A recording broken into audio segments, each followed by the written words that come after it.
at, crank the volume, bring a friend. Cancel all your plans because this party won't end. We know where it's at, crank the volume, bring a friend. Cancel all your plans because this party won't end. We know where it's at, crank the volume, bring a friend. Cancel all your plans because this party won't end. We know.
How is using the new monitor? I heard the XL2566X Plus is pretty good now. I think it's nice. They came up with the new DirectX 2, I believe, and I always set it on premium. So I think there's a slight difference from the old one, and also compared to the previous version, I think the the image, the look inside of the game, I would say, is sharper when it comes to the target.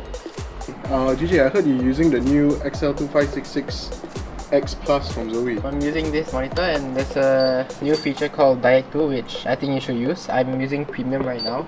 It makes the game feel way smoother. When entering A side or Lotus, I need to quickly scan for enemies after using my satchel. That's when Direct 2 helps me see more clearly and avoid motion blur. Like when you move the mouse around, the enemies just look way clearer, so yeah, you should definitely buy this monitor.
Game changers. We're making history. It means so much to us. The beauty of gaming is it doesn't matter who you are, but as long as I'm good enough, I can go as far as I want. 全世界都会知道我们的厉害。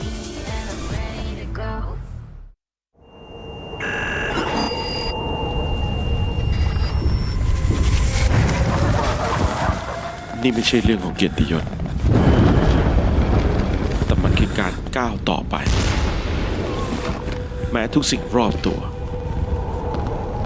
บอกว่าเป็นไปไม่ได้ไม่มีเสียงปรบมือไม่มีการเฉลิมฉลองมีเพียงหัวใจที่ยังเชื่อมั่นความแข็งแกร่งไม่ได้มาจากชัยชนะแต่มันมาจากการไม่ยอมแพ้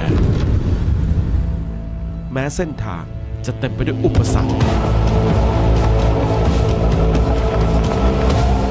บาดแผลไม่ใช่ร่องรอยของความพ่ายแพ้แต่เป็นเครื่องยืนยันว่าเราก้าวข้ามมันมาได้เราไม่ได้แค่ยืนยันแต่เราจะประกาศให้โลกเห็นว่าที่นี่คือที่ของเรา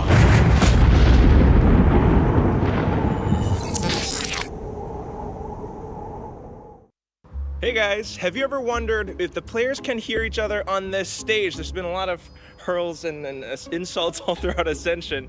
So today I've got Big Time and Coach Ewok with me, and we're gonna test that out. All right, let's go see. Let's go. You go first. Wait, okay.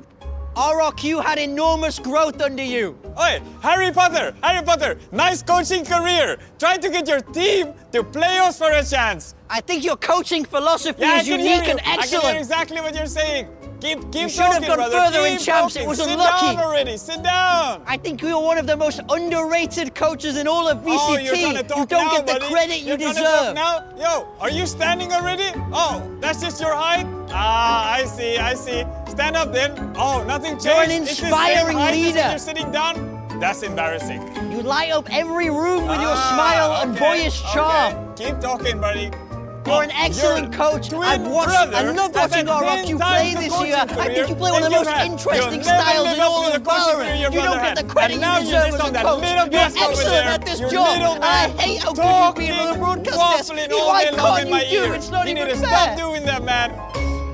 Well, okay, now that we've had that little test, how did you guys feel? Can you hear each other at all, or? No, you can't hear anything. I mean, the white noise is insane. Yeah, very solid white noise. Really good. Well, I mean, you had some pretty nice things to say. Like, what did you? You know, I was just hyping you up by saying Ah. how much I respect your coaching and how great you've been on the desk. Well, you also. Yeah. It's just a lot of nice things apparently. A lot of coaching achievement. You're so tall over there and everything. It's been amazing.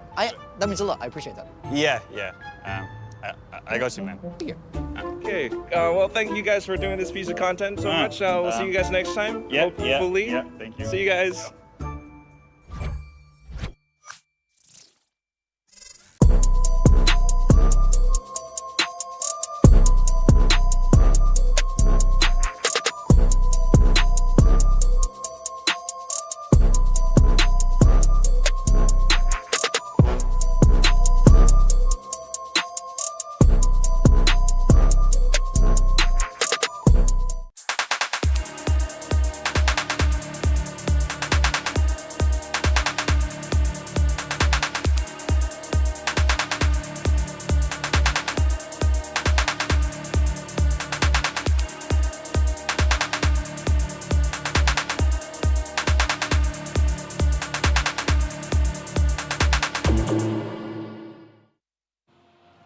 Hey guys, it's the final day of VCT Ascension Pacific 2025, and we are about to find out who the very last team is that will be joining us over in VCT Pacific. I'm your host, Victoria, joined by Ewok, Big Time, and our latest desker. We got Jake Shin, head of Valorant Esports. APAC, welcome back. Hello, thanks for having me again. Is this going to be like a regular thing? Because I like it. I don't know. They have to start paying me, first of all. Well, I think we have a really cool setup here in Bangkok. We're back for the second time. Really cool activations outside. How are you feeling about the whole event this year? Really fabulous. I mean, we're in Bangkok after all, so you know we're gonna have good food. Oh, you know the fans are gonna be amazing. They're one of the reasons we come back to Bangkok every time. So yeah, the event's been really great. Yeah, it's been really a lot of fun. We have so many fans lined up outside of those doors, doing those meet and greets and getting all the merch, the very cool merch that we have there. Now, what we're always really appreciative of is how open you are with the community and how you've been communicating a lot of the changes. And one of the exciting ones is challengers next year. I know our coaches here have been really excited about it. Yeah, I mean, I think these changes are great. I mean, I think I've seen a lot of positive responses from pros, the community. I think a lot of people definitely excited about what's coming for challengers. Yeah, there's a lot of transparency, and I'm curious, is that something that you guys are trying to continue on and improve on? Because something that has been some complaints in the past, people are a little bit unsure about the rules or whatever, and now you guys are doing PressCon, you're here right now as well. Yeah. More transparency, that's something that you guys are trying to continue? Definitely. I mean, you know, I personally am trying to be more accessible and available to our fans and you guys and everyone basically to be more transparent and explain what we're thinking. You know, sometimes you can read a wall of text and get the gist of it, but I think it's different when the person that made the decision is there to explain it to you. So that's the person I'm trying to be. Yeah, and I think it's been great. Now, we do have some questions. Let's clarify for the audience here. Okay, so this is going to be the last Ascension we'll have because starting next year, 4 teams get to go to Stage 2 playoffs with us in Pacific World to have a chance to fight for a spot in Champions. Why is Riot making these changes?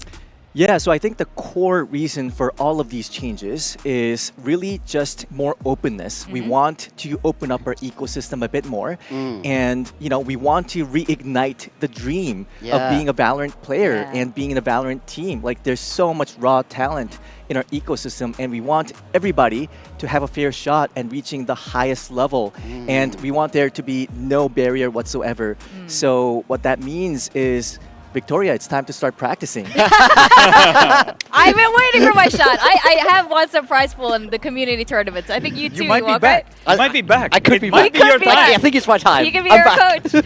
I really love the idea, and when we come to events like Ascension, like Game Changers, really feel that how much it means to the players here. Okay, so we got 4 slots per region, if I'm getting this right, and in APAC, we've got one for Korea, Japan, Southeast Asia. Then the final slot is decided by a last chance qualifier between South Asia, Oceania, and the 3rd and 4th seeds from Southeast Asia. So my question is, how did Riot decide on these allocations? Yeah, the first thing I will say about that is that it's been a really, really tough decision for us. I mean, obviously, you know, we have more regions than there are slots, so we can't just give one region a slot or each region a slot and call it a day, right? Yeah. And even if we could, I feel like that would not have been super fair because, you know, every region's different. Yeah. And like take Southeast Asia, for example, it's a massive region and it has a lot of fans and great players and, you know, just a big fandom and a lot of sub-regions as well. So it wouldn't have been really fair to just give them one slot and that's it. And so, yeah, we've looked at a bunch of options, you know, probably looked at like 10 options, and I guarantee you there was not a single one of them that would have made everybody happy. So we had to make some tough calls there. And what we really tried to look at primarily are competitive strength and the size of the fandom in each region. But we also wanted to ensure that some of our smaller regions too had a really good shot, a fair shot at making it to VCT Pacific. And you know, we wanted to give teams in South Asia and Oceania like Velocity and Inking, they've been performing really well, and it's obvious that these regions also have a lot of great talent, and we wanted everybody to have a fair shot. So that's where the idea of the LCQ comes from. I think it's a fantastic idea. I know our Aussie casters really appreciate more OS representation. We even had some Vietnamese teams too last year. But we had a couple more questions, Morgan. Yeah, so I wanted to ask about the changes that we're going to see in Challengers Southeast Asia. So it's changing a little bit. There's going to be those local tournaments up to those pan-regional matches. So just wanted to get your insight on what's the rationale behind those. Yeah, I mean, the main intent of the consolidation that happened this year was to really narrow our focus and concentrate the talent and increase the level of talent into a single event so that we would have a higher quality tournament. And I think some of that paid off, right? Yeah. Some of that worked. We saw really great competition in Southeast Asia this year. We had a lot of great matchups and teams being able to compete from teams with other regions and increase the level of diversity and international matchups in Southeast Asia. But I think what was really missing was the ability to grow local teams, local fandom, local talent. And so that's what we're trying to bring back by reviving local tournaments. Yeah. Interesting. For me, is probably the LCQ part is the one I'm the most excited about. And what I really like to hear is also there's very much a fan focus, right? Because we're integrating more regions now and everything. And you already said those smaller regions as well. Is that something that you guys are continue to also look into, always being so fan focused? That's right. Fans are the reason we do all of this in the first place, right? And we want to make sure that fans have a team that they're rooting for and a player that they really like. We want there to be more inclusion and diversity in our ecosystem. And I think creating artificial barriers to entry doesn't really achieve that goal, which is why we're opening up the ecosystem more and more. I think this is a fantastic move. We're all really excited about it, like we said. And I think when you're in a region like APAC, it does get really complicated. You have so many countries, so many cultures and languages. So I'm really excited to see who's going to be joining us, competing with us in Pacific next year. And we are going to go into our very final match today. We got Boom and Nongshim. Any script leaks? I'm sorry to ask you this every time, but I'm going to try my luck. What's your prediction for today? I truly think it's a 50-50. Okay. I think we had a really amazing BO5 between these two teams last year. Yeah. And so if history tells you anything, I think what we're going to see today is going to be an exciting match that goes all 5 maps. That would be my prediction. Yeah. I mean, you've killed it with the script so far this tournament, so I believe in this last match. Thank you. We've been trying. All right. Well, thank you so much, Jake, for all your insights and clarification on what's going to be going on next year. Ladies and gentlemen, that's Jake Shin, the head of Valorant Esports APAC. You go enjoy yourself over in the stadium there. Do. Thank you so much, Jake. All right. Thanks, everybody. Thank you so much. Enjoy. Thank you. Thank you. So we have some really cool activations going on outside, like we were talking about. Yes, that was a skate park, and it was really cool because we saw skaters in wingman onesies, freaking skating. It was cool. I don't know how with the onesie on. That's a talent right there. A separate competition. I think there should be just onesie skating. Yeah. That should be a separate competition. We've got everything. We've got manicures. The cosplayers here are amazing. There's merch that we're talking about. So if you do the 1v1, you can get the little inhaler thing, the cope inhaler that you were heavily dosing the VLT on one? the other day. I might need that again today. I'll have it ready just in case. But I mean, this activation has just been amazing. So many unique things. It's such a great experience as a fan. We've been walking around there this morning. It's absolutely packed, and I mean, it just goes to show how great it is if you can get to these Riot events in person. Yeah, you have Pepper X walking around as well. So many Thai streamers. There's so many exciting people to meet. I think it's just been an absolute blast to have that. Just exciting for the fans. It's super exciting. So when we're talking about challengers and how we were trying to open up more representation, more opportunity, I think what's really cool about this region is how international it actually is. And there are a lot, even this panel alone, I think we're covering a couple continents here on this desk alone and with our casters. So I think it's really cool. Everyone's flown in to see who the last team is going into Pacific. Yesterday, we crowned our first prince. It was SLT, and they won with flying colors. We also saw something we'd never seen before, ever, in VCT during the timeout. During the timeout. Yo, that was insane. What a move. I hope that becomes the new meta. I mean, I want to see that more. I can definitely see it backfiring though. Absolutely. We were talking about if Boom's that. not coming back. And Nats was also, then he started standing up as well. We talked to Gary about that. Oh, they started winning when he started giving it back. Yeah. Maybe we needed to see that a bit earlier. So for those of you who missed it, I don't know why you missed it, but they all stood up. SLT all stood up during Boom's timeout. Yeah. It was incredible. I think the real thing would be if you call a timeout. Yeah, and you call a timeout just to stand up? The Oh my BM. goodness. Yeah. That would I be might have the to go back actual. to coaching to just to try that one out. Are we It might standing be up the in end. the, are we stood up in the booth? I can just imagine it right He now. runs out during the timeout. He calls attack timeout and then runs up to the stage. That would be great too. I wouldn't mind you coming back just for that reason, and then he leaves halfway through the season. But it's been absolutely incredible. We started with 10 teams here in Ascension, and of course we're down to the last two. Nongshim is one of these teams. I think this has been a really incredible tournament so far. Yeah. A lot of surprises along the way. Teams that we didn't expect to go as far as they did, or other teams who ended up getting knocked out faster than what we expected. Yeah. Now, we are left with two Pacific Experience Ascension teams. Nongshim yesterday defeated Motive. Motive was like definitely one of the favorites out there. Yeah. A Singaporean team that was this close to joining Pacific.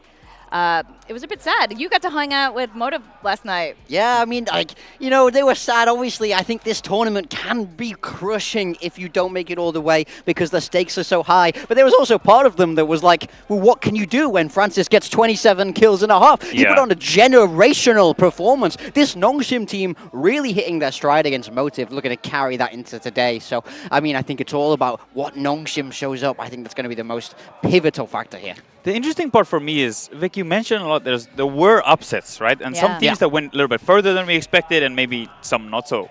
So what I'm really interested about is that we still see Nongshim and Boom here. Yeah. Right? These are the experienced guys. We kind of expected it. After we saw Nongshim lose their first match, then, maybe they're not going to make it all the way, but we did see that experience carry through, and now we see them here playing for that qualification match. The main thing, I think, was probably just SLT, which people didn't expect. Not the experience there. There is one, has a little bit more experience, but not at this level necessarily. And they just made it all the way through. I think, you know, there's some people are addressing, of course, oh my gosh, another Korean team. But I think it's really exciting to have SLT because that is a brand new team. Yeah.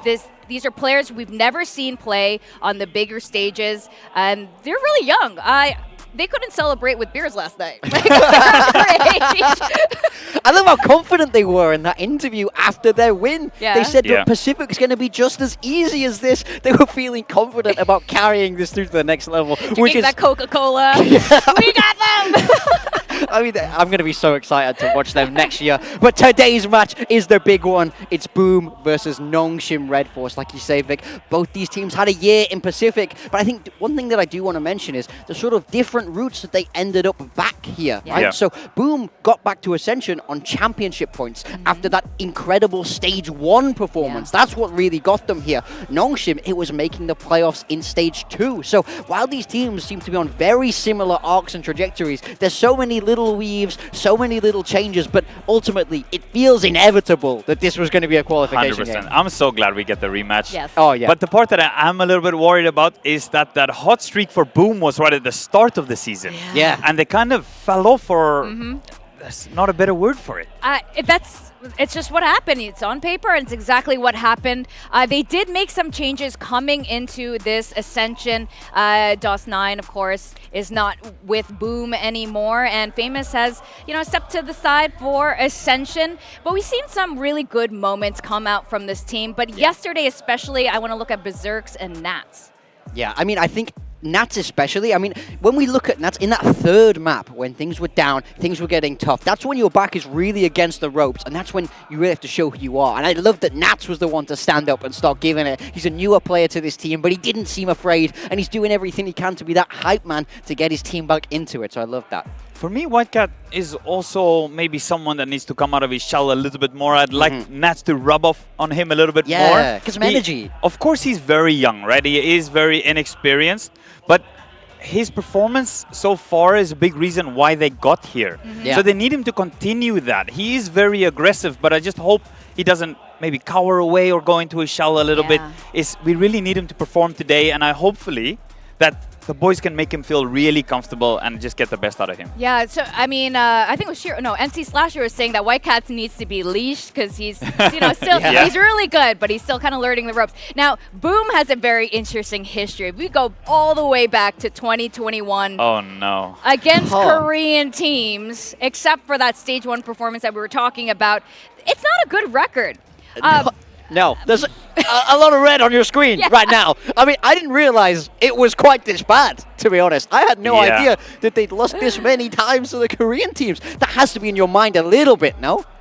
I mean, Ewok wouldn't know. He knows how to beat Korean teams. He's fine. Well, to be fair, it did take 2 years. It took 2 years of facing Genji every single time, it felt like. But after a while, we did improve a little bit on that aspect. Maybe for Boom, it took them this past year and maybe some experience in the past that we saw. Maybe now is the time when they can turn it around. I hope so. They have to do it now. It's now or never. So Nongshim, yesterday, you guys were saying you wanted to see them truly challenged, truly tested. Would you say they passed that test? Oh, flying my colors, goodness, did they 100%ed the test. Yeah. I mean, they put on such an insane performance. I think the way that they've grown throughout this tournament, we were worried about Nongshim at the start. Yeah, we were worried about X-Ross. I was very worried about X-Ross. He came in and he seemed slow, didn't seem like he gelled with the team. It was, we had big question marks about the role. Why isn't this guy on Yoru? He seems to be a Yoru specialist. But big shoes to fill. Massive big shoes to fill with Persia.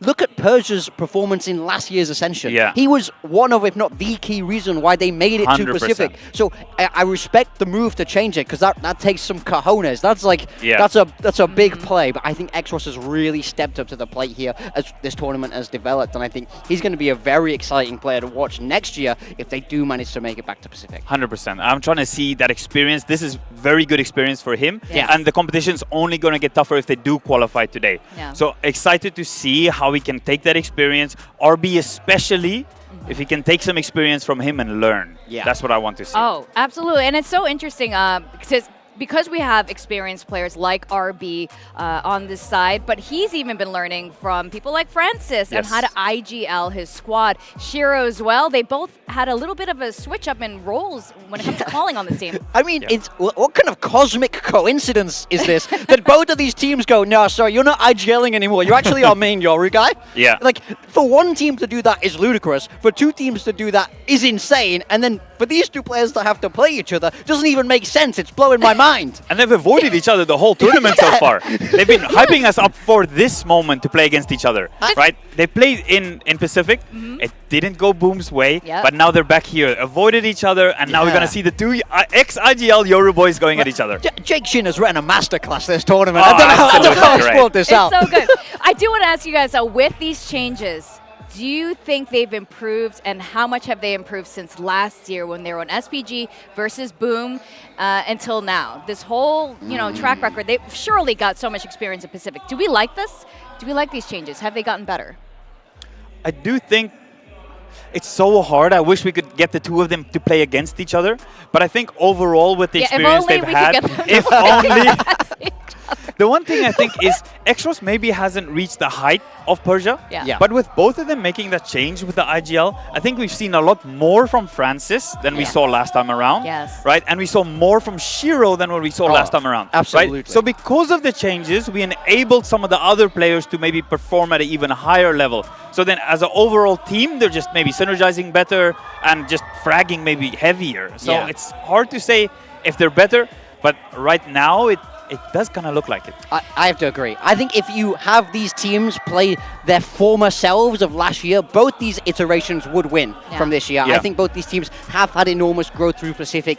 They've both had ups, both had downs. And also you have that year living together in Korea. You build that synergy. I think both of these squads are closer than they will have been last year at Ascension. And I think that does go a long way. Yeah. Now, we were also talking about energy levels. It's a little bit different with these two teams because they are a little more experienced, frankly speaking, when it comes to Ascension here.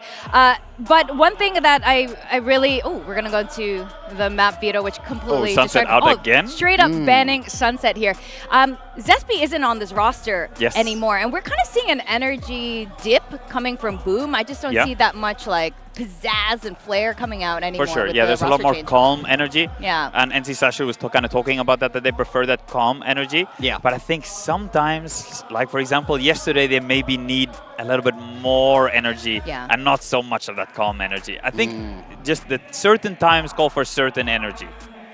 Yeah, definitely. And when you are down to the wire, this is the very last match in Ascension Pacific. This is where you want to bring the energy up. And what I really like is that we are starting this match off with Bind, which is the map that we ended with last year in the grand final. Yeah. How could you forget that moment, that, what was it, 0.08, I want to say. 0.08. It was a 17-15 game. I mean, that if you didn't watch that Bind game of last year, I mean, go back right now. Skim that VOD this second because that's context you're gonna need. Because these two teams had the most insane clash. That series, probably one of the favorite series I've ever watched personally. It's like a motivational video. Go watch it like a like before you go to the gym. You know, one of those you're just waking up early in the morning and you watch a motivational video.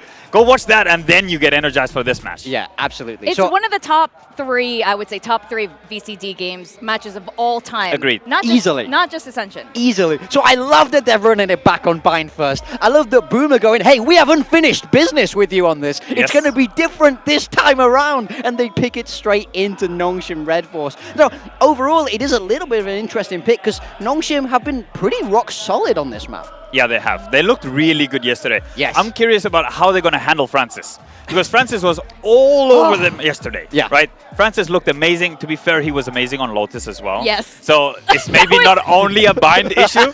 Maybe it's a Francis issue. Yeah.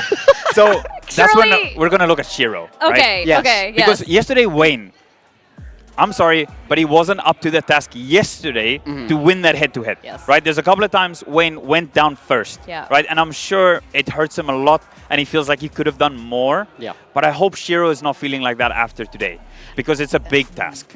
Oh, definitely. Wayne had the tournament of his life until yesterday. Yeah. You know, that last step.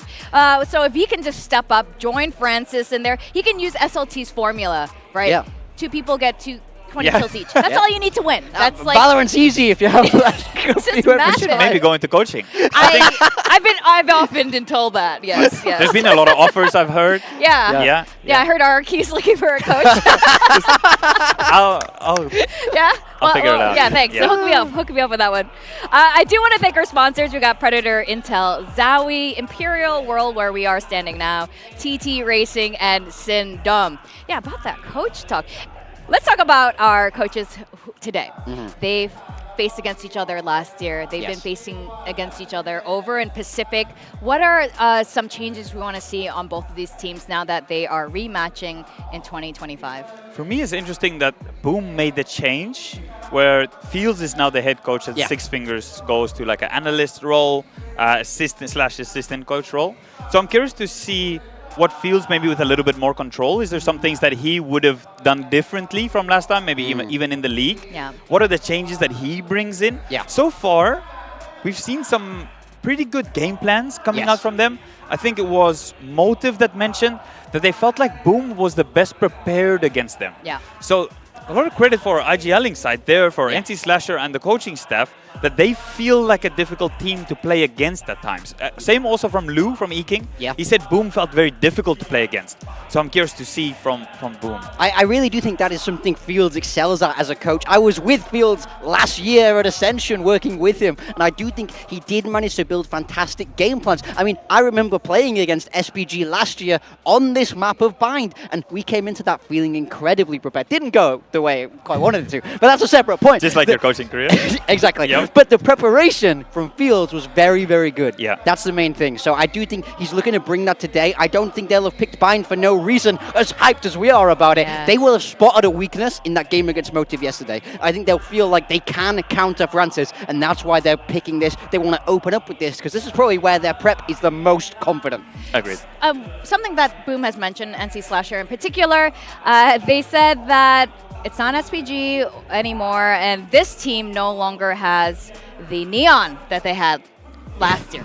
To be fair, the Neon still looks pretty scary sometimes. I know. So I want to ask, do you think that's accurate? I feel like I would still be a little careful. Less maps, at least. Yeah. So it was also, especially I think, it was the game against VLT, where I was very impressed with how Dambi was going in with the Neon, but the util behind him from Xros, and also the Fade util was really good to help set up the Neon. I think you could get away with more crazy Neon stuff in the past with not as much support util, but Nongshim have really improved, I feel like, on the util side to try and set up this Neon better, even though it's maybe not as OP as it was before. But now you have a little bit of a strong blue agent that is causing some issues for them. That's the big thing, is they're running this Neon still, but it's in a very different style. Now it's not about dropping everything to set up Dambi. Dambi doesn't have to be that guy. He can be a bit more aggressive, he can be that entry, but if he goes down, it's okay because they still have Francis. It's a lot more layered, it's a lot less pressure on Dambi's shoulders, which is also scary because if you just let him go, he could arguably do even better when he's entirely free. So I would still have to be a little bit wary of that guy's Neon. I can't say I would love it if he picks it against me. Yes. Agreed. And if all else fails, there is Francis. We are going to the stage very soon to welcome the team, so I want to get some predictions. I'm going with my heart on this, and I'm saying it's a Boom 3-2. They run it back. Revenge is in their blood today, and they claim that last spot. I'm going to stick to my word as well. I did say Boom's going to take the second spot. We are Boom brothers today. Oh, okay. You're not on the Korea train today. Not today. Nice. I'm going to go with Nongshim. I'm going to go with the brain, but I've been known to be wrong. We're going to send it to the stage to welcome our two teams.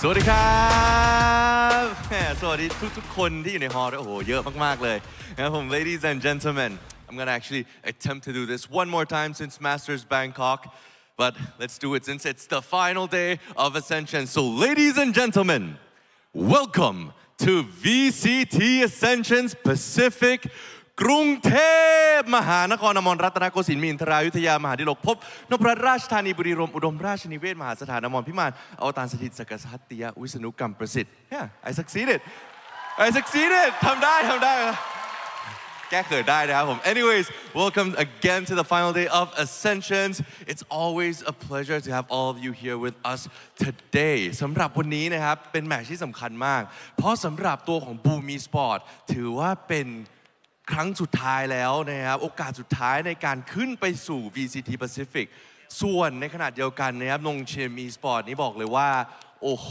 หยุดไม่อยู่จริงๆครับทีมจากเกาหลีทีมนี้เพราะฉะนั้นเนี่ยใครจะชนะเพราะมีได้แค่ทีมเดียวเท่านั้นที่จะไป VCT Pacific ต่อได้จะเป็นใครต้องไปติดตามชมนะครับผม Ladies and gentlemen now it comes to the point where we have two final teams remaining in Ascensions Will it be BME Sports going for that redemption arc being able to achieve that opportunity to ascend up to the VCT Pacific or will it be Nongshim the unstoppable force from Korea that's gonna just claim that Pacific glory Who will it be Only one team will be able to get that opportunity and only one team will ascend.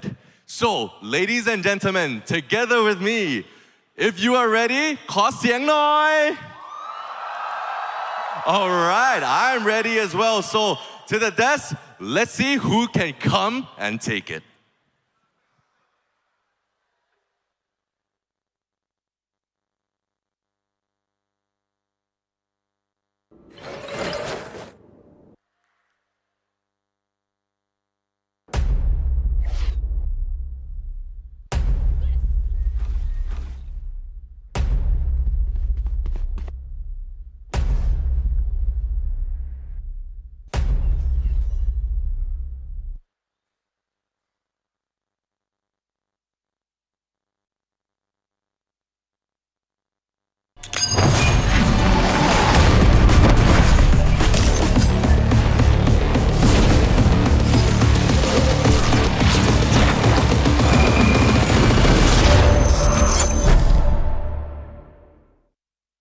See the tournament favourites Nongshim upset in their opening game here against Naus, and it wasn't a game that Naus had to scrape across the line or had to work particularly hard for. 솔직히 그룹 스테이지의 출발은 좋지 않았어요. 하지만 이런 말이 있죠. 폭풍이 지나가면 우리는 더 강해진다고. absolutely blown up into pieces. A sowing. Last night, I couldn't sleep. Not after that loss in the upper bracket. But then, I realized we still have a chance, don't we? We are not going home yet. 무슨 일이 있어도 마지막에 서 있는 건 우리일 겁니다. 그리고 마음속 깊은 곳에서 우리가 해낼 수 있다고 느껴요.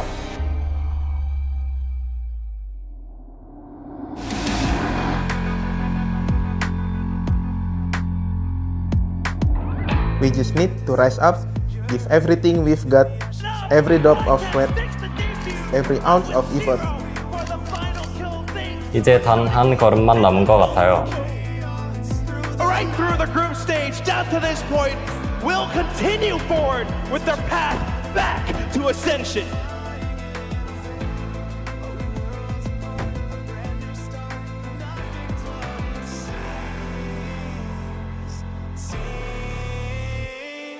And ladies and gentlemen, this is why Notion Red Force are forced to be reckoned with. Will take this series. There is just too much talent, too much class here at Ascension.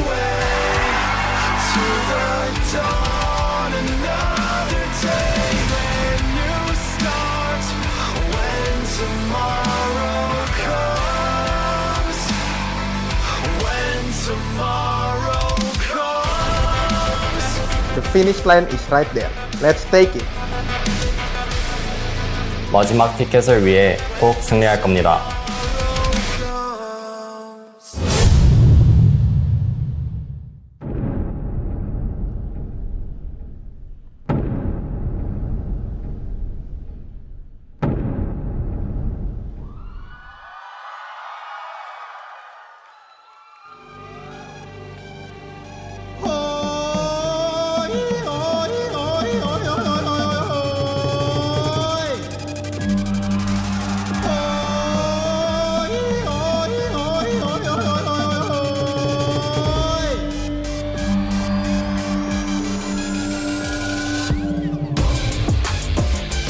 Nats, Danby.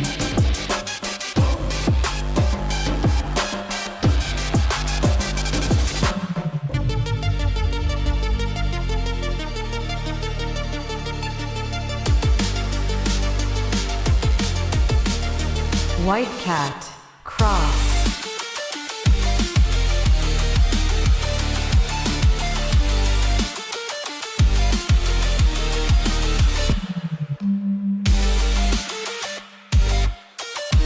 NC Slasher, RB.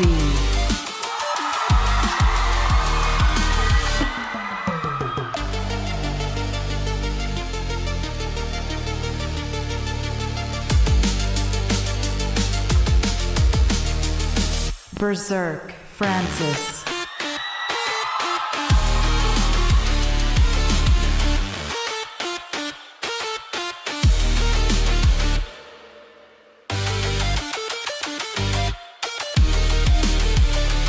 Shiro, Ivy.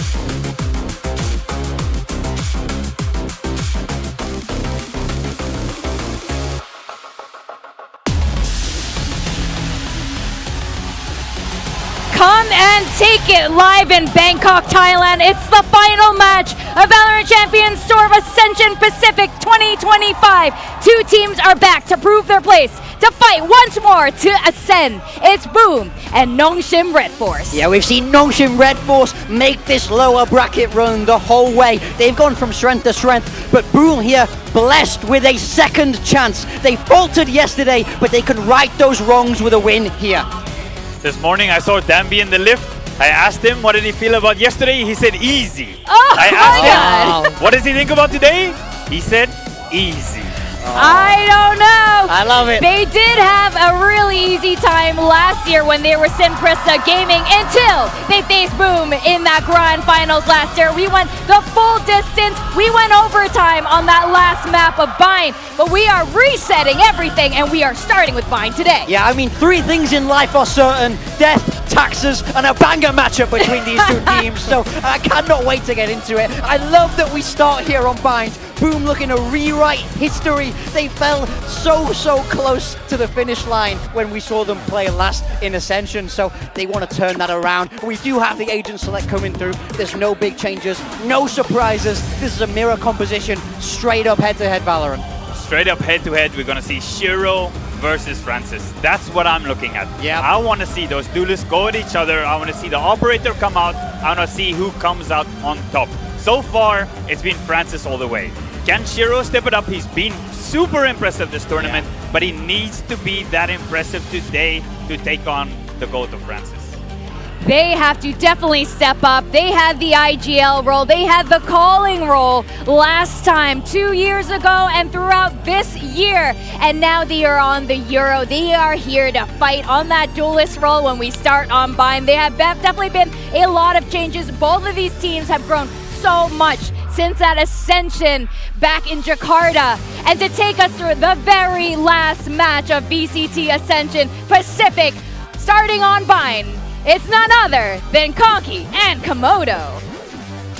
Thank you so much, Victoria. It is an absolute privilege to be back here in Ascension Pacific in Bangkok. It's been a beautiful competition so far. The stars have aligned, a rematch between these two titans, and it's not the same this time. There is only one team going back to VCT Pacific. And you know that these teams are so hungry for that as well, because they've had the taste throughout this year. We had domination from Boom in stage 1. We've had such consistency from Nongshim all year. These teams did enough to get to the playoffs stage to guarantee at least an Ascension run again. They've done that. But now, trials, tribulations, and tests. We're looking for the testament of success for these teams. Are they going to be able to go back to Pacific, to ascend again? Ascend to greatness last year. Come take it this year. Who will be the one to get the job done? Bind will be our opener today. It's a mirror matchup, Komodo, and I cannot wait to see how much blood will be in the water. How much are we going to spill? We need to see just consistency, especially from these IGLs turn duelists as well. Francis, Shiro, we're looking at you two to come out with the damage, but right now we're looking at RB by his lonesome self at A. So much control, so much space already being taken.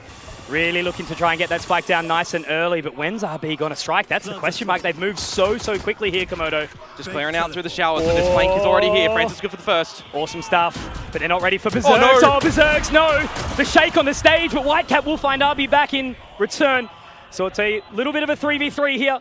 Time now to get a little bit of a wriggle on. Shiro finding another. Now Danby, middle of the side. It's awkward, but he gets 1 and 2. No, it's Whitecat to continue for Francis. He's been such a hero throughout the entire playoff stage here. He's got some info. Oh no, Whitecat into the claws. They come out immediately. Now Berserks needs to try and cut this one through. And he's up close. He's buying that time. He doesn't have a hell of a lot left. He will need to bait him in. And Berserks will be able to strike first. Boom with a very important pistol on the board early. Well, Francis continuing with getting some great first kills, don't get me wrong, but at the end of the flank, there's some damage in, a couple of awkward shots that are here. We can't afford to have any players lacking. We need to see all 10 players in this server doing what they can. Boom for the pistol. We need to see some confidence from them. A second chance throughout this tournament right now from the loss against SLT. And with the way that Nongshim were looking against Motive, it really is, you know, tipping in the favor of their momentum at the moment. Boom have to shake it off. Really not expecting to be here, right? We heard it in the interviews, Preet, talking about having that additional opportunity. You know, will it pay dividends for them or will it throw them by the wayside? So far, Berserks opening up nicely. Again, it's going to be about that level of punishment onto Francis. Up to the showers. Little awkward, but he will connect. It's okay for now. Continuing forth. All it is just 1 foot in front of the other, making sure they don't mess up this counter eco. and allow a Thrifty to come through early. Yeah, just making sure you can do it clean, pick up a couple of ulti orbs as well, get closer to these pivotal ults that we see Nongshim be able to manufacture really good success on. Usually the snipers are getting all of the damage done in this round, and now it's Ivy just to see if he can get any chip damage in. Again, such an interesting storyline that we've been witnessing inside this competition. You know, a lower bracket run for Nongshim. I'm sure many of you witnessed the Sinprisa domination last year. And a lower bracket run as well, where we were kind of considering where are those three teams going to end up in that group as well, right? How is it going to play on out? They don't start in the upper side. They have to make sure that they're clean throughout this lower bracket run, and they do get back into a boom scenario. Every single team in this competition looked like they had a chance in the early days, right? Yeah. Nongshim looking a little shaky. Boom dominant, but then weakened in the playoffs. And now both of them have to unleash the beast as we come into our bonus now. Time to see what Nongshim have up their sleeve.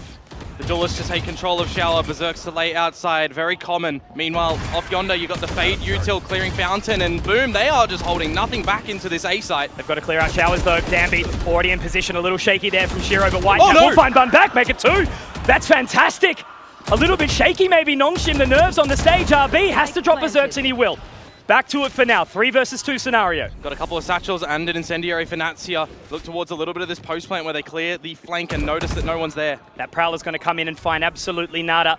Ivy needing to clear into the lamps, but will the light be switched off? No, lights out for NC Slasher. Ivy very low, White Cat can continue forth. We talked about the importance of this player. So many aces amongst this competition already, and I don't know if RB's going to have that time. Horn over the top will be destroyed now, and they've got that post-plan Molotov this round. Surely going to be impossible.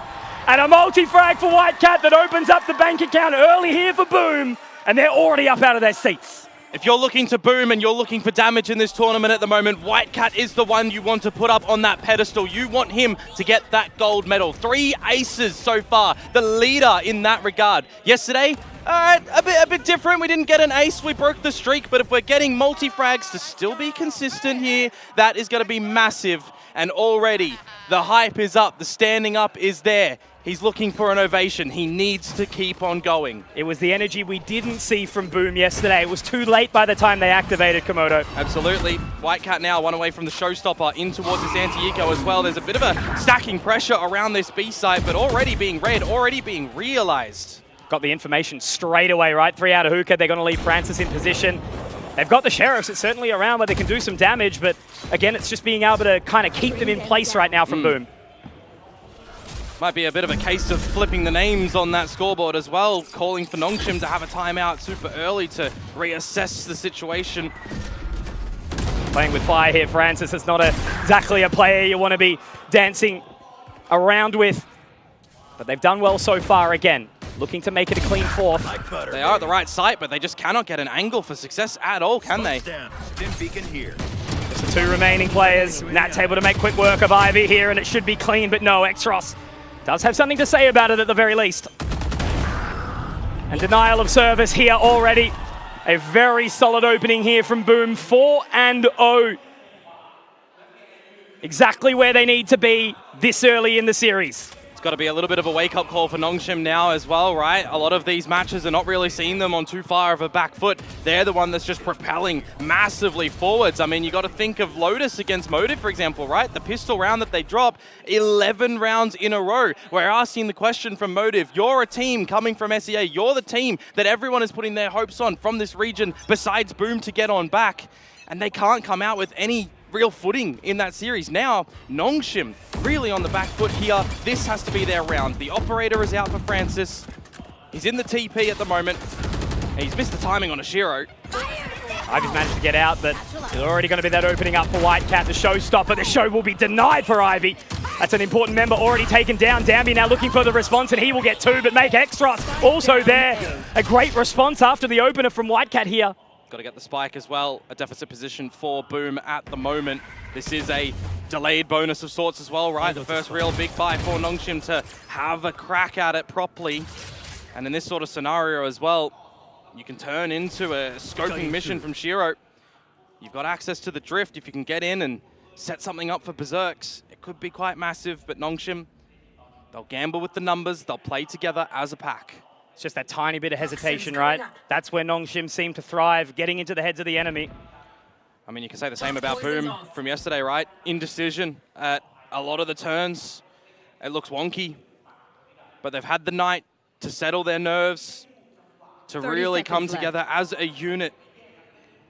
We're requesting Shiro to come back in towards this one, right? Once the Alpha kind of become the Omega out of the pack yesterday, disappeared. Still somehow with the underperformance, the top player in the tournament. Oh man, the statistics still, you know, 2 Boom members sitting at the tippy top of the statistics, but Komodo, statistics don't always tell the full story. That's right. I'm looking at this util from Nongshim now. RB, good haunt. Oh, it's a scary duel. This is what we were talking about, right? Shiro needs to step up. He's only going to get 1, so Berserks has to unleash fury here in the 1 versus 2. The Nightfall will miss, and now they're making their way out of hookah. They're going together. The Prowler calls the audible. Now RB trying to play the additional time. This is the experience the man needs to unleash at this point in time. They cross paths, but will they be able to hit the shot? The Seas doesn't quite connect now. Berserks just needs to buy his time. RB ringing around the Rosie. The spike is not in the position for him, but he's heard the audible onto half. Doesn't have the time, it's running out. Does he? I think he's just got it. It's going to be very, very tight, but denied. 0.47 is enough for Boom to find 5. You're going to have a throwback to last Ascension to see how close down to the wire we're going to get with a couple of these defusers, right? With a couple of those attempts at defusers as well. It's playing a backside. It throws a spanner in your head there when you think that Berserks is playing from the garden. The ability to slow down that round and recover, Komodo. A beautiful thing from Boom. Something we did not see early enough in the last series. 5-0. Got to have a discussion now as Nongshim as well. They've called for the timeout. Things are not going their way at the moment. When we look towards timeout successes, we've seen disconnection as well from a couple of the teams that were having really good successes, right? That Velocity game, for example, they were having really good click moments after their timeouts, during their timeouts. Can we see the same for Nongshim at this moment? You also talk about playing together as a team, right? In that 3 versus 2, pretty much every duel that come on through was an individual bit. I mentioned that Francis was in the teleporter, right? Going from the BTP over to the A side, outside the showers. Shiro slotted himself in the showers. Francis had no idea, waited patiently. Shiro knew in that moment, there's just one player he needs to remove from the equation. He does that successfully. Coming off the back of an 0-3 yesterday. Whereas Nongshim, the same can't be said. They slotted into that lower bracket. They've been dominant the whole way through. It's the decision-making for me at the moment from Boom. Night and day difference currently. It's just all about that continuation now, starting on the attacker side of Bind. A great place to build momentum on their map selection. Now back to the pistols again for Nongshim. Now they're going to be looking mid early on. Dimensional Drift popped here to try and gather that information. Danby spotted. Ivy also. Great shot from Berserks, able to pull them in. A little bit of a lull into a false sense of security as Berserk met with another. And they're just going for him. The defending arm, it's so fantastic right now. They've got each other's backs here, Boom. Just Extros, kind of inconsequential as well in terms of the economy that Boom have built up, and also you've got your orbital strike. So you can kind of throw caution to the wind. Maybe you're just hoping you don't give Nats a kill here to get closer to his orbital strike, as NC Slasher does pick up the Nightfall coming into this round. Berserks with access to the pit. Just want to highlight too, he's already been phenomenal with these scope weapons too, right? The Marshal, the Outlaw, and these anti-ecos. He's getting active, he's getting confident. He's such a clutch player and always, you know, a shining player when you need him the most. It's never the big player that you put at the front of this team. But if you do have someone on this roster like Berserks who's been with them for how many bloody years right now, still believing in the vision for Boom, he's someone that you want to see reliance drawn upon, and it's already delivering here. A staple name, looking to obviously return to that Tier 1 Pacific. Some would say the GOAT region. So much talent, so much capacity. And again, just having that competition, no time for both of these guys to get back into the tournament, into that Tier 1 elevation, having to take the step back to Ascension. Once again, a rematch of the most exciting series I've ever seen. It's going to be the walk down short for Nongshim here at the moment. They need to get a little bit hungry. They need to be a little bit unexpected in a couple of these scenarios now to try and gain advantage, and that they do. Berserk's down.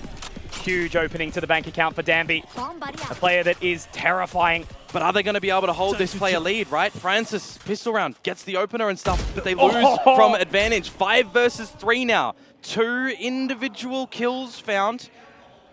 It's that activation, isn't it? A little slow, but maybe it's the slow burn that will instill some panic into Boom. They're still held back behind this Poison Cloud, not yet investing. Looking to get a bit of control in here further now. Ivy taken very, very low. Whitecat will be separated from the rest of the team. The Prowler not connecting though. This is Danby. This is Danby! Only good for 4. Whitecat's still alive, but it's going to be a little bit too challenging for him. But that is just a taste of what is potentially to come from Danby. Nongshim on the board. We needed to see somebody on Nongshim kind of awaken to what their normal state is, right? We're just seeing a little bit of suppression for them at the moment. Where's Ivy getting activated? Where is Francis? Where is the 27-4 delivery that we saw, right?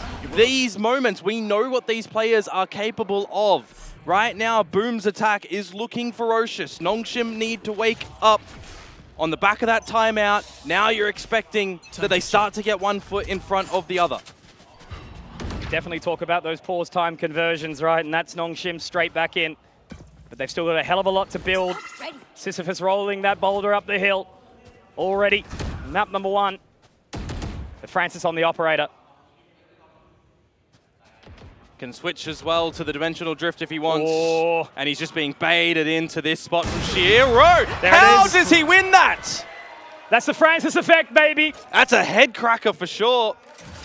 And no hesitation, Komodo moving straight back down long, trying to take that additional control. I don't know if Nats is going to be ready for this position here, looking to take another. Oh no, narrowly misses, doesn't quite connect back to the 4-on-4. Just puts the wickets there, doesn't he? Now the showers pressure building up around Danby, has to get out of this one. Need a bit of focal point on towards Ivy as well. The team has the numbers at this A site to defend what onslaught might be around the corner from Boom, but it's a showstopper out, met with the Nightfall.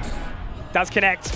Danby with the open and make it a second as well. I was going to say there's the orbital strike from Exros available too, but he doesn't need it. Nats has one of his own, but 30 seconds now moving over towards that spike.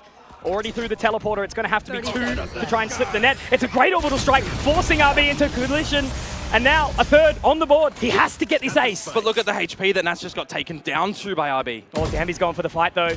Nats if he can connect onto this, but it's a pre-fire, my word! The awareness from this man. Just stomping up. There's not a lot of time, right? You got to make your presence known in there. There's not a lot of things you can do in the 1 versus 3. One could argue devil's advocate a little bit too pigeonholed. Just look at this. Yeah, that one's filthy. A little bit too pigeonholed to drop the orbital strike to try and get that. But you know with this lead, with this confidence, that's the big word for me. Confidence. A 1 versus 3. You're trying to facilitate a way to get back in. You understand dropping the orbital there. But bigger picture, right? If you start to make a couple of these slip-ups, you need to make sure that you're reeled in a little bit. And there's a timeout to come now from Boom Esports to have that discussion. Guys, we've got this lead. It's 6-2 now. We don't want to start to give momentum over towards Nongshim. This is a problem point for Boom as well. We saw it against Korean sides. They have not had really good results. If they can get one here, Mitch, it would be literally everything for these players. And that is no understatement.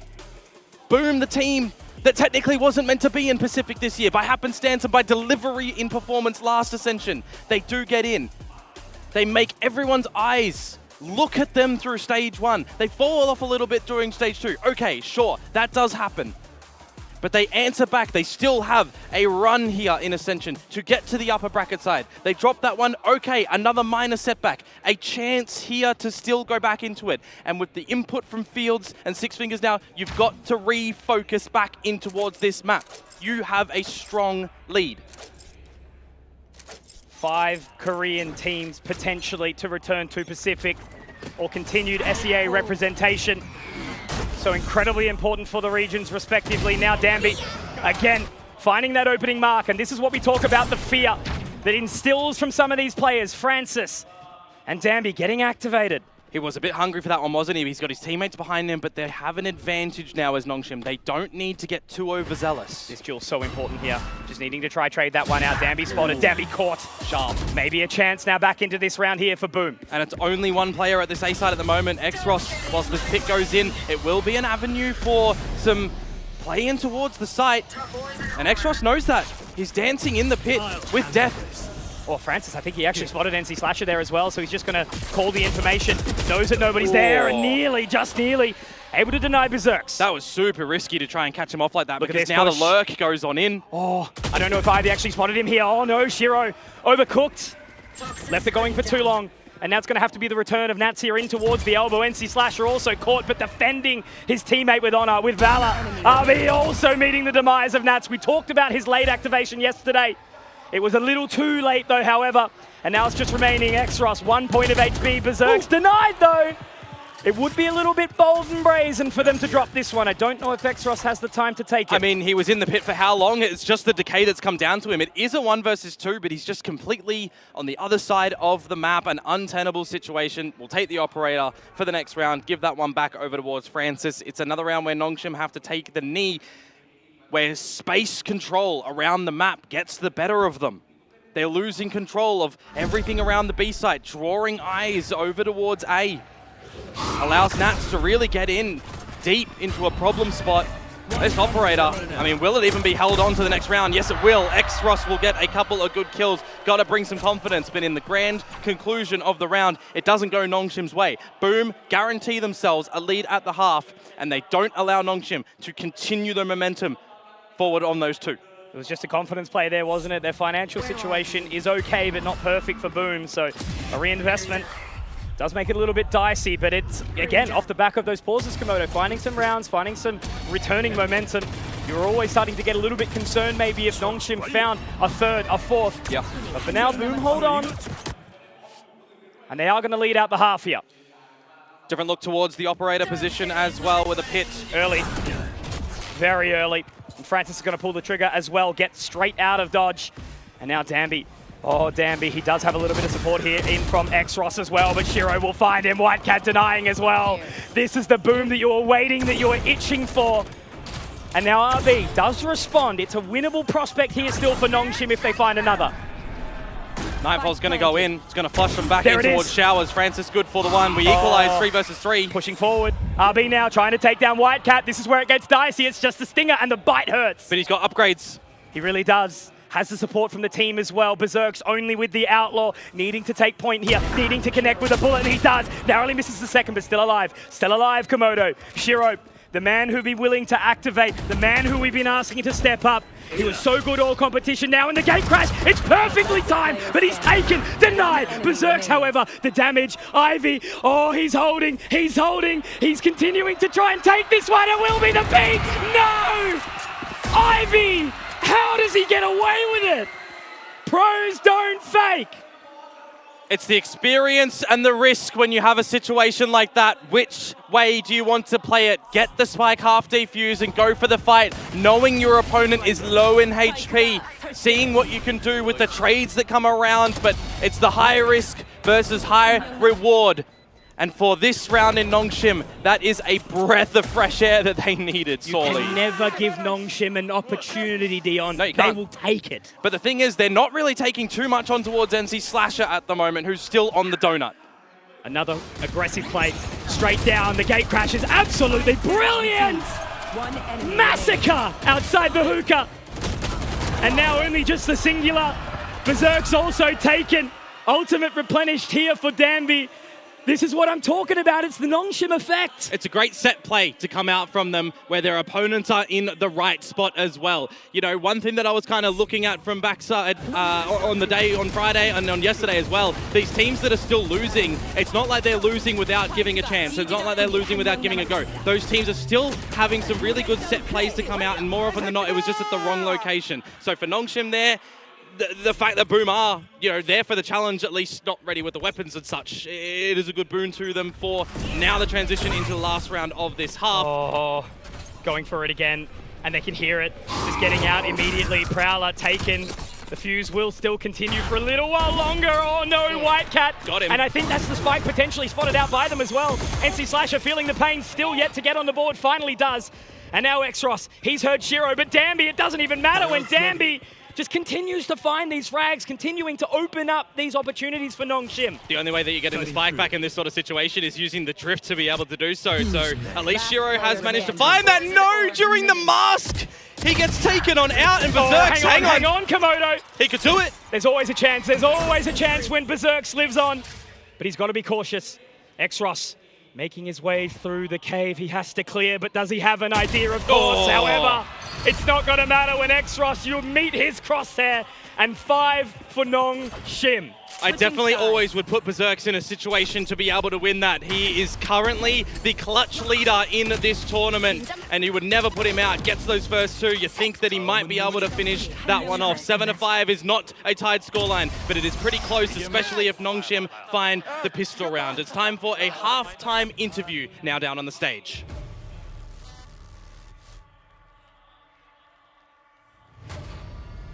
All right, ladies and gentlemen, we are back here again during the halftime interviews. And I'm with none other than Patman and Jing.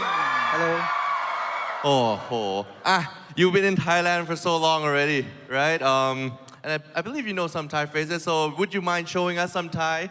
Might as well, right? Because you're in Bangkok. Thai phrases? You first. You Thai phrases. สวัสดีครับขอบคุณครับสู้ๆ I think. Oh, that's good enough. ดีมากเลย Jing, what about you? ขอตังค์หน่อยครับ มีใครมีตังค์ให้จริงไหมฮะ โหน่ารักมากๆเลย Okay. I mean, you see all the fans love you so much over here. You just had your meet and greet as well. I just want to know how you felt during that meet and greet just now, you know, seeing that Thai fans really want to support you and your team. I mean, it was my first meet and greet, and it was really fun to be here in Bangkok. I just arrived earlier, and I hope I can stay longer here in Bangkok. And for you, Jing, and I'll do translation in one go. Wait, what's the question? The question is, how do you feel about the meet and greet you had just now with the Thai fans before you got here? I mean, I think I'm really, really happy because I get to meet all the fans and my teammates as well. And yeah, I mean, overall, it's just a very happy vibe because everyone here is like really happy and it makes me and my team happy as well. So okay, got it. And I mean, I think we have very limited amount of time. We're gonna be very short. Predictions. Boom. Boom. Boom. Both boom. But that's it, guys. We'll see if it's really gonna be boom. That's it from us. Back to you guys. 5 big booms from the Paper X crew. It's a beautiful sign to see in the fans. You can hear the crowd. And that's because the game that is coming to deserve so far. 7-5, an opportunity to get back in for Nong Shim, but Boom can try to hold on. Yeah, this is going to be a really important pistol for Nong Shim to get their foot on this attacking side. Nice and done. Ivy does not want to dance it with the death around this corner, but he'll find the timing and a false sense of security. They were ready for that one, and now they're going to be ready up in towards the garden as well. A right click from Danby. RB also looking to make it work. Whitecat has to go fishing here, and will he be able to get the catch? He will. Okay, for now, we continue. Post-plan scenario as well. A player advantage for Nong Shim. You got a single smoke as Exros. You can put that down to the spawn site to try and keep them at bay, but already disrespected by Berserks. Exros looking to hold onto that line towards elbow. They've got the investment in very, very deep, and now it's going to be this reliance on the flank from Long. Towards the garden bed now, Whitecat and Nats move together. They don't know that Nats is here though. He has not revealed his position yet. Spot on. They'll just need to continue to dry by that time. If they can instill some level of panic, maybe forcing them back away from that site. And now as they creep on in, RB will be the first to spot that information. Nats still holding on though from the line, gets the tag. Nats finding another. Maybe there is a world way hitting it. There's still, it's awkward though. However, and with the backs turned, it's not going to matter from Danby, because when one falls, we continue. As we always know, Danby is a player that is just driven by the momentum that any agent delivers for him. The neon, the pocket pick, the celebrity pick for him, I think maybe an apt way, but the raise for him in this one as well. It's an old classic and an old favorite, right? 19 kills so far. Just a little bit silent in the collection on them, but the numbers do speak for themselves. The pistol round gathered for Nong Shim. They're going to look to try and equalize now, but there's going to be an immediate A-short biff. Very aggressive. It's an opportunity here to build themselves up for Boom. They respond with this one nicely. Potentially there's a world, but it's Danby. Shiro, however, is ready. They're all ready. RB has to try and pick something up here, but Nats is going to be able to deny. The Guardian Eye will respond nicely, but Francis, oh, Francis, you can never count him out in one of these positions as well. The no-scope is going to be ever so important, and the reliance on this position. NC Slasher tried to take it all, but now he's going to be totally solo. Spike now recovered. This would be the 1 versus 3 for Francis. And they just have no idea where NC Slasher is going to be as well. He's not revealed himself yet. Just a little bit of a fake. Now creeping onto the line! NC Slasher has not had a hell of a start to this competition, to this map, but he's awoken. The IGL, the captain, needs to lead the charge for Boom, and he does. As his second kill, and it actually results in a huge round for them as well. The difference of a tight scoreline, looking to get your first gun round in towards the mix, and then maybe you're retaking the lead, but we don't even meet that scenario just yet. This is going to be a big crack of a round for Boom. Maybe blessed a little bit by Paper X. A Thrifty can do so much for a team's mental, right? But this is the caution. Boom cannot lose the same response. Danby's got the Bucky. We know what that king can do. Absolutely. Grouped together as a pack, though, at the top of short, looking to bully their way on in. They're already moving so aggressively, right? And there's Danby already opening up the bank account nicely. Nat's able to respond, though. Does connect onto 2. Well done from Nats here. RB will be able to find another, but that spike will go down. Nats has done well. Keep this in control. Danby's Player got the Phantom. advantage for Boom. They both do. Upgrades. It's a scary, scary prospect now. Shiro, just with his Outlaw, they will start to move in together. Boombot goes out. Arvin actually might be caught by the C's. He absolutely will. It's beautiful. A set play on that utility from Whitecat. Now it's on to Danby. But again, Komodo, never count this man out. The impact he can have in the solo position. Tap onto the spike. Horde not catching, not gathering that information. But now the paint shell's replenished. Can go back out onto the line. He's tagged by the Outlaw. 4 points of HP. It's still doable. It's still doable as they hold on to that spike. Danby denies the defusal. NC Slasher, the panic, the time. It's denied. And that is why Danby is one of the best in the world. What did I just say? Danby has the Bucky. You cannot count him out. Francis, the bait. For the bite from Danby to come on through. And guys, the Wolves in this one, they are howling. That should have been the closer. Looking to start to close this map for Boom on the switch up. Looking to throw some mental struggles Nongshim's way. They do not care. They are not phased. A Zowie clutch this early, winning the Thrifty Komodo, denied by their own. We talk about it, you cannot let that sink in. Danby does not want to go quietly, does he? No way, Jose. And now Francis, oh Francis. Thankfully Ivy there for a little bit of support here. Moving their way back towards short, they've peeled out. Yeah, Danby ready for hookah. Yeah, meanwhile you got the hookah push to come out for the Boom guys as well. Doesn't necessarily need to stick and play for the fight. 24 kills, Danby already, and hungry for more. Only into round number 16, Komodo. And they're going to pinch. Out of charges. Just need to make sure. Just need to make sure you're not really phased too much in this scenario as You Boom can't as be, well. you can't be. Ivy, if he gets one, okay. That's a retrievable weapon here now, Komodo. Maybe it's going to be challenging, but... Nongshim going in towards the B site, doing the due diligence to clear all the corners, get themselves situated for where they want to plant. You look towards Whitecat in this scenario, I think, Mitch. They forego going for the hookah play, the wraparound long instead. Oh, they get the catch on the X-Ross. Paint shells up, the Molotov. They're going to be able to move past this. Whitecat's already slipped the net. Very, very smart from X-Ross to pull away. Now the satchel in, clearing the corners, looking at the angles. Francis spotted as well. A little bit of damage taken, peppered up now. But the ultimate, it will come out. Whitecat connects onto one, so he will not get it of his own. A fantastic denial. I cannot stress the importance of that showstopper from Danby to remove the opportunity from Boom. Yes, because it does start to get a bit hot under the collar, doesn't it? When you've got these players that are already showcasing the headshot percentages coming on through, the consistency in playing together as a team as well, trying to get out these trades. Nongshim need to make sure that they are playing a higher caliber level of Valorant at the moment.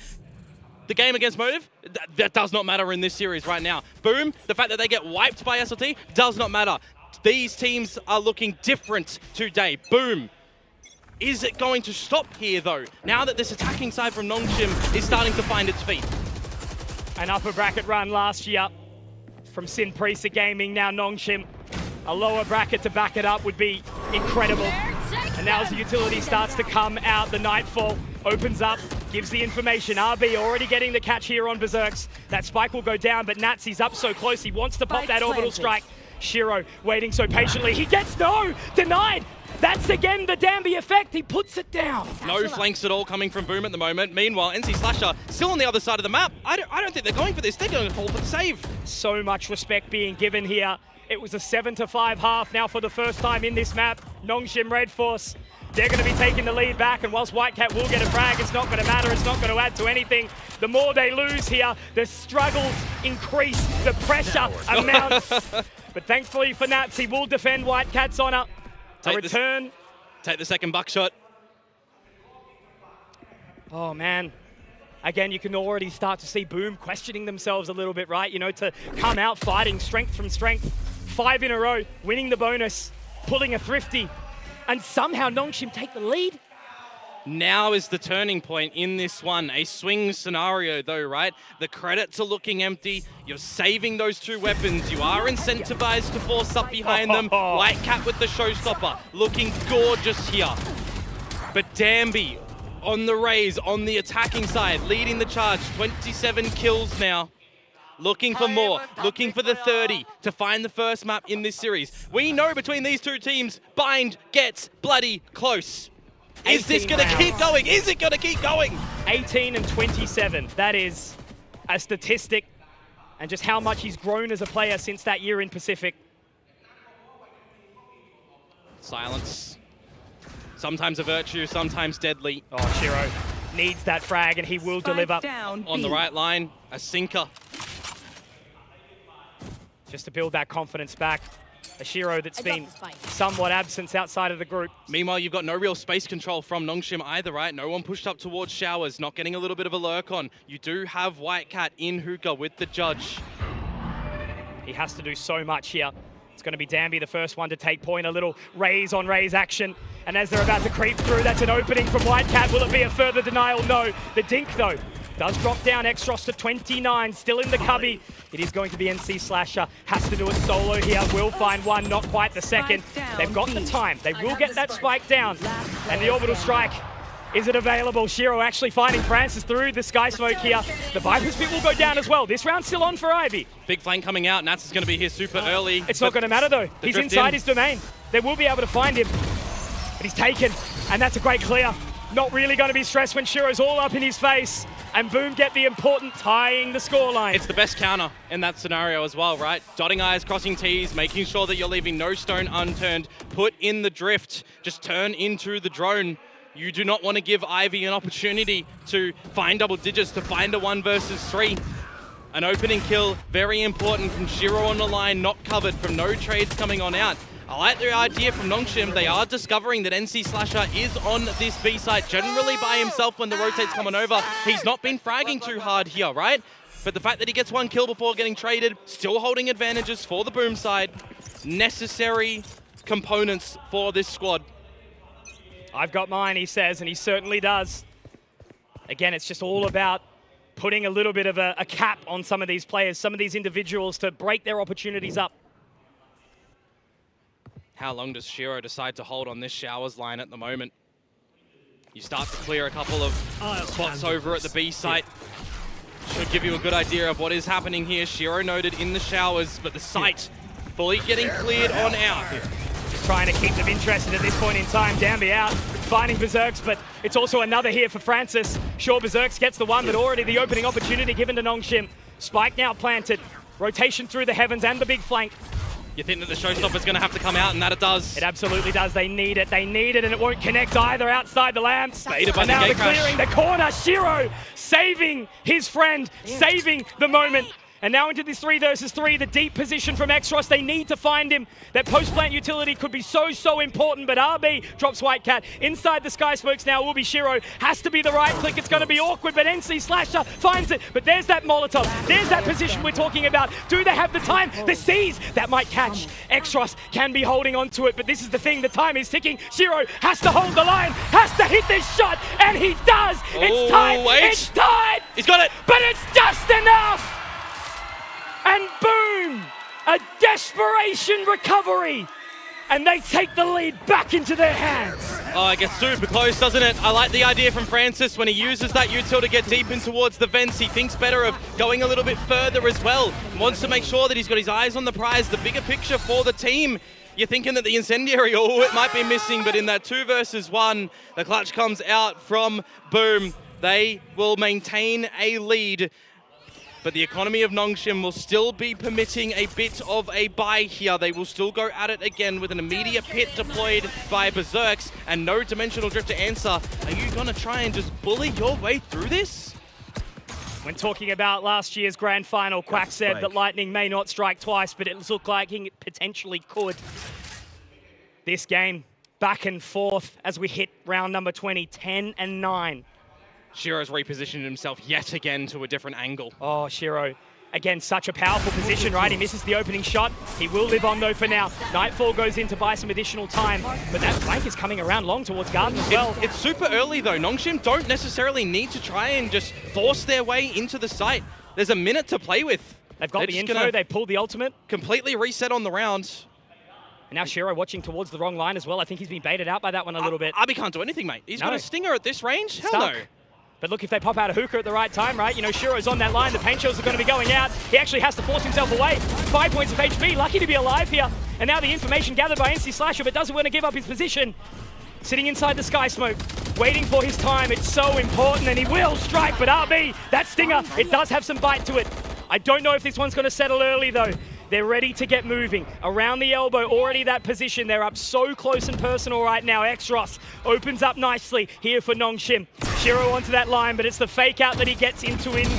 That's also falling. This is Nongshim looking to bring this one back. Berserks and Shiro, there is no chance. They are out.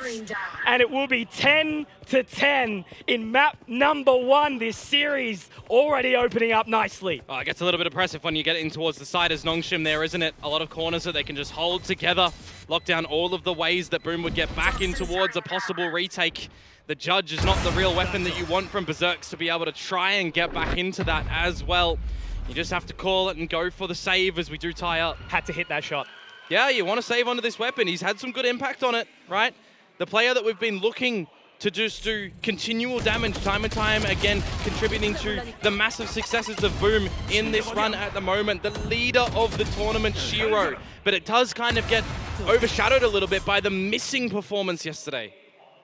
Just Nongshim's capacity to be able to find these thrifties, find these weaker buys. I'll say as well, we were highlighting Danby a little bit earlier on, right? 27 kills. He's now on 28. He's being shut down just a little bit. There. Certainly part of the recipe there. Shut down Danby early. Simba for 2 hours. And now Shiro, caught by the Prowler. Has to hit this shot. Does obviously have the gate crash, but they're using so much to get him through, and he repositions accordingly. He's just here by himself. TP. He's by himself. Has to be the hero now. Paint Shell's back into the same position as well. The Showstopper too. Has to just tank it. Has to get out. And he's back to position again. They're going to get the site for free. RB to get the plant. He's the general player that's thrown on towards. Now we'll pick up the Nightfall too. Can confirm numbers with this one. That's all they need, information, right? 2 stingers as well. Ivy looking towards the wrong angle, but he connects onto 1 at the very least. Now they can find a Vandal on the recovery, but Danby up close also taken. You're telling me there's a chance here, Boom. Getting their way in now, already finding the information in towards Hookah. RB's position is confirmed. However, the C's will not clasp. NC Slasher taken. A little fade on fade for a denial of service. Now Shiro also found, and that's getting onto that diffusal, but Francis is going to be the denier again. Berserk trying to hold on, but all they need to do is just buy that time. Buy that time! And Francis, the thief in the night, an assassin, able to take down Boom. 11 now found for Nongshim. This is where it starts to get chaotic, and this is where it starts to get sweaty. You can see the mental expenditure from these players, from these teams. It's warm in Bangkok. It is warm in Bangkok, that's right, but it is hot in the server. Trades coming on through, multi-frags required to answer immediate strats, immediate retaliation moments in the server. The decision making quick, but the decision right now is a slower one. Take the time, the importance of this first map in this best of 5. You want to start off on the right way here. You don't want to start a map down in a map that at any turning point could have been yours. This is the thing, Komodo, that people don't understand. The importance of Ascension Pacific. These two teams on the stage right now making their way through Jakarta, getting to that Tier 1 opportunity. Boom, some moments of brilliance. Sure, Nong Shim, a deeper run towards finals. Then finding themselves back here, back in this opportunity when only one Komodo will return. 7 players in the server right now, with the coaches in the backlines as well, have been in this exact moment in last year's Ascension. It was a nail-biter. Milliseconds decided the victor at the end from Persia's clutch out. He watches from the sidelines here for his team to hope that they will do the same thing, echo the same success. Do it for him. The timeout goes away. Now, Nongshim can potentially find 12 as the weaponry is not too large for Boom, and an opportunity here. It's chip damage, yes, but it is no kill. It's chip damage onto Francis and Danby though, Komodo. Ivy finds Shiro, an important pick here. White Cat's angle forwards challenging for sure, has to try and face it on, but he pulls away. And now they've got a little bit of information gathering. NC Slasher, this is a tricky one. A Sheriff only, up towards Garden, and he's peppered down. I think they might have heard the audible here. He does have a Prowler in hand. But just again, how much time can they buy here? They can move through the TT if they wish. Nice. And now Francis finding the opening. This could be massive. Information gathered by that Prowler as well, Komodo. This round could be on. Oh no! So. It's all good. Now you start to pivot towards the A site at the moment. We're looking for Berserks with this judge yet again, but also Nats. Can't get even in be the with judge. Needs to be the jury and executioner as well here. And he's taken down. Not even an opportunity, but that's a little bit of an overstep. That gives Nats the opportunity to strike. And it's Ivy to find one, but that is all he will get. Nats! What a moment in time. I just said it, right? I just said it. Can potentially get one. Comes out with more. The spacing around the Sky Smoke is supreme for him. The overcook. We're looking at these new players coming into this roster for Boom, where we say bye to DOS9, where Famous is not here. You come from the outside of this one, you think Famous is not going to be playing for this Boom. What is they going to look like? But it's the two new additions that have just looked so consistent. The smallest indecision from Danby gave that opportunity to Nats, and now they're back on pistols. Now they're back on Stingers, Komodo, and what Shiro. Weapon do you want around the low HP, the low shield players? He's got to get out. He's safe for now. White Cat up on the top of the bus. Danby spotted now as well. Information gathered. They start to move through their way through the Sky Smokes and the Viper's pit. It's Berserks to strike first, and now White Cat can slip the net too. It's a 3 versus 5 advantage. Boom find this, they get 12. Spike goes down now, Komodo. They've got some respite for a millisecond. If NC Slasher can get here, he can use the Nightfall as well. Through this pit, you remove the HP, you deafen your opponents, you confirm that they're all there. Francis is trying to run away from the ult. 2 away from the orbital strike if Xros can survive. And now it's so up close and personal. They are so scared, so cautious to move inside this pit. And now with all members being so low, Nats can find one. But with the pit going down, the orbital strike comes in. Francis, Xros, they try their best.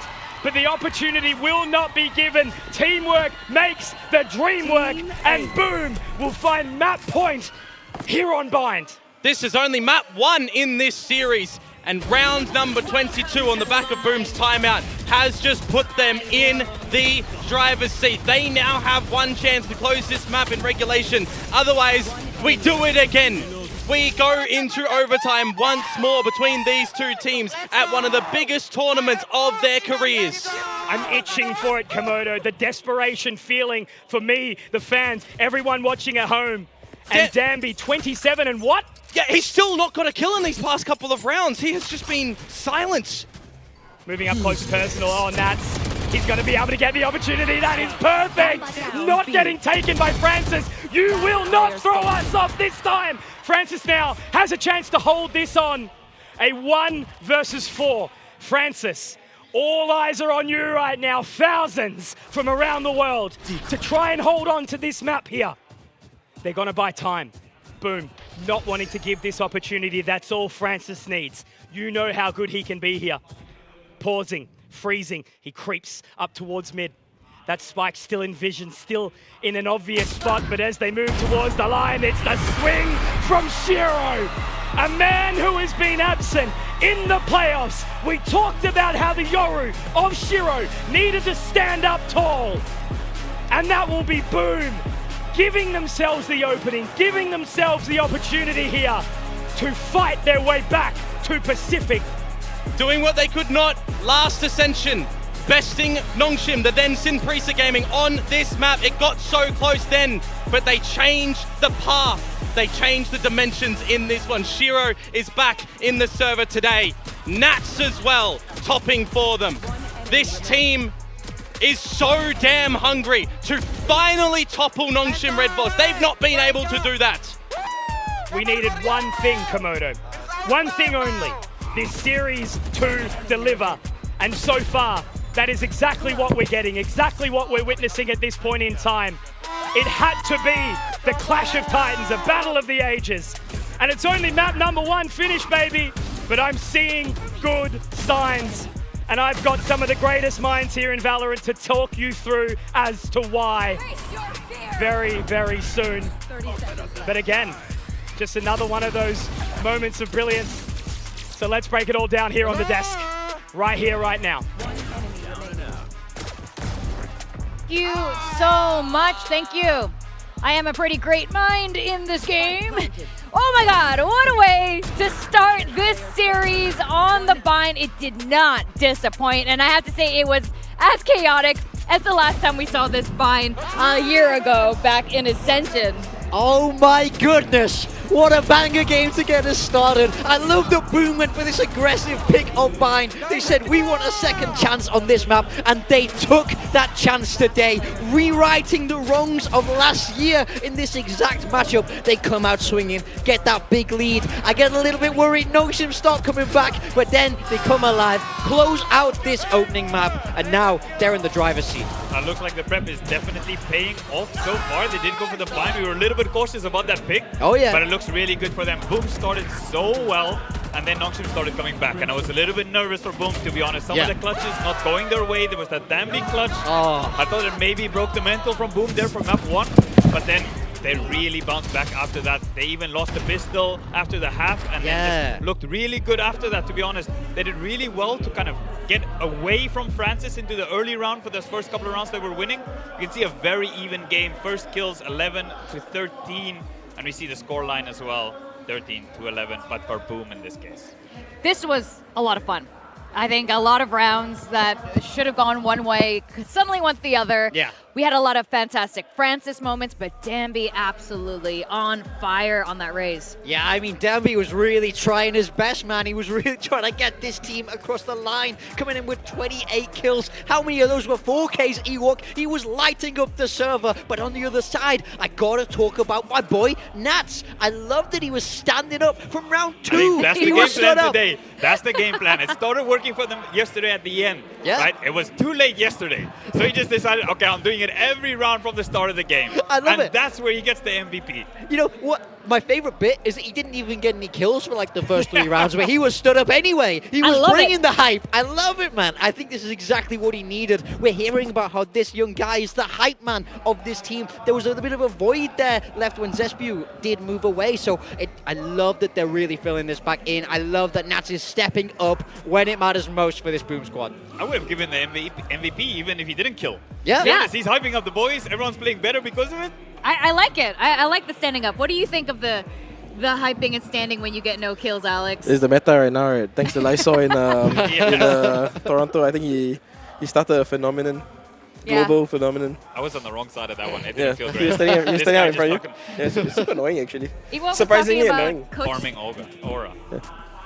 We were talking about Ewok was mentioning we need coaches to start standing up during timeouts. You can only do that in China. Yeah. Because China, they can see the coach. Oh. Yeah, you can actually. So if we were in Shanghai Champions, the coaches have to stand up. Okay, well, this is feedback for Pacific. If we could get the coaches back on stage, Ewok might also consider coming back. Now, what's really interesting, welcome to the desk. You guys know Alex from Paper Rex. Coach got a trophy. Got 2 coaches here who got trophies. But what's really interesting, a lot of people... sorry. We got a coach who never made it to playoffs. That is a serious record as well. Not every coach can make that claim. It kind of goes in my tears here right now. Oh, perfect. Brutal. No Let's do it on the regional trophy, international trophy. One international trophy, yeah. Welcome to the roasting desk. It's really fun. We have 2 teams playing today. You guys have watched these teams since Ascension and even longer. Well, you know, you have RQ obviously has history with Boom. you never played Boom in Pacific. Yeah, somehow we wanted to kind of have that indoor derby. Yeah. But apparently the script said, yeah, it's not happening. And Nongshim, you know, everyone was comparing SPG to Paper X back then. And you guys never ended up facing off either. Do you think it's a good thing? Are you guys both kind of relieved this never happened? No, I mean, I want to play everyone in the league, you know. But I played Boom 3 times. Oh, really? How many times do you guys play them?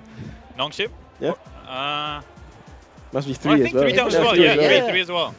So I don't know how it's built, but yeah, it is what it is, I guess. Yeah. So you only really got to witness a bit of it. Now both of these squads ended up putting, you know, really, really young players, underage players, on their teams. Do you think this was a good move? Like generally, how do you feel about, you know, getting fresh people on the squad? I mean, particularly for Boom, they have two new guys, right? For them to make it back here, I think it's a very, I mean, the core is really strong, you know. So I'm very impressed. I didn't think they'll go far because, you know, if someone's untested, you go into Ascension, there's a lot of pressure. Yeah, this is really impressive.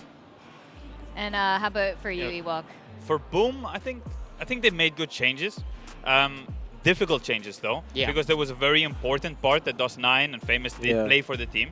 So I think it was needed in terms of what was happening in stage 2 for them. So then just to have some fresh blood, some fresh energy and everything, I think was very important for them coming into this tournament. I also think it shows the strength of this core, like you said, for them to be able to get these younger players up to speed, as well as the coaching staff, get them to fit in, get that synergy to really start working, and now we're seeing it put together on the stage. These are aggressive changes that people were doubting, and they're showing exactly why they can make it work. So I think they've done everything they needed to, and we saw it in that last map. You see the effect of Nats, you see the effect of Whitecat. These two players all throughout this tournament are really starting to come into their own now. It's coming to a head here. They won Bind. I think this is something they really wanted to do. It's probably been on their mind forever. It's just for a year, they've been waiting. It's been weighing on them. You know what? They went back to Ascension to redo Bind. It almost feels like that sometimes. We are going into Ascent next, Morgan. You know, they finally took that Bind. Do you think this is a good momentum for Boom? Because we've seen them kind of go up and down.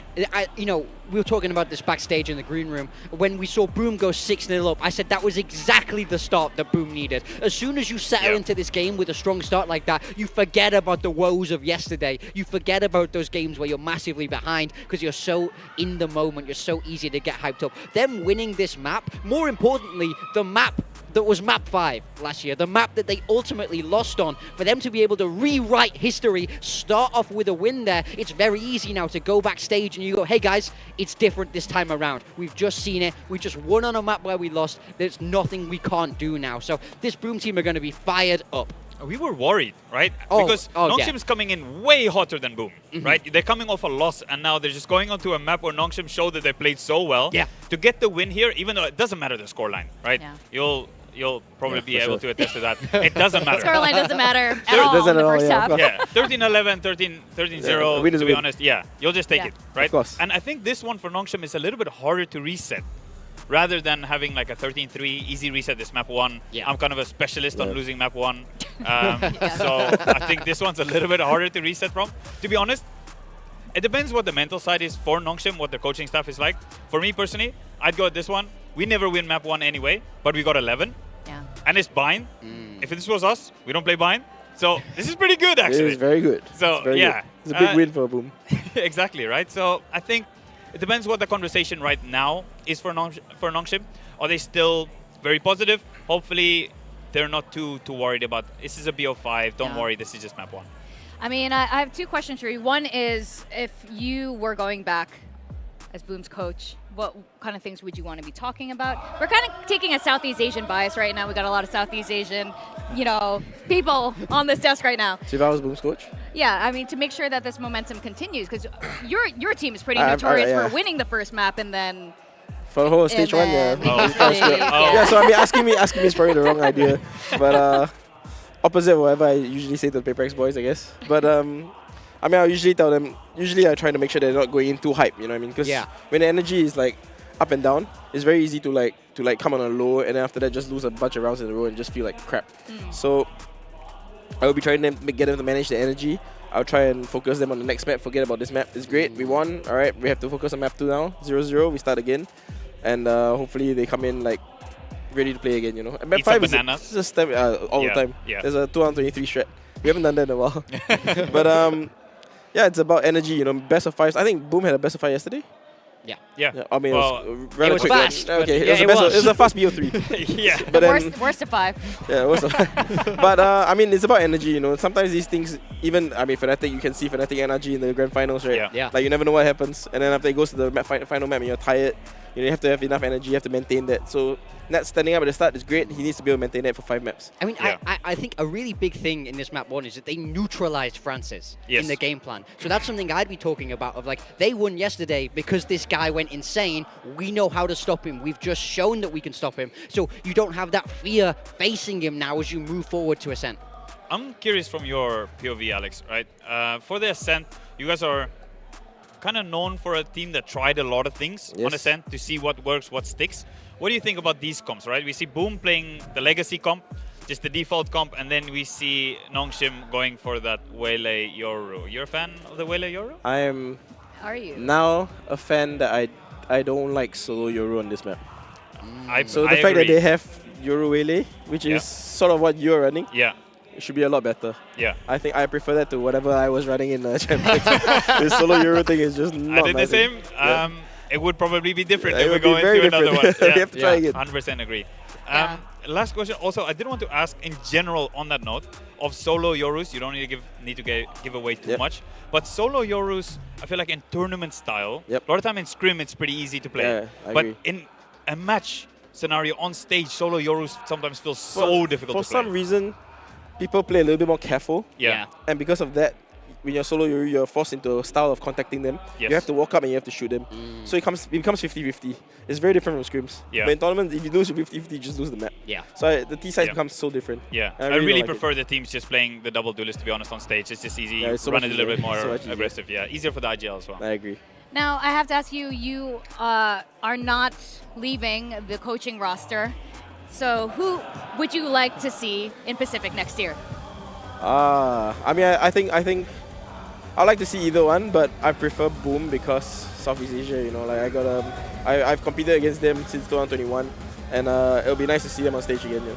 Yeah, I think a lot of us can agree with that here. And as the agents come back up, there are no changes, but I'm sure there are a lot of internal changes in terms of how they're approaching the map. Yeah, absolutely. Just want to focus on Nongshim, and I really want to highlight Ivy. He's been so good on this Vice all tournament, and I think I'm really looking for a step up from him here today. If he's able to come online, I think that could be the X factor that Nongshim would need. All right, well, we are going to be going into the second map really soon. Thank you so much, Alex, for joining us on the desk as we send it into Ascent. We know Boom, it is on a fantastic momentum right now. The question is, can they continue that momentum and overcome the stereotype, the hurdle of Southeast Asian teams crashing at some point? It is only map 2. This is a best of 5. We're going to send it back to our casters, Conky and Komodo. An absolute crash, Victoria. That is what we are wanting to see. It's hard to look away, and it's a thing of beauty at this point in time in the series. Boom, opening up, something that they did not do in this grand final last year, Komodo, at Ascension Jakarta. So giving themselves a buffer. Is it going to motivate them forward? Is it going to let them leave a little bit complacent? Yeah, absolutely. I mean, anything is up in the air right now for this one as well, right? Nongshim, a taste of defeat in a map that should have been theirs when we've got the Danby consistency coming through. 27 kills, gets one more, falls off the face of the earth, just disappears there. We move on to Ascent, and a map historically which has had some little wonky picks of agent selection from Nongshim. Always gets me a little bit giddy when I see the differences come out, but the biggest thing for Boom right now, Mitch, in this veto, right? Danby is not on a Neon until we get to the next map potentially for Corrode, and we don't even know what that's going to look like. So I'm thinking a massive pressure point for Boom is averted it for now. This is the chance to make this a second map to theirs. Pressure on their shoulders now to continue form, and it's an opening already. Francis, RB, but NC Slasher, he can find something back. Oh, he can find Ivy, thankfully, but 10 points of HP. RB and Francis also low. Xros has found the site already, however. Nat's in pressure. Just goes right past him, doesn't he? Yeah. A 1 versus 4 now for Berserk, who is very low in HP. Should just be untenable. That was such a bold play, right? I mean, he takes the risk, but unfortunately he doesn't find the reward there. Bit of a gamble, a roll of the dice. But that is a ever so important pistol round here for Nongshim Red Force. Absolutely. You want to start off good in the mid-battle. We've seen a couple of mid-battle fights when it does come on towards this map. So luckily enough that Nongshim, they do come away bleeding, yes, but at least with the numbers necessary to get the closure of this round. Still, you know, running on the double duelist comp for them with Francis on that Yori. We want to see him step back into some good favor because the performance on the last map has actually shaked him and he's dropped a little bit. So we're looking for who is really going to take over on this map for Nongshim? Who is going to deliver there against the composition of Boom, the old standard faithful comp that Nongshim have not faced in a very long time. Every team that they've played against has Vice Lock, or they're running the Breach comp for Velocity. You know, you go back towards Pacific into the T1 comp where they're getting the chamber, and it's always been different. So in this one, they go back to just playing some default Valorant against it. And they're not giving any opportunities here, are they? Francis does get the spot. Now they're going to creep on in. It's a nice little pre-fire there. Beautiful stuff. Again, we talk about the impact from the individual and needing to step up to the plate. Francis, though, denied. So it's a singular opportunity here. Now making their way in. Refract up. Shiro down. Site control taken. And that spike will go down. Now it's duck hunting season. Go and get your picks as Nongshim. Go and farm some orbs. Get some confidence. It's just these pistols for Boom. And I mean, I say that, but they've been deadly at times.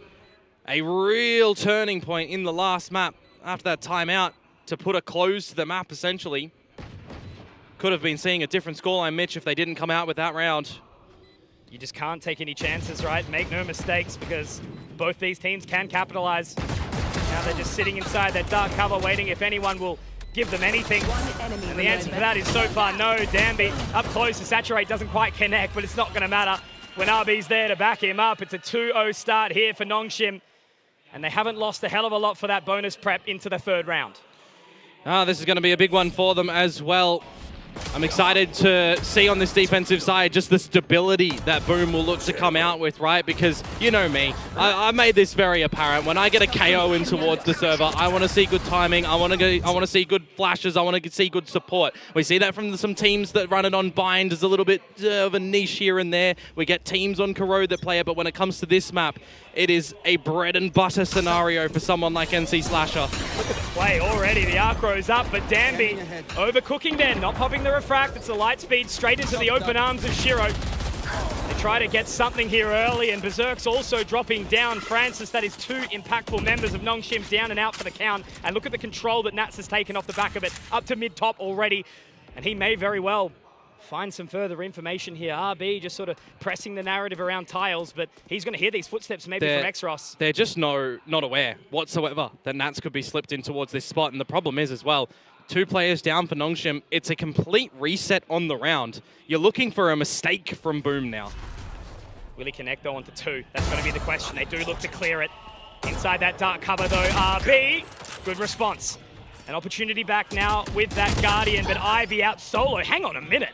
Able to find one here. These are the mistakes I talk about though, yeah, right? Well, Shiro also taken low. My word there. White Cat really kind of being the saving grace there for Shiro. There was almost a chance of Nongshim finding their way back into that one. See what damage RB is going to be able to potentially still deliver here.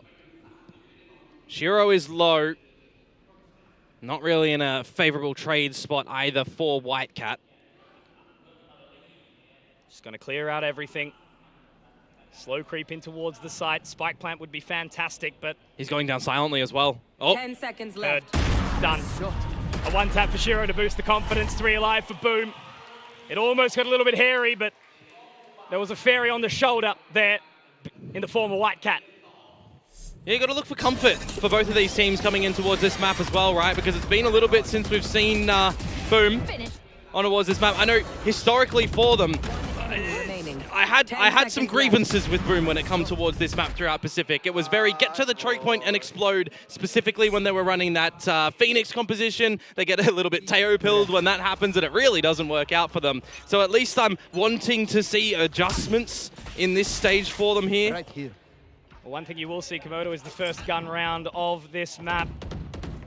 Very slow start here for Nongshim so far, just trying to scope Boom out. Yeah, emphasis on the mid control as well. See what you can figure out around the map. Ivy just doing his normal sheer wall over towards the B site, seeing what he can get done over there with the drone to press his hand a little bit. Just good investing early. Just good awareness at the moment, right, from Boom. You know that the shear is going to be here as soon as you spot out Ivy, so it's just these protocols in your research and your expectations, removing a couple of the key pieces, because you drop that shear wall, and it does keep Ivy more split from the pack in these sort of positions. You're expecting him to come really late through mid if it ends towards the A site, for example. They are burning time, 50 seconds already, no real space found. They've got to face up against NC Slasher here on short. Speaking about space though, Xros hasn't really moved over at A lobby, right? He's been waiting to see if there's any aggressions from Boom, who now are still kind of happy with the time on the clock, and it's awkward, but somehow 11 HP to spare. And that's so important now, because look at this pressure that's going to be onto Nats. He does get blinded, and now on towards the side. Danby, light speed in, refract out.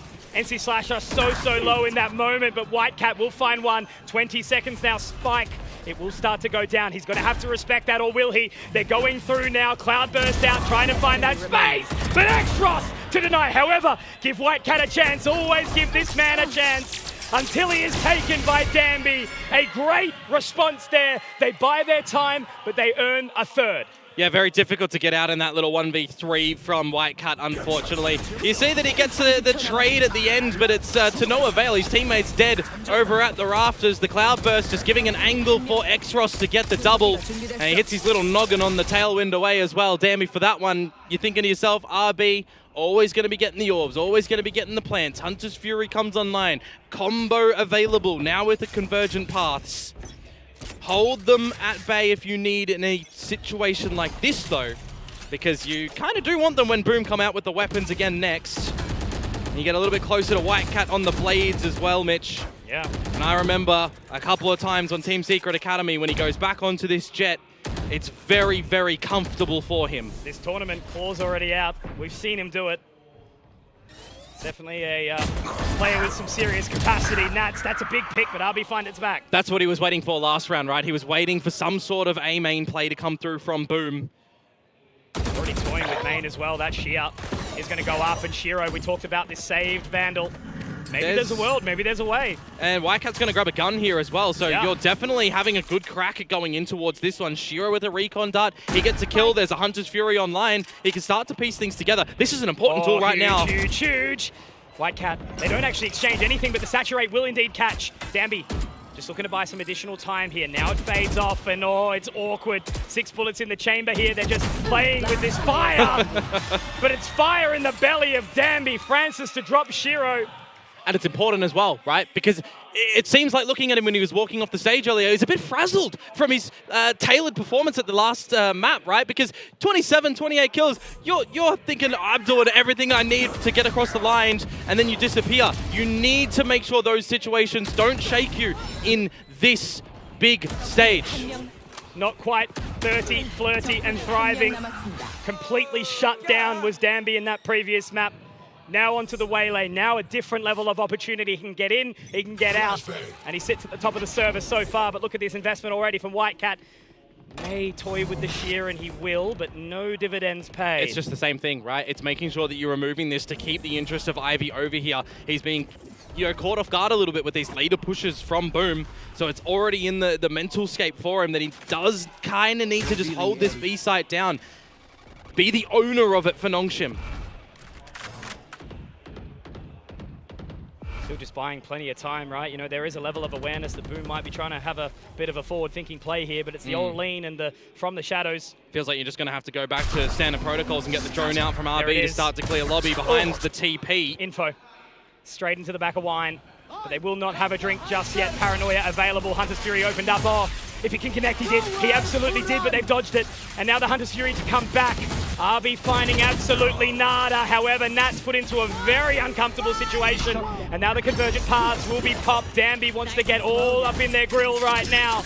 And will he be cooking? We'll have to find out shortly. Advantage taken. Spike now to go down. They are very, very close, and it's going to be an investment completely denied. Great opportunity there from NC Slasher, and Whitecat, here he is. The cap of the claws, as we mentioned, but time is ticking. 20 seconds. Whitecat into the Cloudburst, and a third on the board. Not the fourth, though. RB, they just need to contain him. They just need to keep him there. They line up. Oh. But Berserks, he can stand tall. It's always such a difficult thing against Danby when he's jumping around like a lunatic on the Waylay or the Neon. It's case in point in this round, but at least he gets traded out by Boom, and they're quick in towards the retake. They lose the opening advantages here, but they recognize that they can get in with a fast flood, and Whitecat can just take matters into his own hands. The energy that we need to see continually delivered by Boom is going to be at 100% this whole series. They always have to give this their all. Straight in for the long play again, up towards main. But they're happy with that information. No adjustments again from Nongshim at the moment when we consider this B side of the map. That's 3 times in a row that we've just got these pushes to deny this shear, to have the early removal of it. Having a look. Oh, a little bit of a stalemate there, Ivy. Won't connect, but the rest of the team will join him. And that's the big thing now, right? It's a different look. You get the drift on in. You start to recognize who is here. Oh, that's so awkward. Whitecat, how long does he try and stay in to play? Wants to be the hero, but unfortunately has to fall back towards the end of sight. And with Francis already in position, he knows exactly where he is, but it's a fantastic catch. And with Ivy opening up with 3, my God! What do you even do there? Living up to his namesake device, Poison Ivy placed. And Nats, unfortunately, looks down the barrel. And sure, there's fish in it, but he won't be shooting any of them. Nah. There's a bit of a secret spy in the round as well for NC Slasher. Lobs in the flash, catches his teammate, and then the judge can deliver the blow. So awkward, right? That's that sweat. Whitecat was so forward-thinking. But again, the additional panic, right? You know, Francis Danby just putting that pressure on. I mean, you got to remember, Boom on the back foot a couple of times in the last map, and they didn't let it phase them. We've seen times again throughout the whole course of their year, their new experience from Pacific, right? We talk about the taste that they get there, the experience, the wealth of knowledge. On a stage like this, it is worth its weight in gold, but now we've just got different value in this server because Nongshim have been there as well, right? It's just such a different feeling compared to the last series against SLT. Written in the stars, Komodo, a new entrant into Pacific. SLT, dominant force through the upper bracket. And now both of these teams having to fight dirty, take those gloves off. Only one will return. Last year, Jakarta, Boom. They weren't even meant to be there. 2 opening maps for Nongshim. Boom fight back with 2 of their own, but a 17-15 victory in overtime. Persia's orbital strike to nuke the hopes and dreams live in front of the Indonesian crowd. Yeah. And they still get their chance. An opportunity not squandered. So it seems a little bittersweet that both of them end up in this position today. Yeah. You got to know as well, right, in towards this veto, that Ascent was going to potentially be the pick to come out from Nongshim first, right? They've had really good success in this tournament for it. A bit of a sloppy start in the Now series, which, you know, put the emphasis on the other teams to recognize that they are a mortal squad right now at Ascension. They are not having the flawless run like last year. They switch it up to full senses game, Velocity getting the strengths, and meanwhile, for the flip side, Boom, this map a problem. Might be a god, but Kratos will still bleed.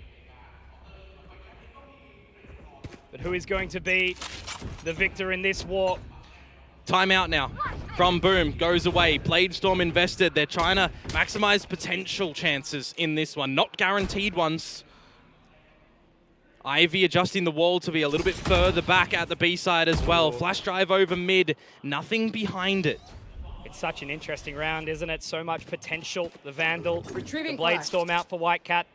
Couple of ultimates in tow if they get the chance given. The expectation at the moment for Boom is they're waiting for the recon to come out from RB to the back of the tree for a bit of a B pop, so they're starting to try and coordinate what they might be able to do over here. I'm waiting for a bit of time from Whitecat. I'm waiting for a setup for him to potentially updraft to get something out with the blades.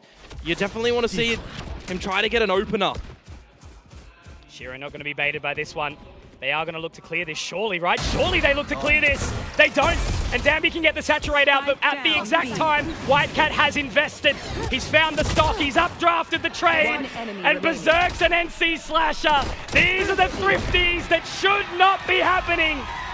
Whatever they're buying, Komodo, I want in. There's 4 alive at the end of that one. It's not even a close thrifty. They're just hitting their shots, the pistols. Nongshim overlooking a couple of crucial angles. They send in the clone through mid. You cannot be guaranteed free real estate if that clone does not get shot. You have not put your eyes on those positions to confirm non-presence or presence. And speaking of, that one is wrapped up with a bow on top for Boom, a round they had no business in winning. Stocks are rising for Boom. And an opportunity back in to try and deny this momentum found by Nongshim. A very aggressive investment towards A main right now. You got to contend with a big, strong retake now in your mind. Boom having access to the lockdown and the null command. How many times in history on this map do they get used in tandem for a strong retake? Nongshim have to recognize this. Yeah, you can throw in the Steel Garden. It might have to be the angle. Straight in. An NC Slasher, a rude awakening for Danby. A very, very important pick here, Komodo, because they are going to get moving. And unfortunately for Nats, he's all alone. The owl drone does not spot, though.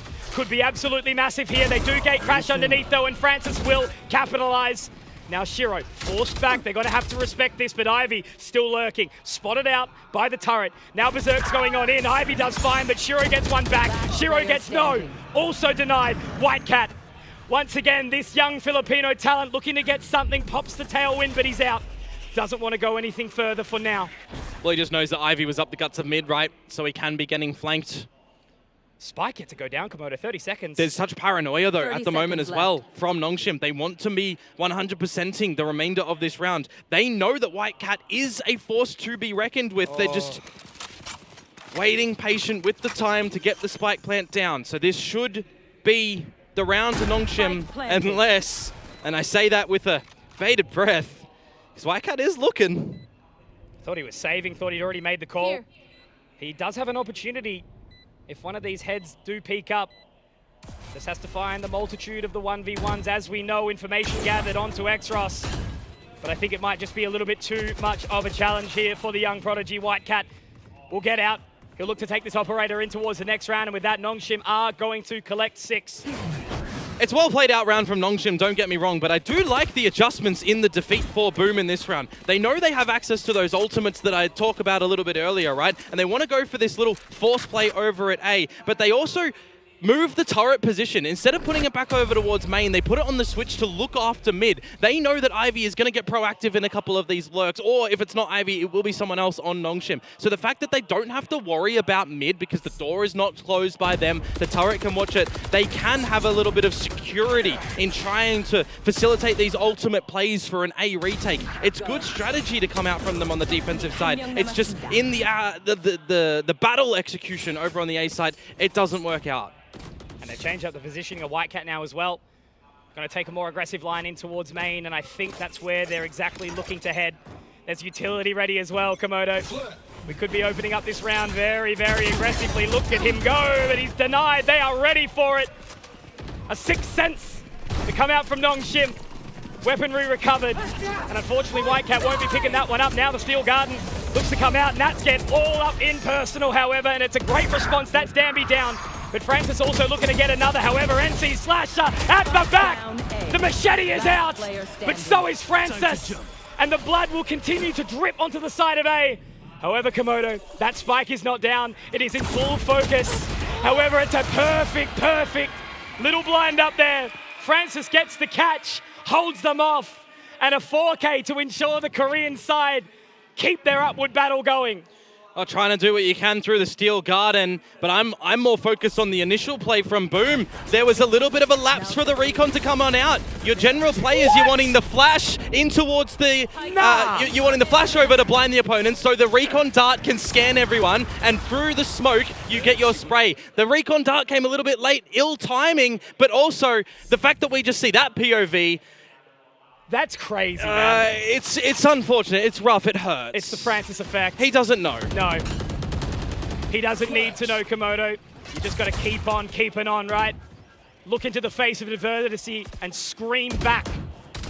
But it feels like a bit of an echo chamber at times at the moment, right? Because no one's there to hear you. Boom are on the back burner. So much pressure on Whitecat now.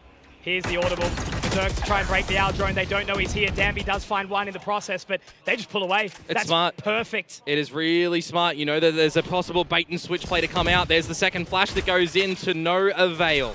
And Whitecat showed his hand as well off the back of it too, so they're just going to have to rely on this audio position picked up from Nats. Whitecat surely going to be removed out of the server. Great awareness again from Francis. He's they here. are going the right way. He's here now. I think that's the biggest thing. The 4K to give him confidence. Just got to be careful of the short play though. Ivy drops Nats in the process. NC Slasher will get one back, but again, Francis is there and he's scary. However, Danby might have overcooked there a little bit. They've got to wait for this one. Inside the dark cover still, a couple of warning shots out. But a fadeaway play from X-Ross. And now Shiro knows that Francis isn't too far away to just keep him interested, keep him invested. And once again, some heads-up play from Nongshim. They do not let that panic still in. We are used to a bit of back and forth, aren't we? There's a scattering of rounds here from Boom, but it's just not enough. Now Nongshim are starting to really force themselves into a favorable scenario on this attacking side, getting the trades out, getting dirty in these duels, living just in the scrap battle. Big round now for the last one of this half. The drift for Francis to go first and foremost, but a lot of answers for Boom. Mind you, lockdown and null command still not used. I am livid that we're waiting for them to come out. They are huge ults. Sometimes you just gotta use them, man. You've upset Komodo, Boom. You better apologize quickly with a round answer here. They are having a look again. Whitecat taking that full forward control. Ivy about to meet his makeup potentially. Yep. And there it is. Taken down. Because he sees nothing, right? He wants to see if anyone is pushing a little bit more forward. This deeper shear, you can have reliance on it, but he wants to take things into his hand. That fake out got a little bit too far down. But again, they decide to pull away. It's just it's gonna be the switch now. Nongshim are kind of forced to go into a drift play. Maybe you're trying to line up the Hunter's Fury or the Convergent paths behind it.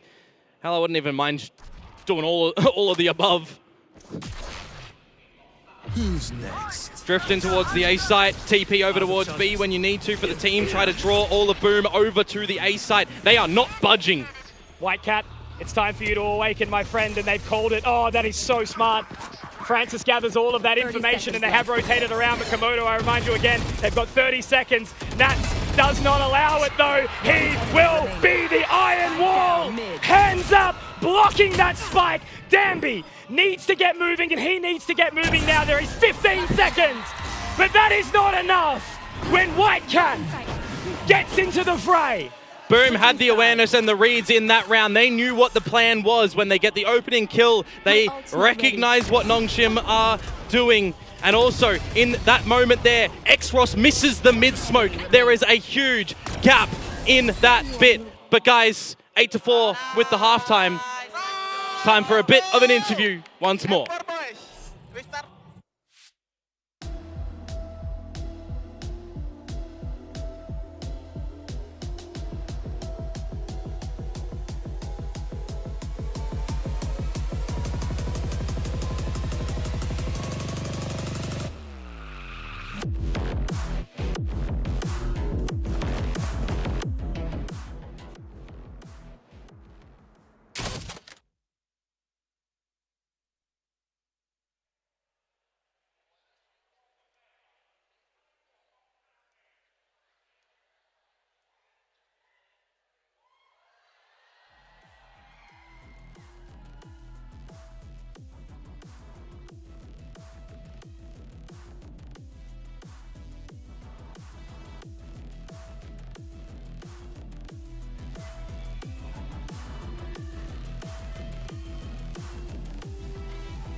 As you can see, everyone watching along globally, Imperial World Samrong is the place to be down here in Bangkok, Thailand.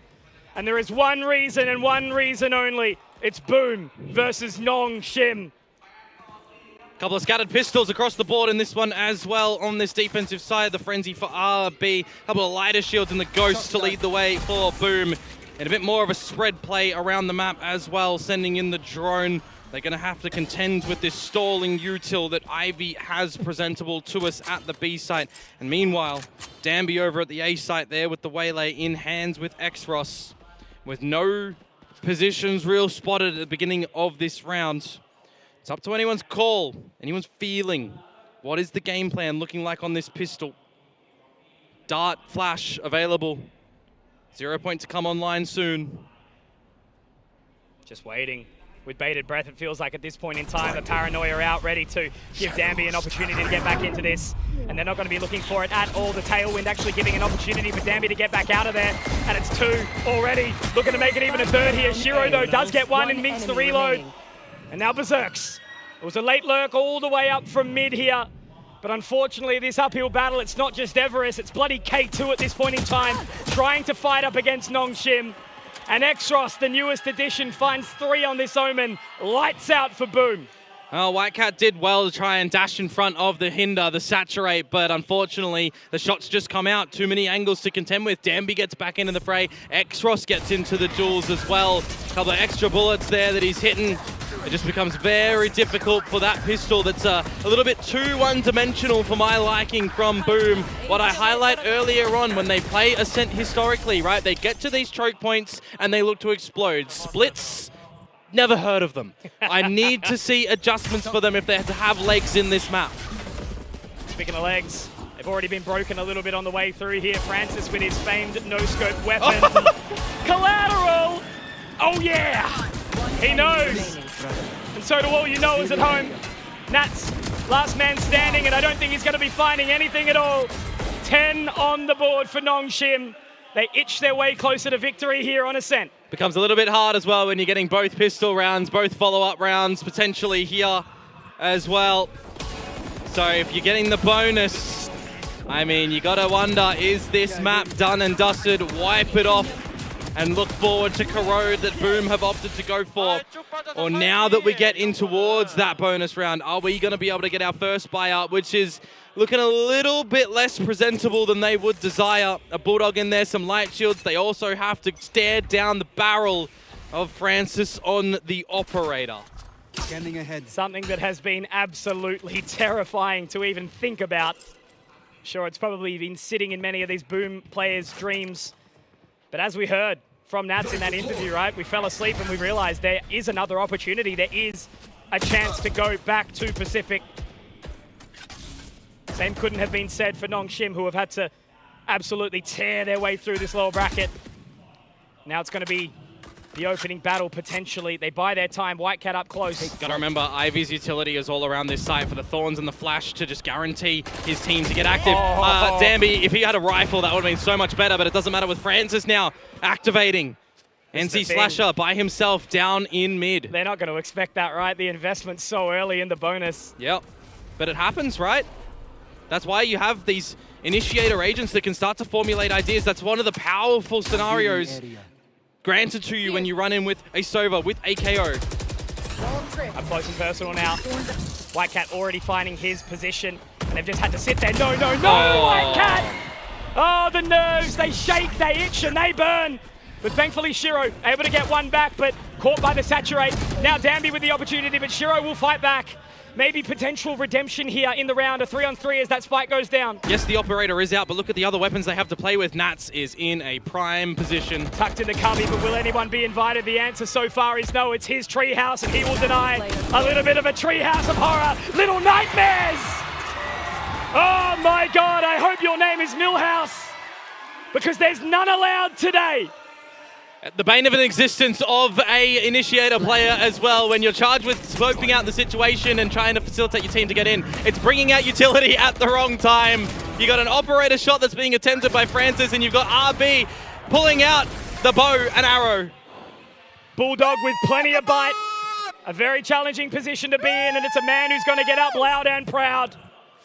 It is just that bonus round, though. Remember, it was the chance for Nongshim to steal it, but the first buy up for Boom working. Still trailing 5 rounds. It's that motivation, though, that Boom need, Komodo. You know it, you live it, you breathe it. Yeah.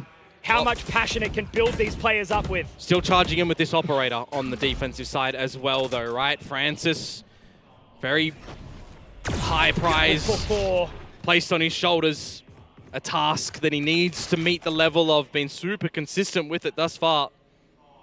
And there's information gathered from Berserks there as well, but Ivy's seen it. No further duels going to be occurring this time. The Arc Rose to take some further control of main, but it's going to be a short battle. Dammy still has the saturate here as well. You know if he sees the shoulder, if Francis hits a shot or misses. Oh mate, what are you doing? Word. But Francis is still going to get one, nearsighted. But he has his glasses on, will be totally fine for now. Holding to the second shot, of course he's going to hit it, and he gets out of dodge as well. Now Nats has to connect with the shot, but Xros is there to support the dynamic duo on the side of A of Nongshim. And it's all Red Force right now as Berserks. He just has to wait for his coffee order. He's just forced to capitulate. He has to save this gun. He needs something in the next round for Boom to be able to have a glimpse of success. Just looking down the massive tunnel and the light, it's very, very small. The fact that Danby can go down for free and they still respond. Yeah. That's the Nongshim effect. A miss in the spatial awareness around the map. He's checking his corner. We're not getting any, clones going in, any flashes to permit him an entryway. It's shoulder checking the angle and just didn't realize the Boom were that far up short. You understand sometimes you need a miss checking a couple of those corners. Yeah, okay.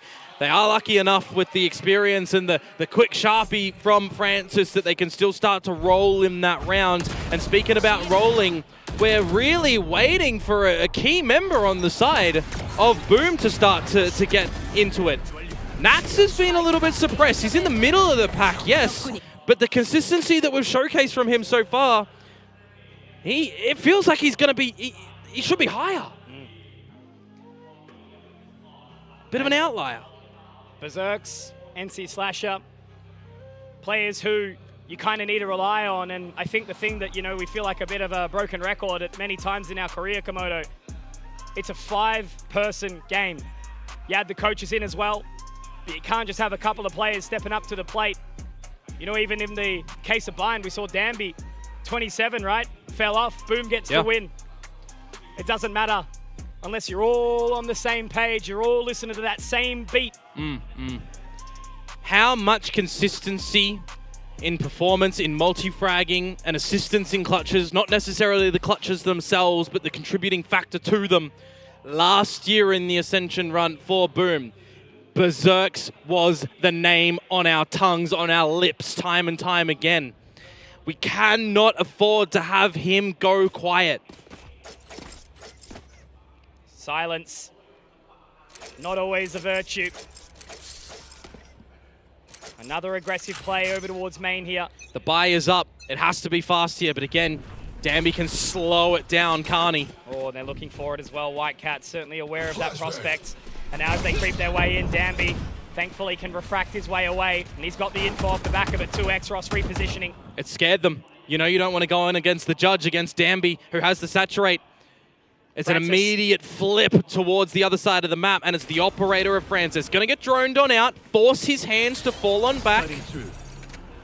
Really heads up Valorant right there, getting rid of the Yoru, but he wants to go back in. He wants to fight dirty, but they're going to peel away. Once again, Boom not overstepping. Yeah, it's good patience as well, though. Bar Francis going in for the peek towards main. The rest of the team just charge to hold an angle apiece. Be a little bit more reactive where required instead of proactive for Nongshim in this round. There's no losing from here for Boom. They have to find this round. 40 seconds to go. Tree to be gathered. Or not. The peel away. You can't bait this wall in mid, guys. You're going to have to bully your way through. You're going to have to step together, and only 2 go through. Oh, that's not good at all, is it? RB already up very, very close on the other side of this dark cover. Drops one, but NC Slasher, they weren't ready for him. The Sheer actually baits into their good play. Now Francis opening up with another. They look to get over towards this side here, Komodo, but with only 15 seconds, they just don't have the time, do they? They have to get in, they have to get moving right here, right now. NC Slasher caught on the line, looking to get this spike down, but they find it, they get the space. How have they done this? Boom! What a turn of the tides! Danby now. Will he even tempt fate with his clutch? He's gonna give it a crack. Door broken. NC Slasher giving that position up. Nat's also playing close. He's going to have to make his way through the shadows, try to get his way out of here. The light speed in. Information gathered. Control now taken, but it's a flip of the tide, and Nat has played that to absolute perfection, keeping the interest of the Waylay and finding a round back. What did I say? What did I just say before we went into that timeout? Nats, it feels like when we've got success, he's being a factor in these moments. You're not really expecting that sheer to go down and a player to be behind it. It's a little bit of an unfortunate one for NC Slasher, but it results in a good fashion at the end of that one. But for me, it really is when that drift is there and all the information is gathered by Francis to communicate to Ivy for them to play at the back of the site together. The flashes goes in, the corners are there. Boom, hit the shots. They are holding on, but they need to keep going. They need to make their own plays. The theft of that round was surreal for Boom. And now as information goes in, Danby doesn't even get to refract out of there. Maybe just a little bit of indecision and panic again. Talk about how important it is to just remain focused, stay vigilant. And with Danby going down, that's an opportunity again for Boom. With that one way, I mean, you're generally seeing the tootsies of your opponents there. Feels like it's my way or the highway there, and Danby had a bit of a crash. A little bit uncomfortable now. Nats, lucky to be alive. There's such a premium placed on Ivy's shoulders at the moment, and he's just been zero-pointed. None of his utility available. Calling for the cavalry. Has to pop from the shadows to join his boy. But again, they've got time. They're uninterested. Yep. RB, the map flips. Oh, RB. Of course he can find one. And now as they make their way out the tiles, it's a 4 versus 4 angle. Up towards short, null command pop. That's the ultimate you were talking about last. It's gone lacking until now. So the investment of the position in towards RB, he goes forward. And Francis has found a level of suppression, but they're trying to get their way through heaven. Or will it be their hell, Komodo? Whitecat at the forward. It's a bait and switch. Shiro able to catch Francis, but Ivy is still here. He's taken down for now. It's going to be RB. Has to be the hero. But he is denied as well. A 1 versus 2, but Extros the spike. It's dropped. It's down. And NC Slasher! How have they fumbled that? It was the timing up through the tree, up through the wraparound. When you've got that play in towards the site, you've got Francis. One angle to watch the rafters, but it's the play in from Ivy that drops the spike. And he gets traded out in the end, but it is to no avail. 10 seconds to go, and Exros will just stand and deliver. He could have left. He could have retreated for the safety net for the spike to be gathered and toyed with the timing on getting the plan, but no, he wants the kills. He recognizes the situation, and now Nongshim have 6 map points. As now we clutch into an aggressive play down A. They want to close this thing right here, right now, and Danby, he's going to make a bloody good effort towards it. He's going to get out, but the Hunter's Fury is popped. Information gathered back. They're going to buy the additional time here, Komodo, but that's information gathered again. Information is so key, is so powerful, but so is Danby. The conversion paths, and Shiro will just have to deal with it and just look into the claws of Danby. Lightning fast, lightning quick, and a map on the board for Nongshim. 1-1 this series. Lightning and electricity in the arena. And for the Boom fans out there, this one's going to be a little bit shocking too, but for the Nongshim Red Force folk, this is a little bit more comfortable for you. They started this tournament slow with a loss. They start this series slow. Well, maybe not so slow, but with a loss. Now they equalize 1-1. This series guaranteed at least a 4th map. 13-6, and it doesn't feel like it. The amount of rounds that were just within reach, right? You know, we even just throw it back to one previous. There was no chance that Boom found their way into B, but they did anyway. They secured that round, only to fumble it immediately after. Yeah. And then Nongshim just looked to shut it out early. And it's a couple of those micro decisions and the macro outcomes as well, right? Something that just is in my head. Danby getting, flashed on in, going into the smoke when the scan comes out, spraying the opponents down. That's the play that Boom were looking for. A staple play when it comes towards this map for some A-main control. They miss the timing. Nongshim do not. These are the situations that you cannot afford to have these little lapsed moments, to have these mistakes, because they will cost you. I remind you all again, we're going to harp on it the entire time. This rematch of the ages, it was an opening for 2 for Nongshim last time. Now it stands as a 1-to-1 affair. And with the corrode around the corner, we haven't seen a hell of a lot of that come through for some of these sides. So let's listen to our analyst desk to break it all down. We'll have to hold off for another second though, because again, it's just been this fight. The brutality brought through from all of these individuals, just showing what it means to have to play at the highest level, to have to continue to put that strain on. Victoria, what are you thinking? I'm thinking a lot of things, Conky. But one thing I'm definitely thinking is I hope Boom hasn't lost it. Because we got a couple of rounds to go, and I don't want them to lose any of that momentum that they got and achieved on that very first bind. But Ascent, definitely Nongshim has had that in their pocket the entire way. Now on this panel, of course, we got Ewok Big Time. We have another special guest. You'll hear his voice. It's Russ joining us. Hello. Hi. All right. I want to talk to my analysts. What do you guys make of Ascent? Are we delighted? That's a bounce back from Nongshim Hell Red Force. yeah. That's exactly what they needed here. They needed to recover after that close first map. We spoke about it. Is their mental going to be strong enough after that very, very difficult opening map, but they came straight back, particularly Francis. He was locked out in map number 1, map number 2. He gets active once again. This is exactly the turnaround you need if you're a Nongshim Red Force fan. Both teams taking the map picks now. We definitely have a series on our hands. Nongshim taking it 13-6, a little bit more dominant than Boom did. I do also kind of like the composition from Nongshim a little bit more than that old classic comp from Boom. Russ, what do you think? Yeah, what do you think about these Ascent comps? Yeah, for sure, man. Like, what Nongshim did in that game was insane for me, honestly. Like, even though, Boom lost very heavily, I think this game was very close. The rounds were going back and forth. They were so close in the round, especially one of the last rounds here now. Like, bro, they went from B to A, from heaven. It was just amazing to watch, man. Extros gets the 1v2. Literally, for me, that is VALORANT, bro. Honestly, it's so sick. I mean, I've got to ask you here. I mean, you're an IGL yourself. We've seen you all tournament, putting up numbers on that role. What are your thoughts on the 2 IGLs of these both teams? Both very, very strong IGLs in NC Slasher and RB now. How do you compare their styles? How do you find it, especially to play against? Right. I mean, playing against actually Boom was kind of like a lot harder, I feel like, especially because of Shiro, like he might take a shot somewhere and all of a sudden he's in the same place where he was, and it's like always catching us. Whereas with Nongshim, it's a little bit more different. They make you, they put you into the chaos kind of thing. So it's kind of annoying to play against. So both teams are, they have their own strengths, I feel like. So yeah. It's quite ironic in terms of people used to always associate SCA with chaos. But a lot of our new Korean teams that we're getting are a lot more chaotic than what we're used to. The traditional Korean VALORANT. If you say to me maybe a year or 2 ago and you're talking about what is Korean VALORANT, what are you thinking?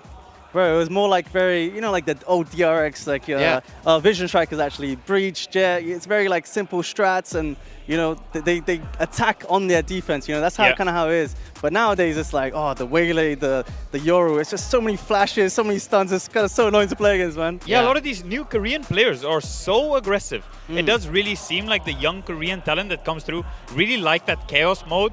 I wonder if Paper X maybe had a little bit of impact there because everyone always wants to play like Paper X. They often reference Paper X, but whenever we talk to Paper or Alex, who is here as a guest, he's like, well, until you beat us, you're not Paper X. Fair enough. But I do want to get your opinion, Russ, on that note too. Having watched these 2 teams, especially today, they've made it to the final day. They've been in Pacific. Were there anything interesting that you've picked up, whether it's team comps or the way they approach certain maps that you think you'll take away into your future? Yeah, I mean, for me, it's like, this tournament's been a long tournament. So for me, like, the development throughout the whole stage has been what you want to take away from this, From day one, like, the changes the teams were making, and like, how how well they improved throughout the whole stage, like especially Nongshim. Like at the start, they were like, they weren't looking as good, but they developed, and this is what this tournament is about. And 100%. The endurance is needed. Like if you're a team coming to this late into the tournament, you need endurance, and it's hard. It's very hard, but respect to these guys. I'm curious on that endurance point. Alex mentioned, right, that Nats was standing up a lot in the first map. Yeah. This map, not as much already.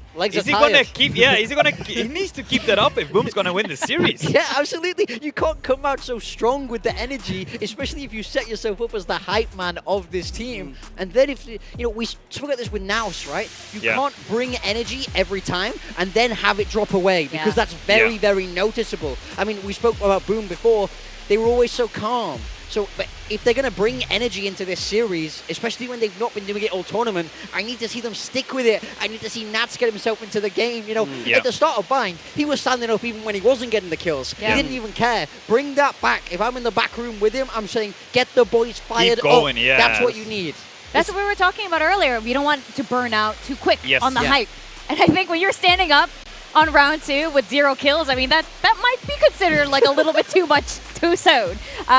But I think this is really important for Boom to be able to mental reset. That is name of the game. I'm sure you guys had the same situation. And I want to talk about your journey actually from Challengers coming into Ascension here. What was like the biggest difference that you saw playing regional, regional, and then going into this?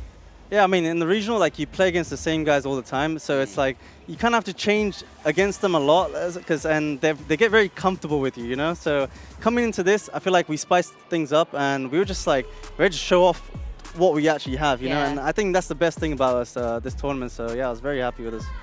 I am curious, we did talk, I'm going to put you on the spot a little bit here. Oh, okay. Right, you guys did play against Nongshim twice, right? And curious, you guys went for the same veto as well, right? Yes. So we were talking on the desk here. We wanted to see potentially a little bit more adaptation, just more new things. Is it just because of lack of time? It's so hard for you guys to add more new things just because you guys are playing back to back, basically? Right. No, yeah, for sure. It's definitely because of the lack of time, but at the same time, I think the problems we had wasn't anything to do with the game itself.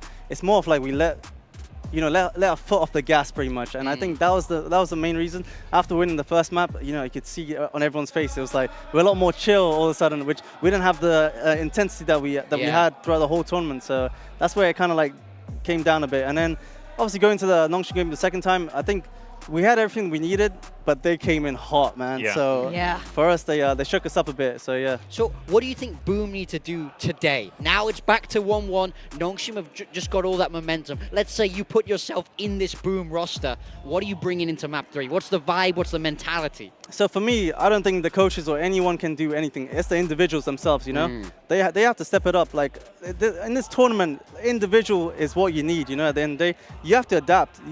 And obviously, if Berserk, I want Berserk, I want NC Slasher to step it up, man. Like, I think these guys are insane, and when they step it up, it's over, man. Like, so yeah. So there's definitely still some hope for Boom, it sounds like. I think there's plenty of hope. I mean, this game, this was Nongshim's map pick, right? So this is what they want to open the best of 5 with. This was their whole plan to settle themselves into these series. So if you're Boom, you got to remember, this is a marathon, not a sprint. It's okay to lose a map here and there. It's about how you respond to that adversity that's going to ultimately define how they move through this series. Well, I'm curious how they're going to respond on Corrode. Exactly. Yes. Right? We've been seeing the Neon come out for Whitecat, right? As I said yesterday, I'm more of a fan on the Waylay for that map. I think we'll maybe see the Waylay for Nongshim.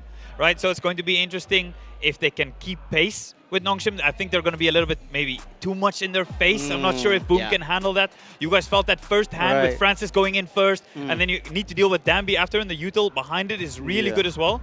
What do you think Boom needs to do? Of course, we don't necessarily know the Nongshim comp here, but if they're running the Waylay or they're running a double duelist, and Boom's still running their Sage with the Neon, how do you think they need to play that defense side? Because I feel like so far they need to get a little bit more rounds on the defense. Yeah, I think, they have the Sage, but it feels like, oh man, I think I want them to see doing something like more aggressive on the Sage, And I want to see them set up the wall a little bit more deeper on the other side of the map. Like, it's more like that for me. Like, them just sitting back, you know, I don't really like that. He's doing his own boost and stuff. It's cool, but I feel like it's come so deep into the tournament right now, you want them a little bit forward, fighting a bit, you know? Yeah. And that's the only way you shake up Nongshim, because if you stay back, you're just going to get Yuto dumped, and it's over. Yeah, give that double duelist too much space and you're going to get run down. Yeah, I think that's a really great point. I think on a team against Nongshim, where they thrive on that pace, they're so good at going fast. We saw this from Boom in map 1. It's them who controls the tempo. They come out, they win the pistol, they win the bonus, they get momentum, and they're playing these rounds really fast. They're forcing Nongshim to adapt. So I really do agree with you. That's what I want to see, especially from someone like Shiro, who can control that pace as an IGL. Well, for me, from this Ascent, I think we saw a little bit too many instant aggressions on the defense. I want to see mid-round aggros, because they were playing the default comp, right? You as an IGL, you're expecting that A dash, you're expecting the VS, maybe the top mid one, you're expecting it instantly, right? So a lot of time there is time to counter it. I think Nongshim can get away with it because they have the Wele, you can just TP back, but if you're the Jet, you can't do that, right? No. So I'm expecting, or I'm hoping rather, to see a little bit more mid-round aggro. Maybe some re-clear with the Sage and then putting a deep wall down. That's what you need, literally, that's what you need to win. Like, they need to spice something up. For me, the Corrode doesn't look that good from Boom for me. Like, you know, if they do something crazy like this, I think they can take it, man. But you don't know what to expect from Nongshim in this map, honestly. Would you like to see a comp change? I mean, you spoke about aggression with the Sage. You're asking him if he wants to see a comp change? Yeah, from Boom. Okay. Is now the time. You're on the Boom roster. Are you going, guys, let's mix it up? I think they can do it, honestly. The Sage, I think you can just change to whatever you want, honestly. Like, so it doesn't really matter with that. Like, I feel like they can just put another Sentinel and it's like just as good, you know? So I think they can spice it up for sure. And they don't need to change as much as you think, you know? Yeah. Or maybe put a duelist in there for Shiro. A Yoru in for Shiro, get him off the stage. They play the double duelist as well. That could work as well. I would love to see the double duelist, honestly. The Shiro playing on the Yoru is too good right now, man. Yeah, 100% agreed. They absolutely have to win Corrode. Yes, it won't be over if they drop this map, but the 4th map is Lotus. Yeah. And we know Nongshim is... First-hand experience of Lotus. And you guys are Lotus merchants. Yeah. You guys have been really good on the Lotus so far. Right? But Nongshim was, on the day, they were stronger on the Lotus. They're very good, man. Like, Dambi on a different level right now. So he's come back to life, honestly. Like, seeing Dambi play right now, it's insane. Obviously, combo in Francis, it's like a recipe for, man, it's too good. It's too good. Yeah. I love watching this, man. I mean, now you've seen the first 2 maps of this series. I'd love to get your final prediction. I know it's on the spot. I know, but you know, that's why we're here. The people want to know who's winning today, It's a two-sided question. It's who do you think is going to win, and who do you want to win? For context, we're on the Boom side over here. Said Boom. We're on the Boom side here. I did. The Nongshim side is that predicted side. Nongshim. Yep. Even if I just want good Valorant, but I picked Nongshim. Right. So for me, it's Nongshim as well. All right. The 3-1 is coming. The 3-1 is coming. There's no hope. Where's the whimsy? No, dude, trust me on this. The 3-1 is coming, dude. Nongshim are looking too good right now. I think Boom are a little bit rattled. If they can step it up this map, I think this is the only way we would know, you know. So Yeah, I would be really keen to see what they do bring to the table on Corrode, and some of the changes that you guys have suggested. I think if they're not changing their comp, this is something that they have to do. Nongshim already knows how Boom likes to play on Corrode, how they're playing right now, and surely they're going to take advantage of their mental right now. They know Boom is mental boomed right now, and if they don't reset, all Nongshim has to do is stand up during a timeout, and it's over. I want to see that again. I would love to see that. Just want to see Nat stand up, man. I know. Yeah, just keep standing up. That's the big thing. I think if I'm backstage with if I'm backstage with Boom, I'm saying, guys, we need the energy. I know we drop behind, early, but I don't care anymore. It's not about that. And ultimately, you get a chance to play on stage. You're playing in front of so many fans that want to see you win. You owe it to them and to yourselves to give a show. Screaming for Boom. Every time they get around, it's huge. I'm getting goosebumps just sitting down. Yeah, it's cool. It's insane. Yeah, it's been really fun, actually. The Thai audience has been awesome. How have you been enjoying Thailand? Oh, I love Thailand. You know, it's one month here, and it's like, honestly, I just love the food, the cars, the people. Everything's so good here. It's just too good. Everything is awesome here in Bangkok. But we are going into the 3rd map of this series. It's going to be a Corrode. And the gentlemen here have brought up really great points about the Asian comms and what they need to be doing with that. Okay, Nongshim. They're gonna go for the KO. I think this is the MIBR comp. This is the one that kind of smashed us, to be honest. So I'm curious to see if the Danby Waylay is going to look anything like Aspas Waylay for this one. Yeah. Because that was a hard one to deal with, if I'm honest. Yeah. On the side of Boom, they're not making any changes, but it's how can you adapt? We just heard it from Russ himself. We want to see mid-round aggression. We want to see them disrupt what Nongshim are bringing here. Nongshim have that surprise factor, so Boom have to come out swinging. They need some momentum back in this series. And thank you so much, Russ, for joining us. Do you want any quick words of advice for either team?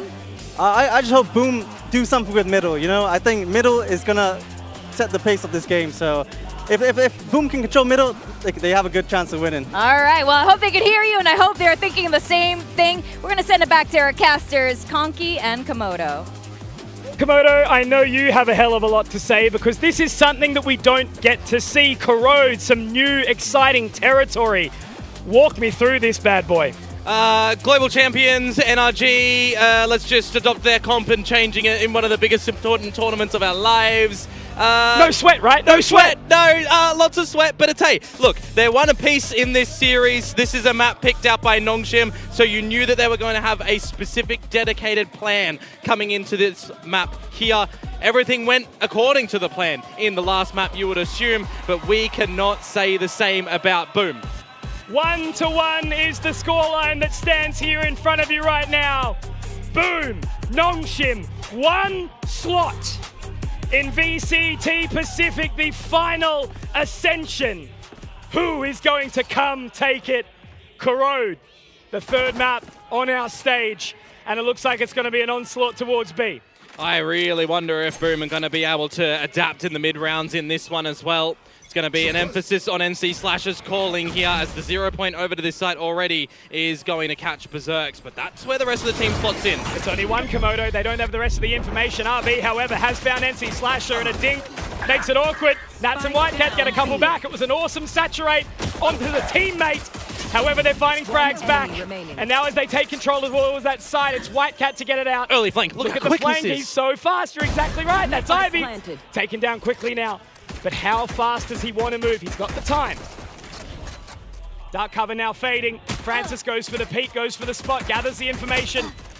The heal is available for Shiro. Need a new gun. Slow, exactly right. Running out of bullets. They just need to keep him out, keep him interested. Off angle for Francis. Just play the 2v1. The old bait and switcheroo. There it is. Another pistol here for Nongshim Komodo. They're making it look good. That makes it 4-1 currently for the counters out there on the pistols. It's a good strat from them as well. It gets really awkward with the saturate that does come back from Danby though, doesn't it? The team is trying to get out the shots and they're not really able to do so quite swiftly. Could have been a worrisome situation. Now, the reason earlier, Mitch, I kind of highlight NC Slasher as well is because we've got these old IGLs that switch roles onto these duelists. Shiro having a performance on the Yorus, so on down. Francis the same. We go on to more normalcy on the agents for them when it comes towards this map, but a lot of the mid-rounding, especially on that last one for NC Slasher, has been lacking. RB is such a veteran when it comes to the calling. And I really do think at this sort of situation when the stage has this much pressure on it, that can get the better of you as a newer IGL. A staple of Korean FPS. RB has been around for a hell of a long time here, and as they make their way in towards the side, I think there's a couple of unchecked positions. Great saturate from Danby, getting the information onto Whitecat, but he does get the shot back. However, it's going to be too hard for him to overlook all these angles. And now as NC Slasher does find some additional damage, the heal orb is available. Still some chance to try and take out some of these weapons as a reposition of Francis goes forward. If you're somehow able to find Francis here and bring it into the 2 versus 2, could be cheeky. Really could, but Danby's going to be there to try and join the party. And party he shall. Just looking to clear. And unfortunately, Shiro will have absolutely no idea. Dodges the shock bolt. He does need to make his merry way back to the site to die. So that is a thing, and they're kind of aware of it as well, but the emphasis now for Nongshim is save the 3 weapons that you've got, take the Bulldogs into the next round and forego Shiro. He's going to try and get an exit kill here before he goes up to the spike, or he will just die to them because they have found him. There you go. Nongshim for the 2-0, clean as you love it. It was a great factor in the last map. Now is the time for Boom to really shrug off the last map, shrug off the first 2 rounds here, and put focus into this gun round. A 13-6, feeling very, very close, however. I think it's a bit of a scary prospect of Nongshim finding round after round, removing that level of opportunity. You know, Boom's already given themselves an advantage here by finding that opening map of Bind, but it was close. Nongshim never felt like they were truly out of that map, and now as they go forward, Dambi's happy with his information and he's back out, but look at this push through from Boom. Oh, Ivy cannot bully his way through the slow orb at the moment. Eventually that wall is going to drop and they're all just there for the picking. It's an awkward hotel lobby situation, isn't it? The elevator, they're all waiting for it, but only one member's going to be looking to go up. They continue forward now into the link, and 3 alive to get this spike planted. 1 enemy remaining. Make that one. Xross has found it. A little bit of an overstep on that peak, and Nongshim making a very, very good look at a bonus here. And this is a, mate, this is a rocker. This is a shocker for Boom. You got 2 opposite sides of the spectrum at the moment for this one. Nongshim, I'll call this one still quite a clean rounds to come on through. The space that they get, the call, they're stuck in the open outside the A lobby, right? But they're all hitting their shots where they require, despite the low HP left on RB and Xross. Berserk's just nothing that he can do. It's daylight robbery, Komodo. They've taken their grab straight out of their hands. 3 Vandals for free. Crazy sort of stuff. So yeah, Nongshim really with some heads-up Valorant right now, getting out early. Corrode, as we know, is one of those maps that rewards aggression, rewards concise gameplay. And that is something that Nongshim are very, very well known for. This is such a difference to the start as well for Boom on some of the success that they've had for Corrode throughout this tournament as well, right? They started off good against Motive with rounds here or there, consistency with a couple of blocks of rounds in a row. Not really scattered play like we saw over on Bind. The game against E-King, I'm Australian, and I'm going to say it, wipe the floor with them. The defense 10 to 2 half. It happened. It happened. It really did. And now's the time for them to sit back and probably try to cheat this round. Because if you don't 0 to 4 start, that's where you really need to start to get back in. They've just got to back themselves. That's the only thing. You know, you start questioning your decision making. You know, you're parking that conversation on NC Slasher. People like Berserks that you need to rely upon. Boom. Yeah. They don't have the home crowd buff. They do not have the masses of Jakarta driving them forward. On such a tight-knit arena as well, you could feel every vibration. The floor shook. It does here as well, but not the same for Boom. They? That's what Russ was talking about. Got to have emphasis on mid. It's going to be all guns blazing, it would seem. You've got an angle to one side. RB spotting out Shiro here, and he's already caught. Are they going to be ready for this wrap, for this flank? Ivy. Oh, no. Poor Nats has looked the wrong way. Check twice before you cross the street, my friend. And now back down mid.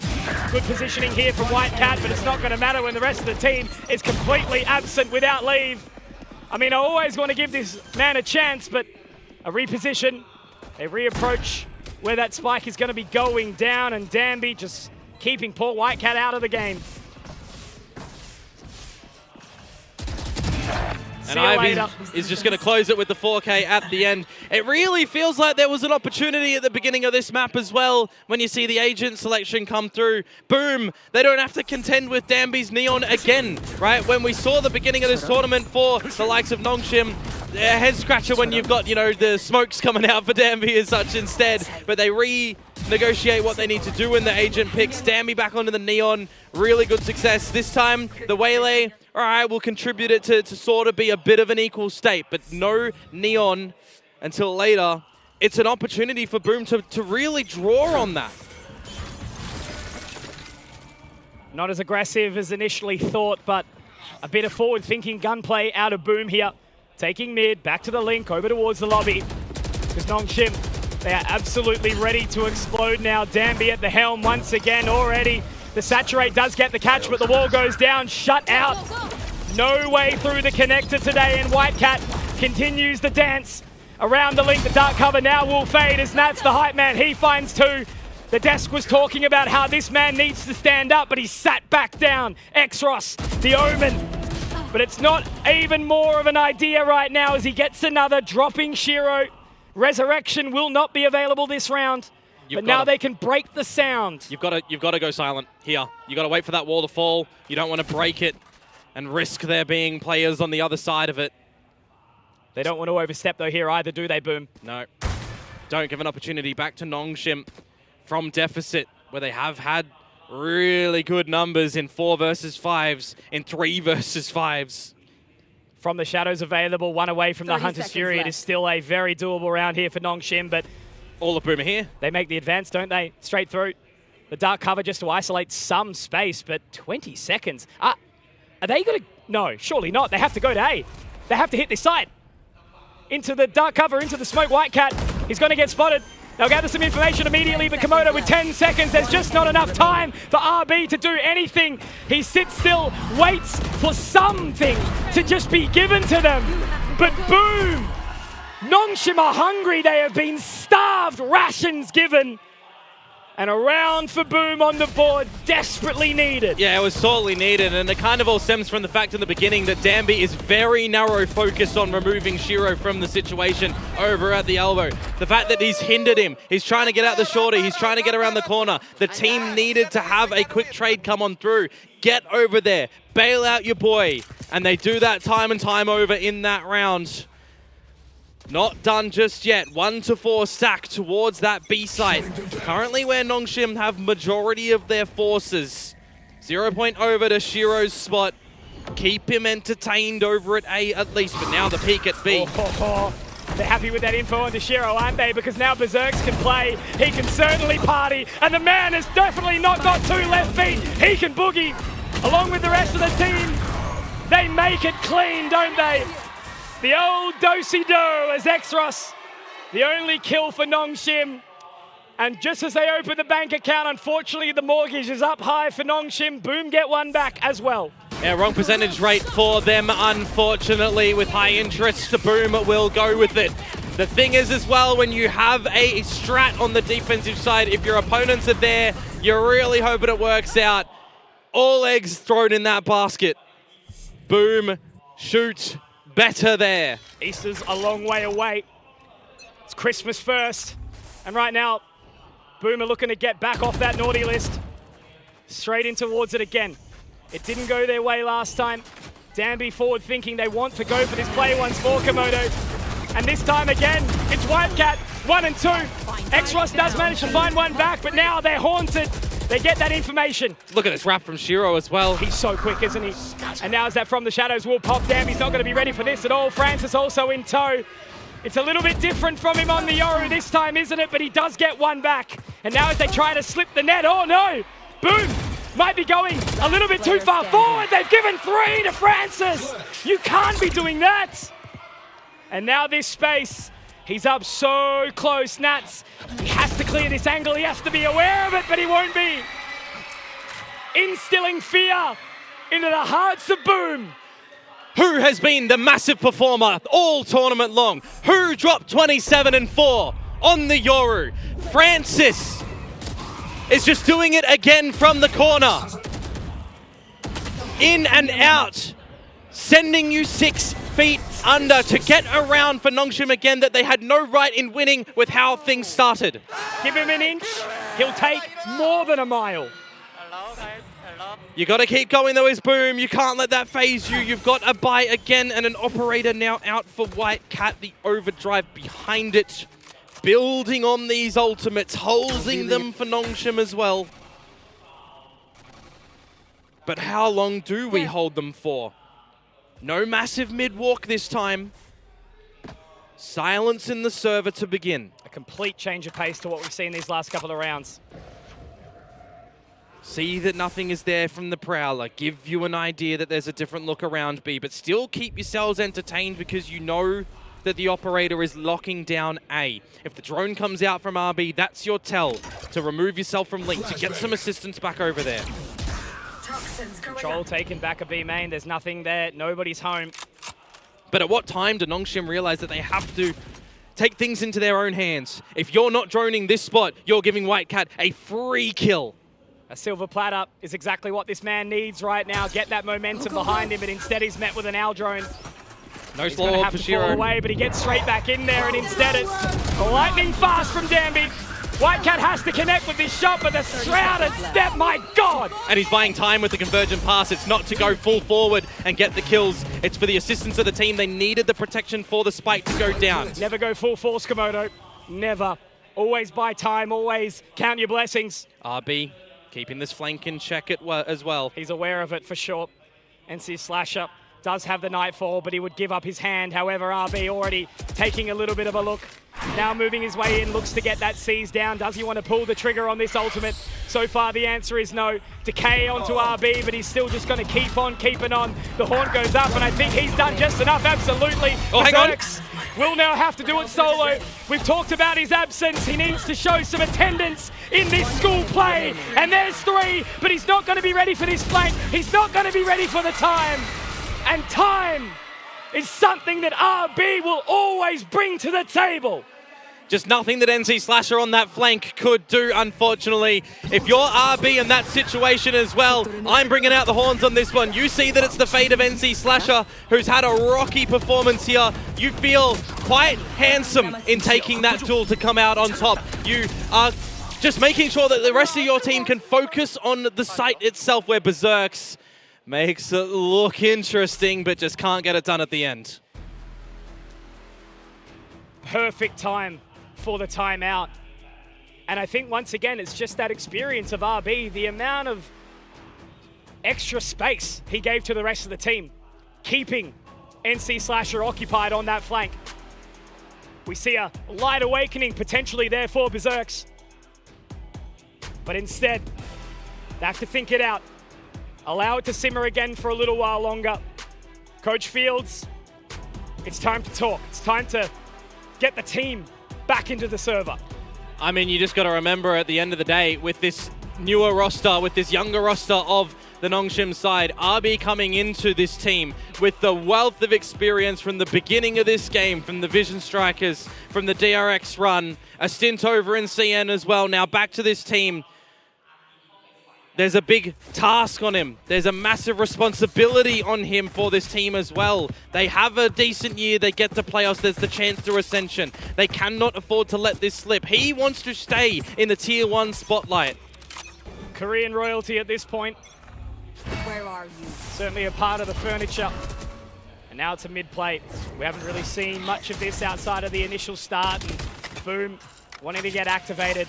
Straight through the link now. The dark cover will give them some space. You know, it's so tantalizing for Whitecat right now when he sees all of this utility coming towards mid, and he's got that overdrive ready to rock and roll. But he doesn't want to overheat. It's always the thing, isn't it? The pressure of being that young talent, trying to keep a leash on the cat. And they don't always want to walk outside, do they? Danby up close. Saturate is perfect, the timing. But so is Nats' shot. Just gets it before the hinder comes through. The rest of the team, meanwhile, for Nongshim, they do have open territory over at the A site that they can get the plant to their position of choice. Phantom recovered. And now look for the protection. Going to need more than that, aren't they? Because I think the major factor that they've overlooked here potentially is X-Ross, but the timing for Berserks could be absolutely perfect. It is an opportunity that has been gifted to them, but will the gift be the right choice? Stuck in the elbow, moving into the lobby now, already full focus again, it's RB. Ivy there to join the party too. Weaponry taken out of the hands. So unfortunately, it was a dirty gift for them. Francis just keeping an eye on it further, and inside the dark cover, he will deny RB to close. And even though it looks like Boom might just be in there, Nongshim throw them straight back out. Oh, we're starting to string together a couple of rounds once again for Nongshim, right? Just the two that feel like a pebble in the pond that does not cause a ripple whatsoever. Good trading between the team, good spacing and positionings. A bit of a slip up from X-Ross in mid, don't get me wrong, but you understand the idea that he wants to get behind the Boom squad to seal the deal himself. It's getting scary, Komodo. They're activating now, aren't they? How many more rounds are Nongshim going to find on this attacking side? That's the question. Corrode, such an interesting map, isn't it? Trying to defend, needing to take all that space, but Nongshim are thriving. Yep. Pip for the B site choke. Paranoia at the ready over at A with slow orbs for Shiro as well to try and get the kills in this round is important. They've got that resurrection still online as well, don't forget. So you can get out the 6th man if you need.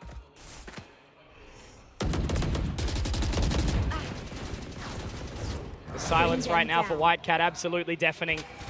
The Prowler to go through, trying to lull them into a false sense of security. Something we saw as well that Boom like to do, that teams like to do on this map when the Sage is in play. Get up that wall, peek through the pigeonhole. It just broke. And that's an opening. Danby straight down to the ground.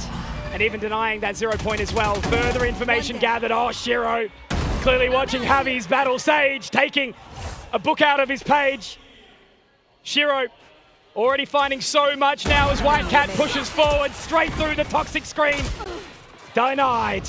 RB. Left. I mean, look, this is such a big meal in front of him. 10,000 calorie challenge. Berserk's pit has fallen as well, so RB has a little bit of security that he thinks he can get on in, beat the util. But again, at the end of the day, it is a 1 versus 4. Mate, if he binds Berserks, there's a chance. Like, I wish I was kidding at this point in time. You can never count someone like RB out. So with the Hunter's Fury, he's just going to walk in. The vulnerability is there, but he's been able to change his position. It's awkward. And he's actually wanting to even move further into the Poison Cloud. Komodo, this is what I'm talking about. He's got an opportunity now. The paranoia doesn't connect. RB! This could be the biggest play of your career right now if you don't squander this. Shiro opened up nicely. A 6K is what they need. RB! Will he deny? The chance is now, Shiro! Not today! What an opportunity that could have been for RB to come out like that. Could he have found the rogue bullet at the end to punish Shiro? To give him a slap in the face with the resurrection invested as well. It was a risky gambit to push through the poison on the floor, to take the decay, to take the damage down to 15. They used almost everything. Yeah. And still almost had it taken away from them. That would have been such a mental shattering for Boom had that been dropped. And it still might have been. So close. But Whitecat isn't going to feel any pain. He's going to use that as motivation, momentum, as they overlook. They don't even know that Nats is here. He's dodged the seas. He finds Francis. The poison, not a disease today.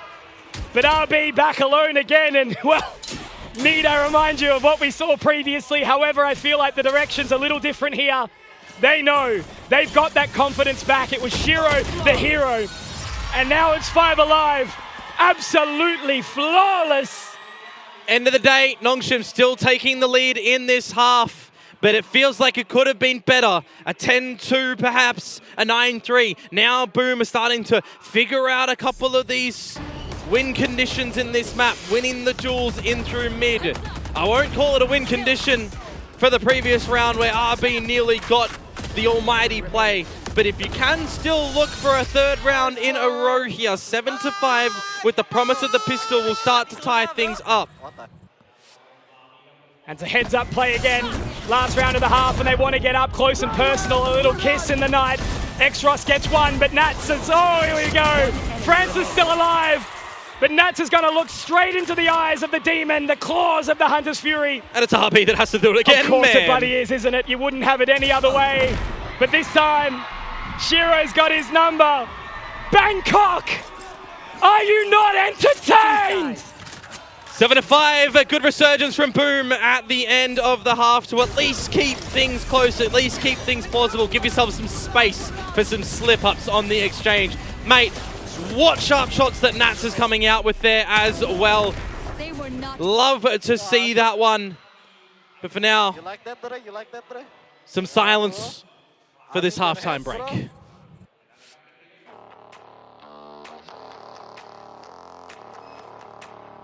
All right, ladies and gentlemen, back here for just a quick break. And with me, I do have 2 of our beloved Valorant influencers. Once again, we have Natyol and also Sumo.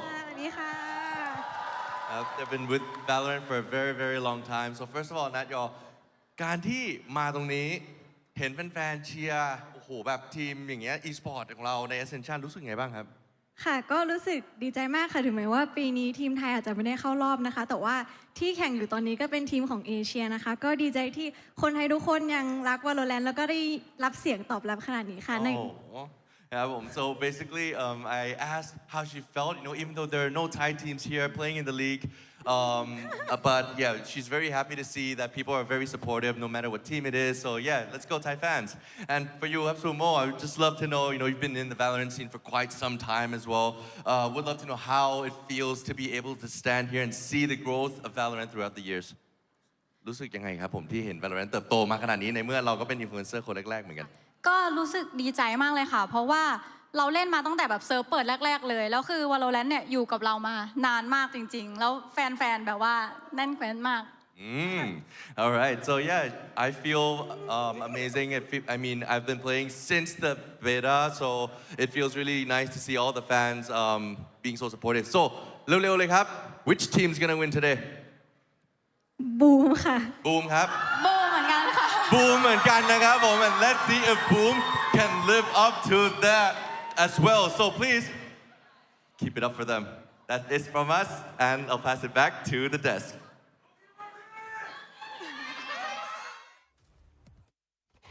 You can see exactly what it means. The region wide of APAC, they live and breathe this game of Valorant. And this game, thankfully, is stepping up to deliver what the Thai fans and the world deserves. Boomer back in it, that's for sure. Save themselves with a 3 in a row. The pistol round right now could be a nice needed cherry on top for a little bit of a sweet taste. A slow creep. Paranoia out now. A slide into the claws of Ivy. Once again, this Viper. I talk about the bite. If you let it in, us Aussies know about the snake that hides in the grass. Always got to be careful when you go to the B site for Ivy on this map. The game's in Pacific Forum. Some contributing success with the toxins around the B site. A slow walk up now. First one to take point will be Xros. 3 versus 5, the disadvantage. Nongshim all across the map. However, they've managed to slip the wicket. NC Slasher giving them an opportunity now.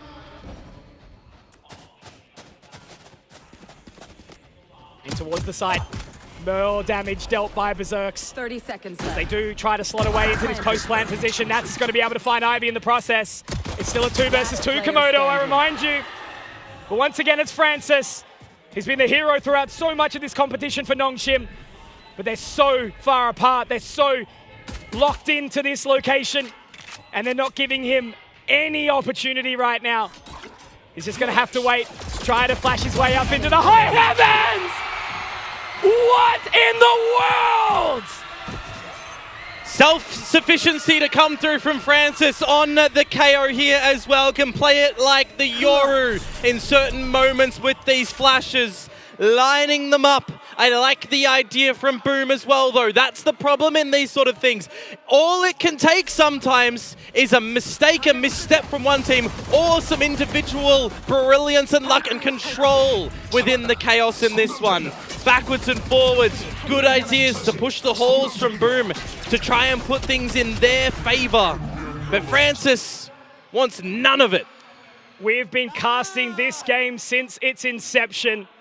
And players like Francis will still keep you guessing, keep you surprised. I was talking about earlier the pistol rounds that Boom would be looking for to try and tie up the game as well. Nongshim find their 5th pistol.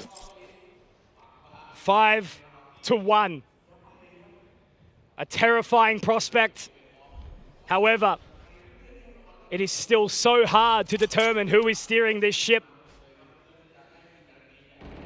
It was painted for us in the stars. Here. SLT ascending. And now only 1 slot left. Well, Boom, they group up behind this A site, stalled by the utility with the pistols that are looking to be a little bit potent. But whether or not they will be, it's anyone's guess. Oh, wow. Francis again gets the opening. But there is still an opportunity here now for Boom. Paranoia down. A clear as well, that makes it so uncomfortable. Oh my God, Francis. It's just RB distracting at that point in time. It's insurmountable. He gets caught out a little bit with the utility when he brings out the shock dart, right? Again, RB being caught out with the utility. I always get a bit of a chuckle, but hey, at least it's a bit of a bait and switch for his team to get the deal. Any eco at the end of the day, they come through with only one casualty. All good. Now is the time for Boom to get the buy. This guy's writing his name into Valorant history right now. And it's the impact Komodo. 15 and 8, but 9 assists on the KO, 1 away from the ultimate. It feels like it doesn't matter what agent he's on. It is a gun game at the end of the day. Anything you can do, I can do better, says Francis. And now Boom take the space inside mid. Bulldogs can get some chip damage, but it is very far forward for Boom in this mid spot. You are exactly right there. They're looking to charge on through. Francis, though, is going to be the first to take point, Komodo. Always a little bit scary. White Cat does have the Vandal, but Francis, again, this Bulldog has bite. Yeah, and it's one of the problems as well for this Boom composition where they don't have any flashes to go on through. They can't actually pop and play out. Danby now securing information outside of the link. Boom are stuck, but they do have a minute to play with. White Cat feels like he's baited into making a play, right? He has to take an opportunity, but he's shut out of the round now. That's one of the important weapons taken away. If you want to switch to a retake too, you can. Francis has an ult command. There's 3 here. Respotted them. There's 3 here. The saturate. It's going to catch. Danby can continue to hold on. The stinger. It doesn't even need to kill. It just needs to buy time. RB will be taken by NC Slasher and OK. The panic can be removed for now, however. Oh, Francis. He has the null command. He has the 0 point. He has the timing. Yeah, but I don't think you can use it any here. Has to just go and hope that no one's looking. Whoa. He's taken, however, but he's also taking names in the process, Ivy. This one feels a little bit more impossible. Boom, maybe locked in. Maybe a chance of winning another round, getting their way back in, scraping through, it feels like. But Ivy now just allowed to try and take some additional time, some additional space, but it will be Berserks. 6 on the board now for Boom. Even though that is a bonus round to come through, it felt like Nongshim were right there ready to be able to find it. The opening that comes through from them and the utility around that A side too. When Danby threw out the hinder, I thought it was going to be done. I thought he was going to be able to get the kills, but the stinger looks a little bit awkward for him to polish them off. Boom just awakening towards the site. Everybody gets the kills where they need, and they flip it back in towards their favor to almost save themselves a little bit. Because if they lost that bonus round, it would have been so awkward at this juncture. And playing it from the disadvantage too, right? You know, the 4v5. Yeah. Mid again, though. Paramount for the successes of this defensive side in the first half. And Shiro, NC Slasher, cracking it open. But similarly, Nongshim, they're flipping it. They're flipping it. But it's the thing. When 2 fall for Nongshim, sometimes they can bring it right back. Ivy and Danby try to make some good work out, but that sucks. That really sucks. You got to break your own wall to pick up the spike, but hey, it is a 1 versus 3. X-Frost knows that. They got the spike now. Remember, everyone watching at home, it happens to the pros too. Yep, this is true. So this should be a freebie this round for Boom. An opportunity, Komodo, to start to build their pathway back, right? Yeah, absolutely. You don't climb Everest in a day. Multiple camps, and some don't even make it back. And Boom, they want to journey all the way to the top, to that summit. And Nongshim's going to be the one to try and push them down. Mate, it's just going to be a rocky mountain. All the snow gone with the heat of this series, I'll tell you what. Man, I don't think I'm going to feel cold for months after this. Well, there is a bit of a reprieve for Boom at the moment. They will find 7. Nats should probably go back towards mid to upgrade from the Bucky, which he will look to do so as well. Early days in this second half, but good battles be won in mid from Boom. You would expect a bit of an adjustment after this situation for Nongshim as well. Access still to that null command. Nothing else really behind it just yet.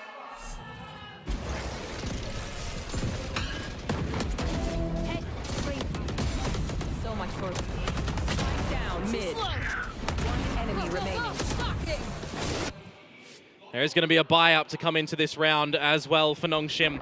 Light shields, stingers, the half-buy variety. Go, go, go! Play with what you can.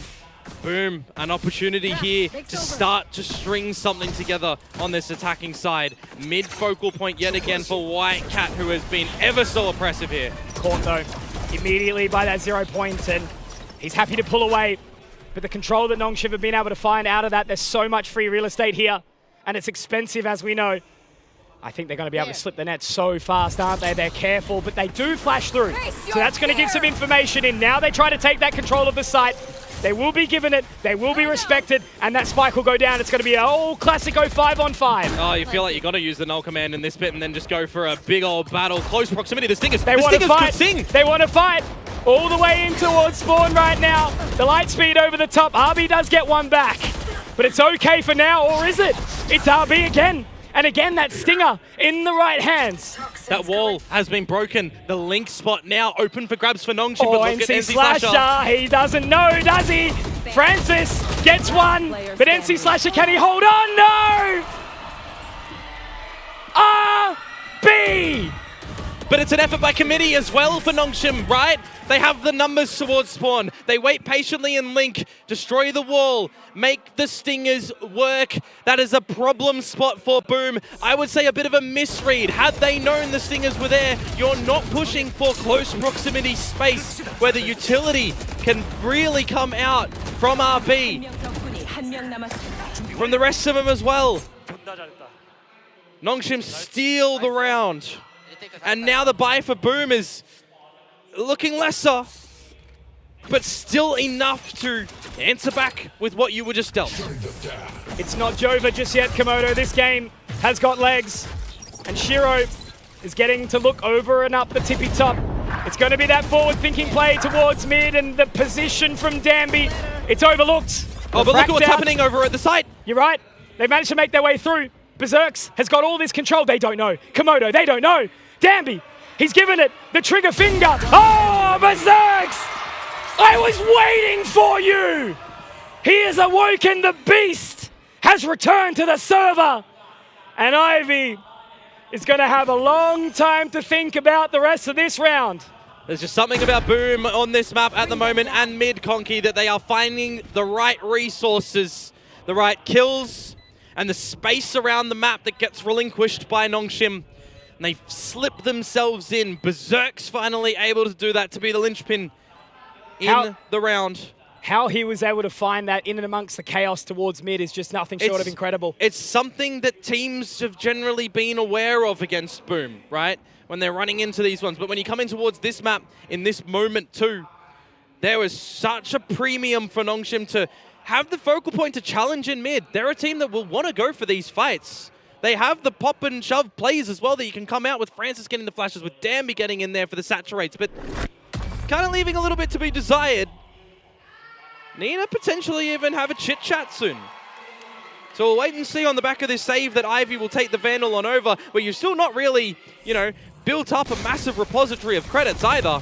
You're not able to get out an Operator, but what you are able to get out for RB, if you wanted to, is an Odin on this map, because the Odin is broken. No. So for those that missed it, he did buy it, but he's thought better of it. Okay, very good. Well, this game continues, Komodo. Standing ahead.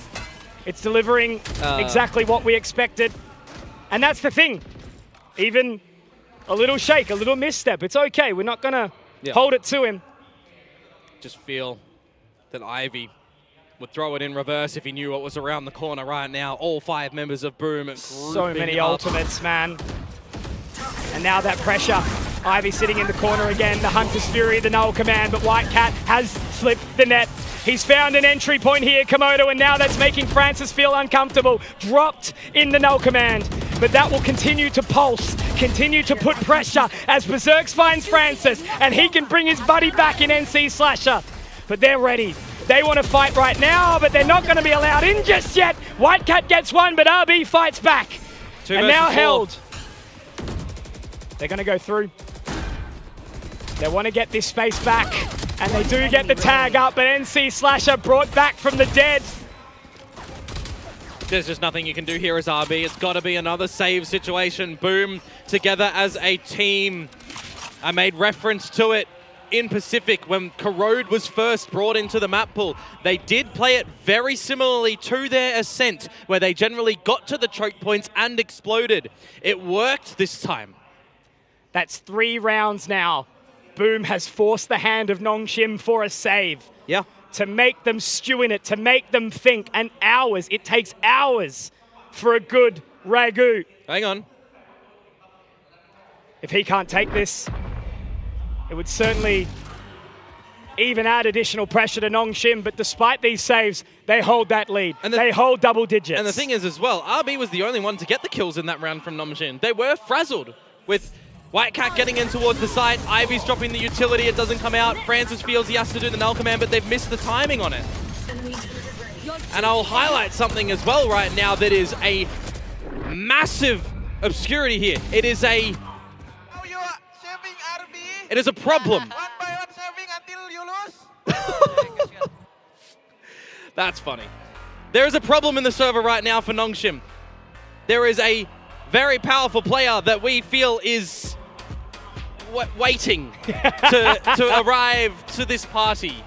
Has anyone found Danby? Where is he? We're looking for him. 6 and 15 currently, not having the success needed. RB is stepping up, Francis is stepping up, but this is the time where if he's starting to really fall back a little bit and Boom can recognize that and put some pressure on it.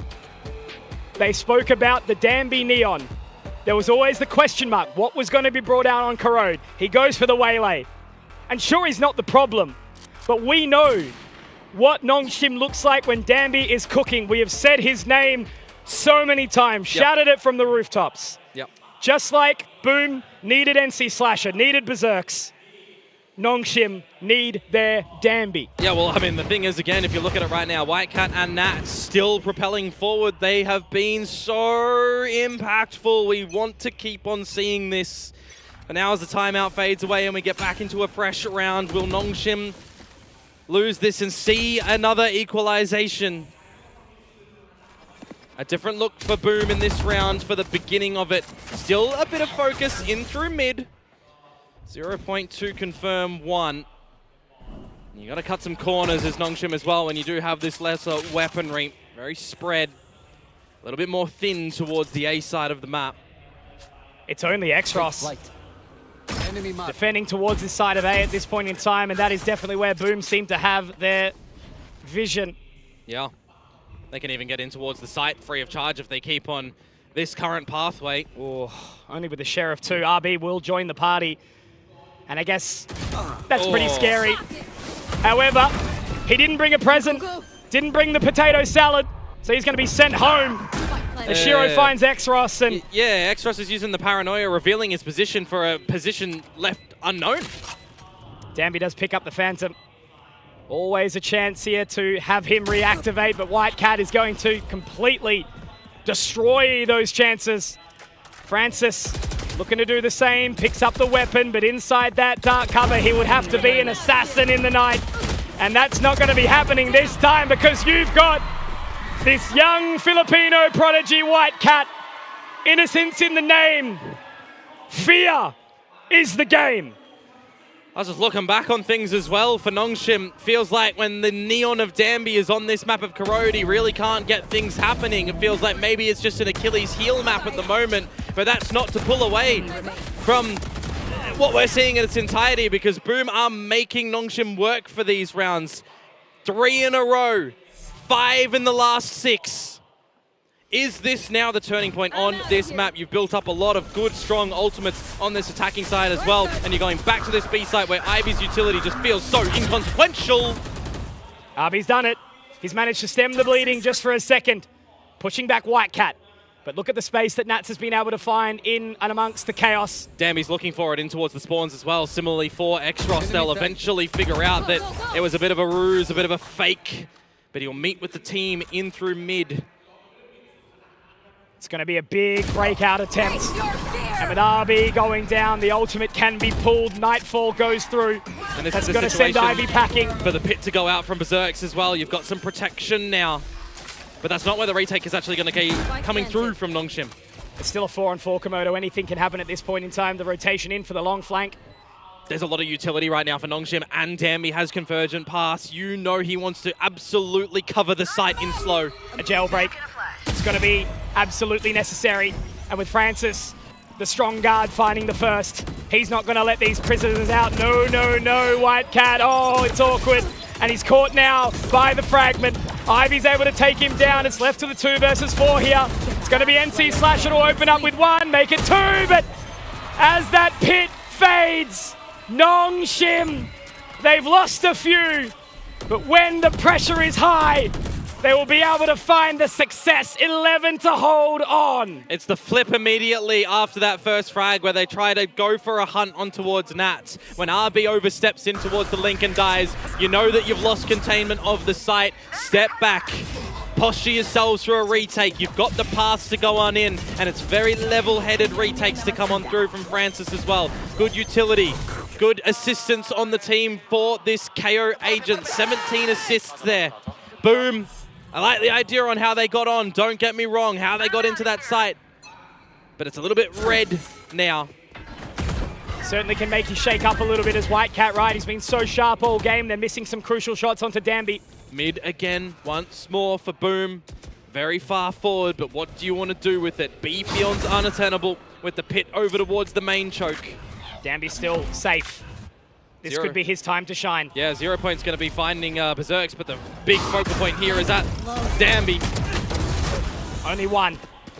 The saturate was good, but now they can get that wall up and start to get moving. Look at this forward thinking now from Nongshim all the way inside main, but I don't know if they're going to be ready for Berserk's Komodo. This is the man we continue to talk about. Francis he just definitely seems to be aware, exactly right. He just needs to watch the line, but Berserk's is going to get the catch. RB in for the long haul, the long flank, as Ivy's going to go towards spawn. 3 versus 2 angle. You got 1 molly and 1 flash as Boom to try and equalize once again. And it's a split retake to come through from Nongshim where Ivy just has to try and shoot as well. Can RB draw attention? Can he put a dart through the window? How can he help? They're buying so much time here, Boom. Just like a statue, immovable.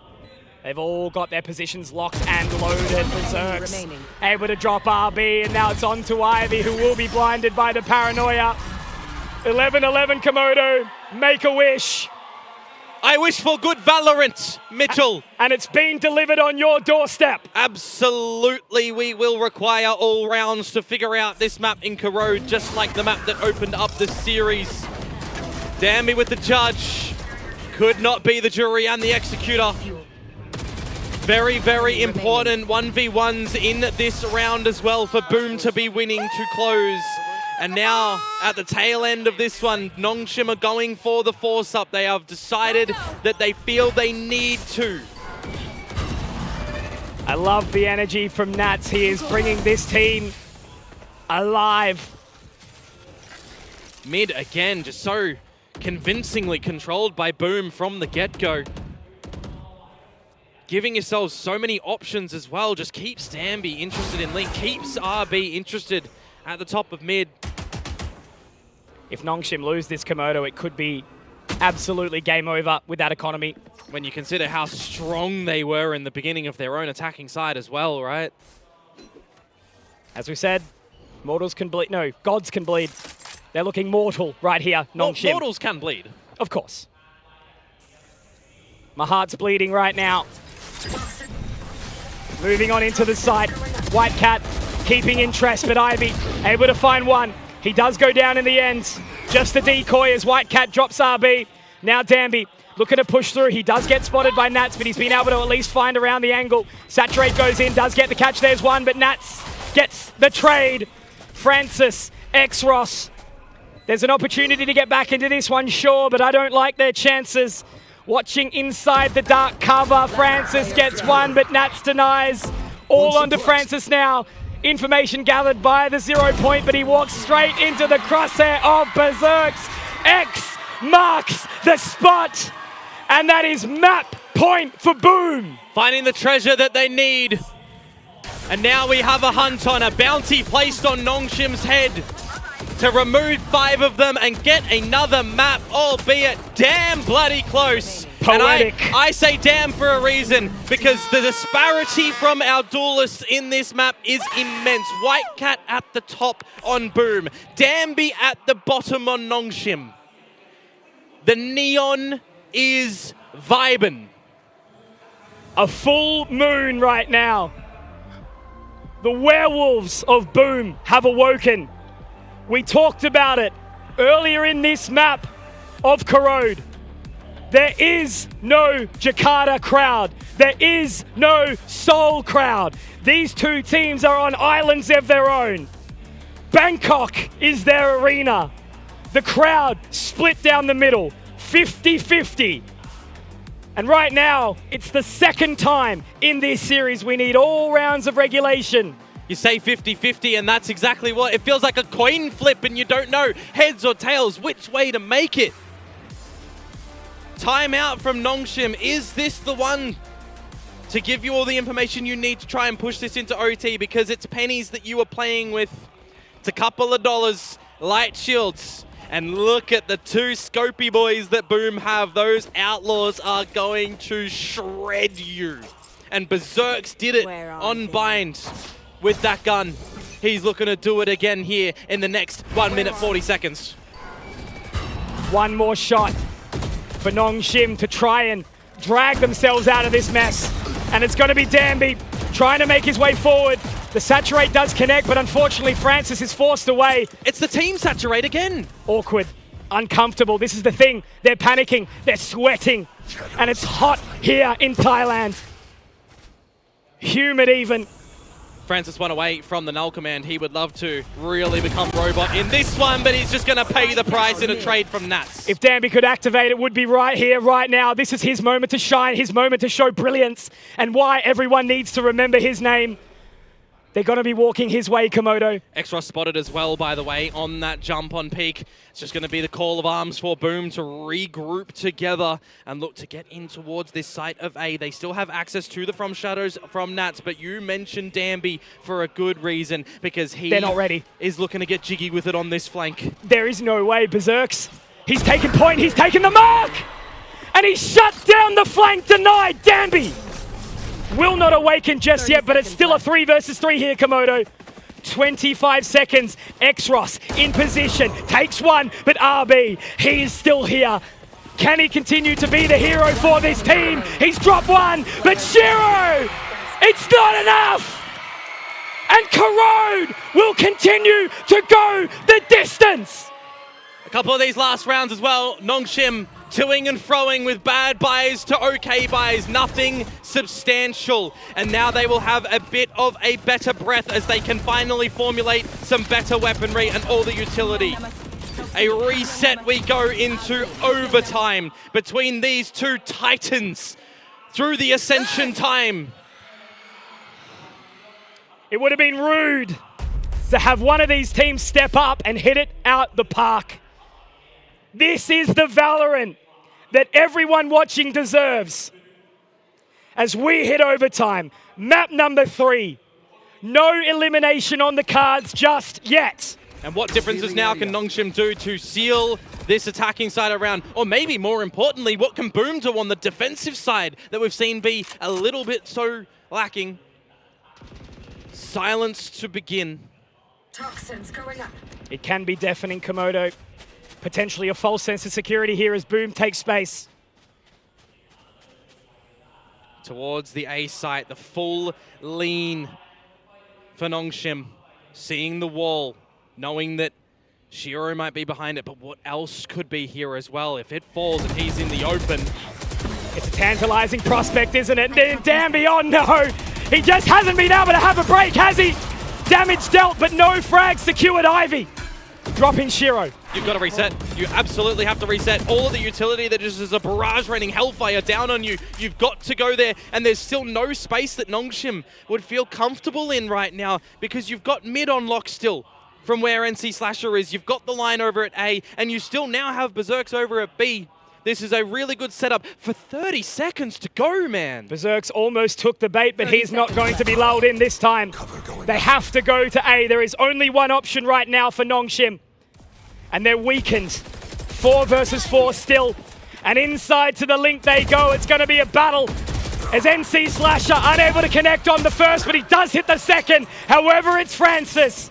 He's so one that everyone is looking towards right now to sing the hero for the team. But Berserks, he is still alive. They are weak in Komodo. They have been taken low. But Francis, he will stand high, dragging his team, kicking and screaming across the line. 13 for Nongshim.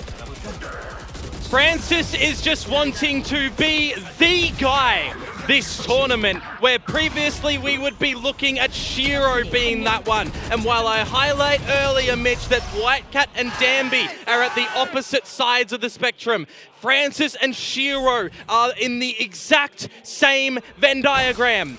Francis at the top with RB for Nongshim, now on the map point of Boom's pick. It's a familiar place for Francis. He's got the bandana on. He is sweating, and I don't blame him, but he wants to go forward. Shut down. Danby, however, will recover. What a scan as well. A little bit too hungry, perhaps. Just a sliver across. So close, and now shots are being whiffed. It's Viper on Viper action, but denied. It's got to reset here. It has to reset. You can't go through this toxic utility. Whitecat as well, not seeing anything in mid, but can call the audible that the drone is starting to come on through. Meanwhile, Danby pushing a little bit forward towards the A site. Healing all back up. Bringing Whitecat back to health. There should be some confidence now for Nongshim that they don't have to worry about A, but I still do get a little bit worried. Cover going out. Shoulder check confirming info. X-Ross top mid, usually RB, different look. Danby, this now is where you have to shine, my man. And with that poison cloud going down, he's able to take space. He's heard the audible. He's going to buy time. He's not going to overinvest this position just yet. He's going to wait for the rest of the team to join him. 30 seconds left. I'm good. There's one. The opening to the bank account that this man so desperately needs right now. The refract in and out. But all he can do is just keep them in play. Keep them panicking, sweating. NC Slasher looking to toy with fear, but you can see how scared he is. It's an escape room. Will they be able to break out here? RB forcing his hand in. NC Slasher will deny, but X-Ross has been overlooked. They don't know. Komodo, we talk about the Omen being the Undertaker, but Berserks can find one back. It's all onto Danby, trying to bring it forward for this team. There he is! Danby, the hero that Nongshim deserve!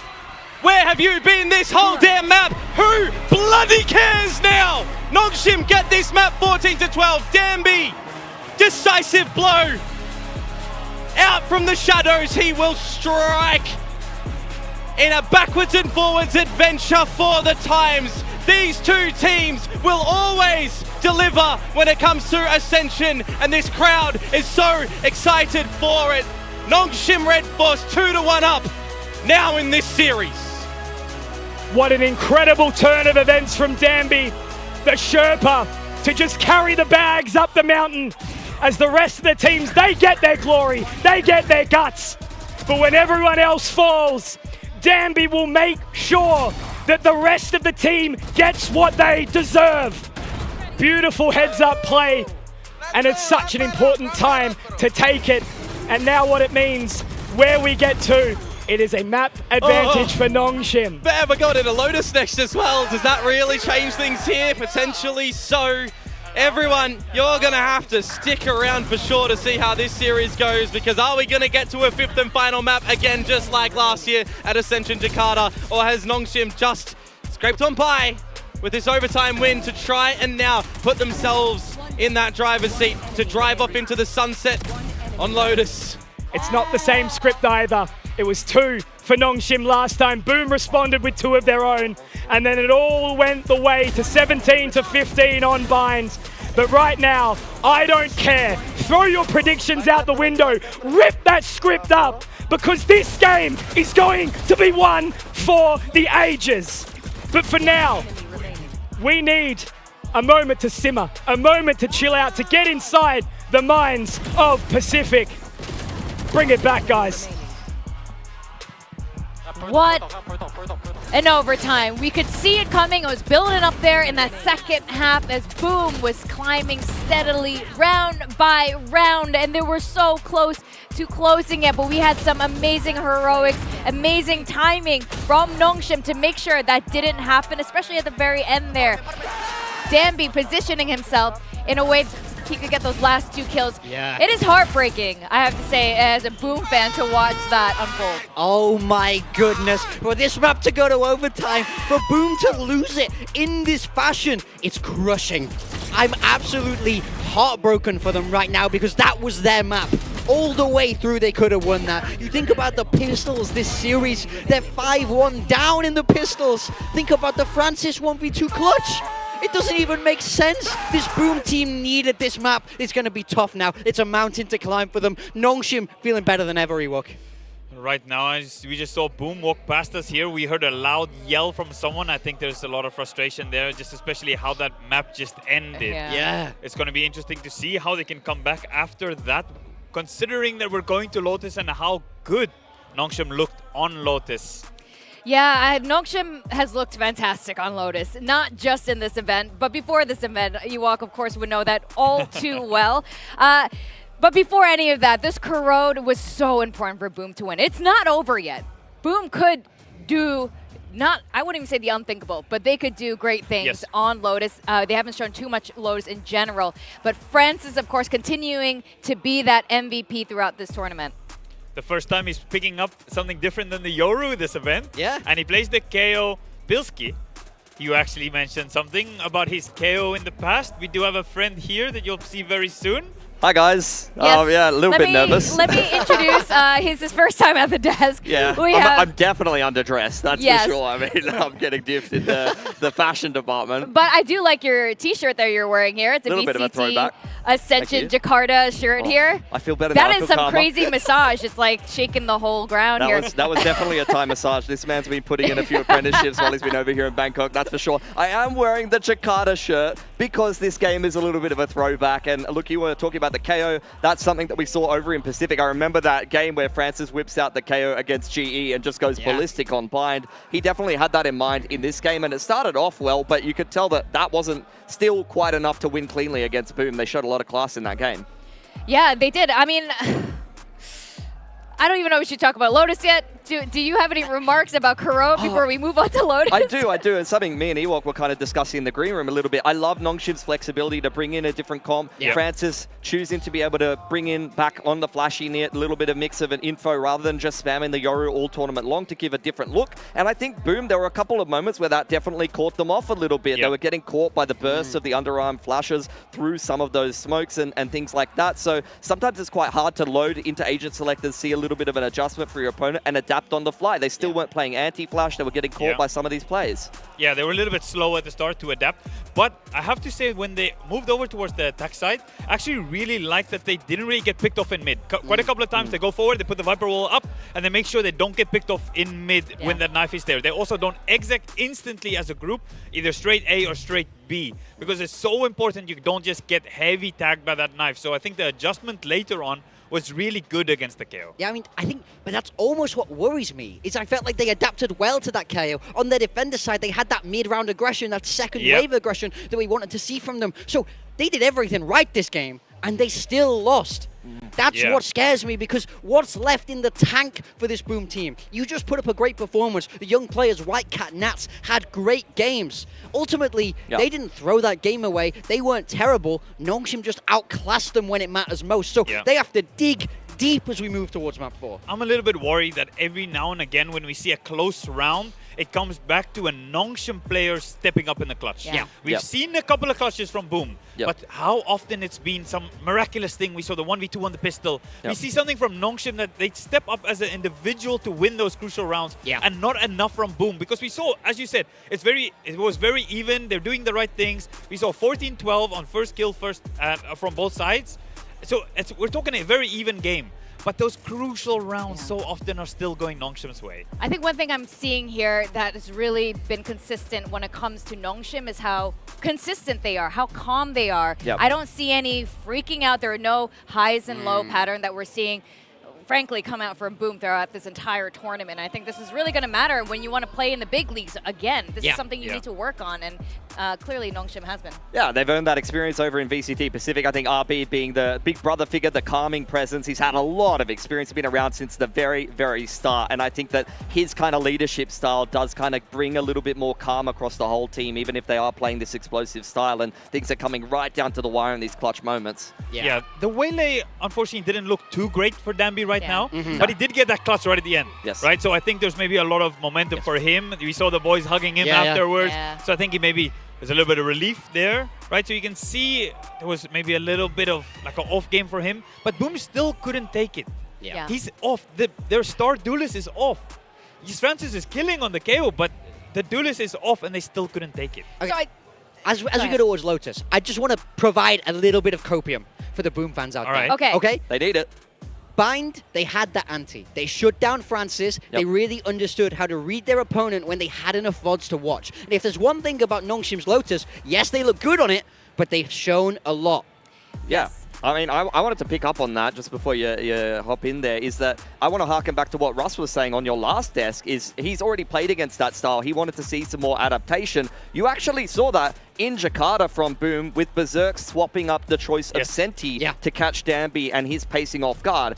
Going into Lotus, though, I'm a little bit less scared of Danby than I am of Francis from his game yesterday. That was, I think, some kind of record-breaking performance he put up on the Yoru on Lotus just yesterday. That's so interesting because, yes, Danby is going to be going back on the Neon. He's been pretty consistently playing Neon on this map of Lotus. Now, historically, these two teams have, the few times they played against each other, they have played on Lotus. Last year, the match that you were casting, Boom did win in an overtime. Very close. But this year in Pacific, Nongshim ended up taking that back. Of course, we can talk, even with the meta shift, even with Neon being nerfed, Nongshim has still managed to make it work. So I'm very curious where that leads us to today. Now, Boom has only shown Lotus once against NKT in this tournament. They've also found success. How do you think these two teams are going to be matching up? Yes, Nongshim is fantastic on this map, but maybe Boom's got something.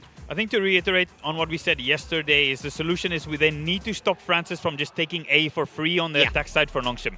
Right? Then you need to make sure you're not giving so much space there, because otherwise you could never stack anywhere else on the map because you have no information. Right? So if you do want to let him in on A, you need to make sure that you do have that C mount control, or you have someone front B potentially, and you're going to be retaking the A side or maybe fighting towards the back side of A.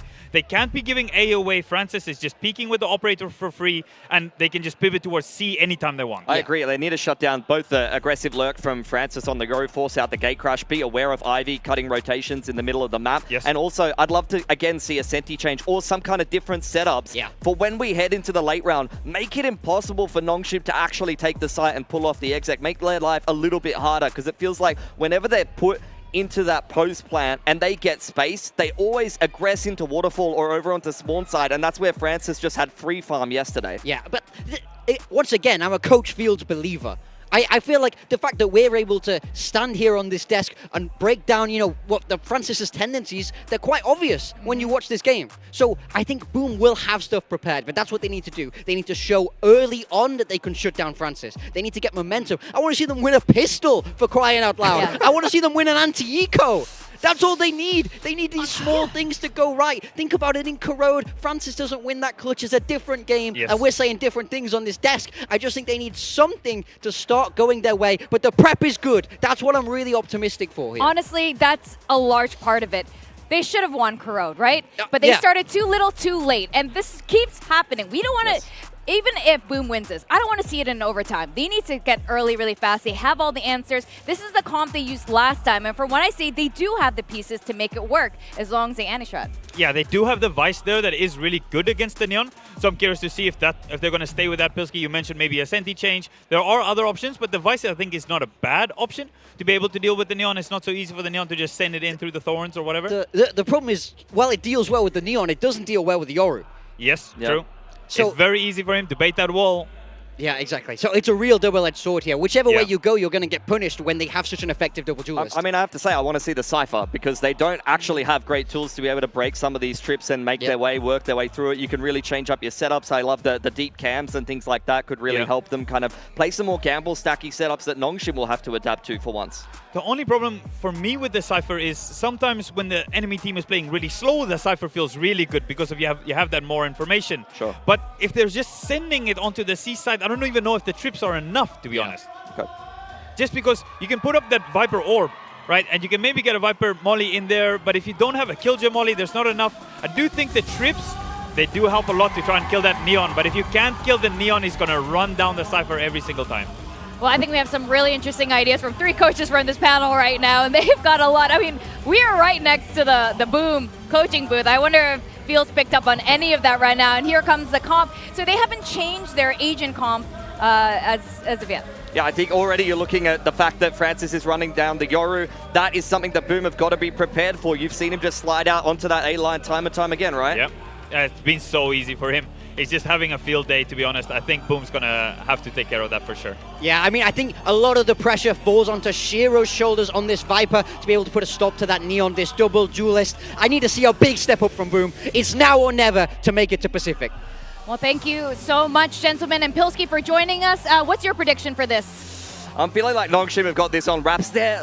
Lotus, the last few games, has just nothing but whitewash. It's been 13-5 every time, and Francis is looking to put on another clinic.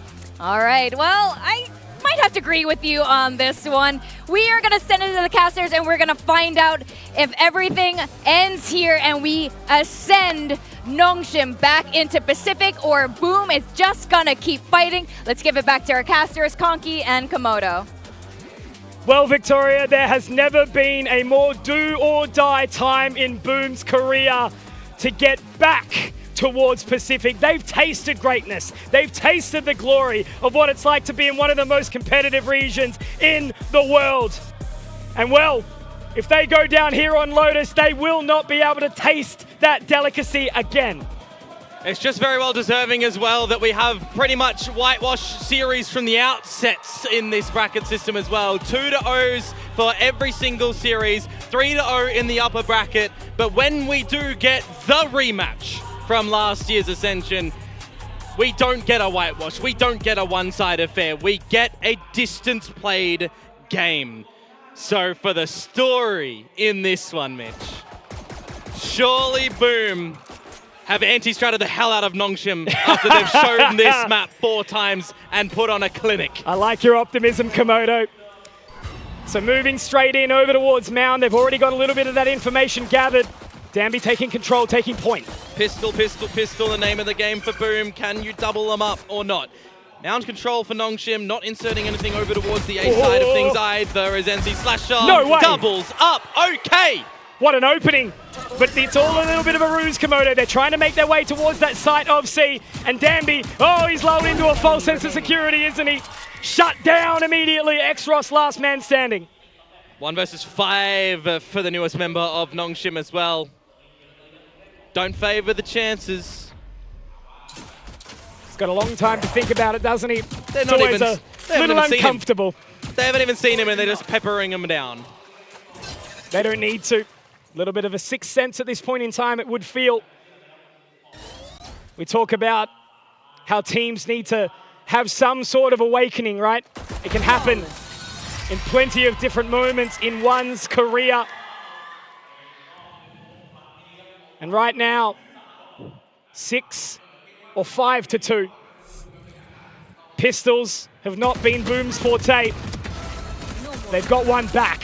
Yeah, the thing is as well, Francis not able to just start off the affairs, not able to get a trade out either, a bit individual on a lot of those duels around the map, so you want to reel that in.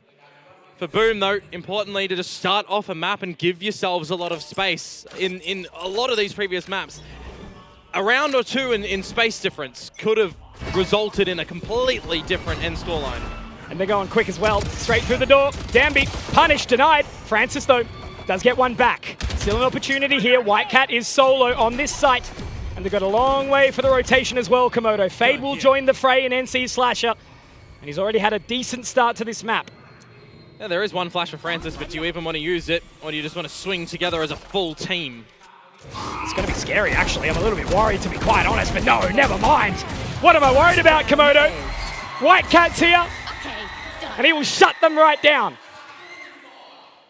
The game against NKT for Boom Esports as well was the first one, the first day of play where you're looking to shake off any problems that you might have seen. And it's the only time that we've seen Lotus for Boom thus far. The defensive side is where they started. They had the 2-0, remember, Mitch, and that's where things went wrong. NKT with the 5 in a row before Boom reawakened on the defensive side. They need a stronger start here, in my mind, especially with what we've seen from Nongshim on this map. Locking them out of lobby, though, is good, and finding the opening kill is even better. Danby, a little bit overzealous there, I would say, and this is the thing about a map like Lotus, we all know it. Momentum driven. They are not going to be aware of this. Neck snapped for Danby, legs broken, and now they do allow that space. They have been able to take this. Look at the slip of the net here. This is where things can get a little bit awkward as well, because Ivy really will be awkward. Lulling himself into a false sense of security, but he just flips it. When he's found all the holes, he can just sit himself into a bit more of a safer space and take a more forward line. I think this is a really, really big play for Ivy right now. He's got the info, he's dropped Berserks. Now Shiro is a little bit confused, a little bit shaken up by this whole affair, and Ivy finding another. Now the rotation comes in through the door. It's a 3-foot straight through this dark cover. Nats will throw one out for himself. White Cat now through, and it's getting the interest of Xros. He's looking the wrong way, and he does not quite get taken down in the corner, in the cubby. It's clean as you like for Nongshim. Danby might overheat, but the rest of the team is there to pull him out of the cooking pot. Boom do gather a lot of that A-Rubble control, which you're always going to like the initiative on a map such as Lotus when it's the true tried and tested staple control position, right? You're generally getting that fade util, the raise util over there, toying with the rotations and the ideas. But if you are having an exposed gap in the map as well, if Berserk's utility isn't at the right spot, these gaps will be exploited, and if you are not aware of them, or if you're falling into an unlucky spot, like that kind of just happened where Ivy slips through, it can be a worry. So you got to see adjustments from Boom. They get this control of A yet again, and now they need to put a little bit more focus back in towards B, but you'll see that NC Slasher might hang around B a lot longer. They can't be shaken here. It's qualification point for Nongshim. One more opportunity for Boom to hold on. They need to remain composed even in the early hours. Yep. I don't see a world in which Danby is going to be in halls in 2 seconds entering with the judge like that mode of game. Berserk's at the ready to answer back and strike with his own judge. It's going to be tough. The crossfire is set, but Shiro... Oh, he's sleeping! Yeah, caught at the wheel. Unfortunate for Shiro, but Berserks can at least respond. And with Xros changing position, he goes inside the dark cover. The Seas will keep him at bay. It's going to be the retake on the cards. Plant down, not a lot of utility for Boom to go in with. Some satchels for White Cat and a flash just again revealing where Berserks is coming from. Ivy a long way away as well. They're all going to be coming through the waterfall, but will there be tears? So far, not quite. White Cat, only good for the one and is left onto Berserks. Watching to Xros, repositioning accordingly. They still are on the site. RB taken. Berserks. He's done this before. He's been in this opportunity. He knows what a Zowie clutch looks like. But this time, Xros has his number. Nongshim, take a second. Is this where we're going to start to see a lot more strength from Nongshim or not, right? I was just highlighting what we've seen from Boom before. Pistol, second round, but the rifles, when they're against the rifles, things start to look a little bit slow and lacking. If you're getting the A control, well done, good for you. But what else are you doing? What other proactivity measures are you taking around the map to give yourselves advantages? Nongshim have found this space. Over towards C and B multiple times now. A change of approach for Boom surely on the cards as Nats. There we go. That's an important pick. Limited weaponry, a tag also, or not quite. Yeah, but an advantage nonetheless. A couple of numbers, right? It either goes one or two ways. The Sheriff gets the kill or the Marshal gets the kill. Either way, you're happy with an opening kill onto Mr. Raid Boss himself. Certainly the most important member inside the server Francis and his impact has been absolutely undeniable. RB also a lights out series. Yep, just nuclear, mate. Absolutely. But it's a team game, Komodo. Everyone needs to be firing on all cylinders. Look at the space that's been found by Danby here. Yeah, he's baiting out the shear over at the B site, trying to draw attention away from where the focal point of Nongshim is going to be. Spotted as well. Information onto Danby, finding the pick. He has to go fishing now. But it's going to be a little bit of a toughie inside the breakable door. Now Shiro has to reposition and Danby's going to be head on a swivel. Great pickup, but Nats responds.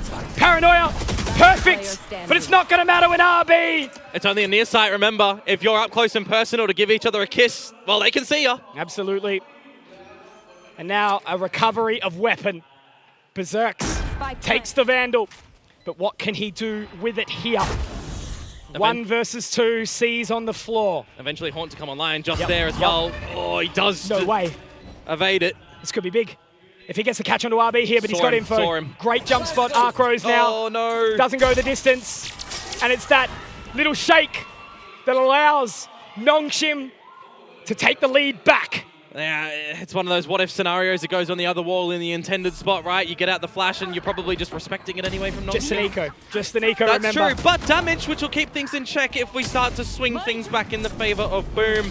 Now we get into the ultimate territories as well. Just missing Danby's overdrive and 2 over on the side of Boom. You can start to have a bit of a swing round to get yourselves back into some semblance of confidence as well for Boom here. Definitely feeling like they could have and should have won that last map. No time for guessing games here, Komodo. The big stage. It's where these players need to thrive. These Thorns at the front of this B site, by the way. Call the audible from NC Slasher. Nightfall will keep them at bay. It just buys time, and with so much time on the clock, Nongshim should actually be happy with that big ultimate removed. Yeah, it's a lot of investment, isn't it, from Boom? Not really able to collect anything off the back of it, just information, maybe some time. And one of the normal things when it comes to this map as well, if you want to regain control of rubble, right? You're putting your Fade over there as RB, you're re-prowlering out the rubble. Nats takes a bit more of an off-angle line at the moment. Looking forward. This could be really, really solid. Moving in now. Paranoia in the eyes of Nongshim. It's a great opening here for Whitecat, able to pick up the 1, but inside the dimensional drift. Whitecat gets a second, but Danby will respond. However, he's taken. Nats! Prime time! Ivy now. Where was he? In the night. The usual thief of joy. And now, as Ivy, he makes his way through. This is certainly still a winnable prospect. If he can separate the jewels, Nats up in the corner, he's cleared. Great heads-up awareness there from Ivy, but where else is he going to look? 19 seconds, has to connect on the shots, and he will not be given the opportunity. Berserks brings it back 3-on-3. That's good patience in the min-rounding from Nongshim as well, don't get me wrong, but Boom have the feeling that they need to do something, get some concrete information in the middle of the round. They send in the showstopper to try and answer within the backwards and forwards chaos, but when Nats plants his feet at that B site for the double, feels like the eventual end of the round is going to go better over towards Boom to equalize once again. And this is now where we start to see the damage from that earlier round maybe coming in play, Mitch. Buy here for Nongshim, drop this one, reset for Boom to take the lead. Rubble control, gathered now for the Korean side. Still a little bit of a shake around. Inside the door, Whitecat hanging around the tree.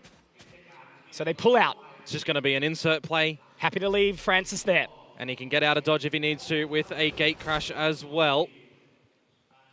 But how much time do you wait as Boom again before you ultimately decide that you yourself need some further info? Oh, he's watching around the line. I love this reinvestment of space, but how much can Francis take inside the dark cover and wear the toes? That's so risky to individually go for that. Bold and brazen, right? And now they have to use the Steel Garter to try and take this further control, but Danby all up in their face, and he's activated. This is where it gets scary. Oh, Nats. The overdrive, the positioning, the info, he's got it.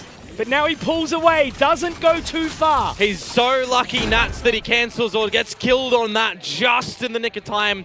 Would have lost his life and just made this a unthought, non-thought prospect, but now 3 versus 4. into the retake. They've got time. Still in amongst the mix. NC Slasher goes forward, but RB will take. And now another opportunity for Nats and Whitecat to try and get something back onto the board here. They have to go low around the waterfall.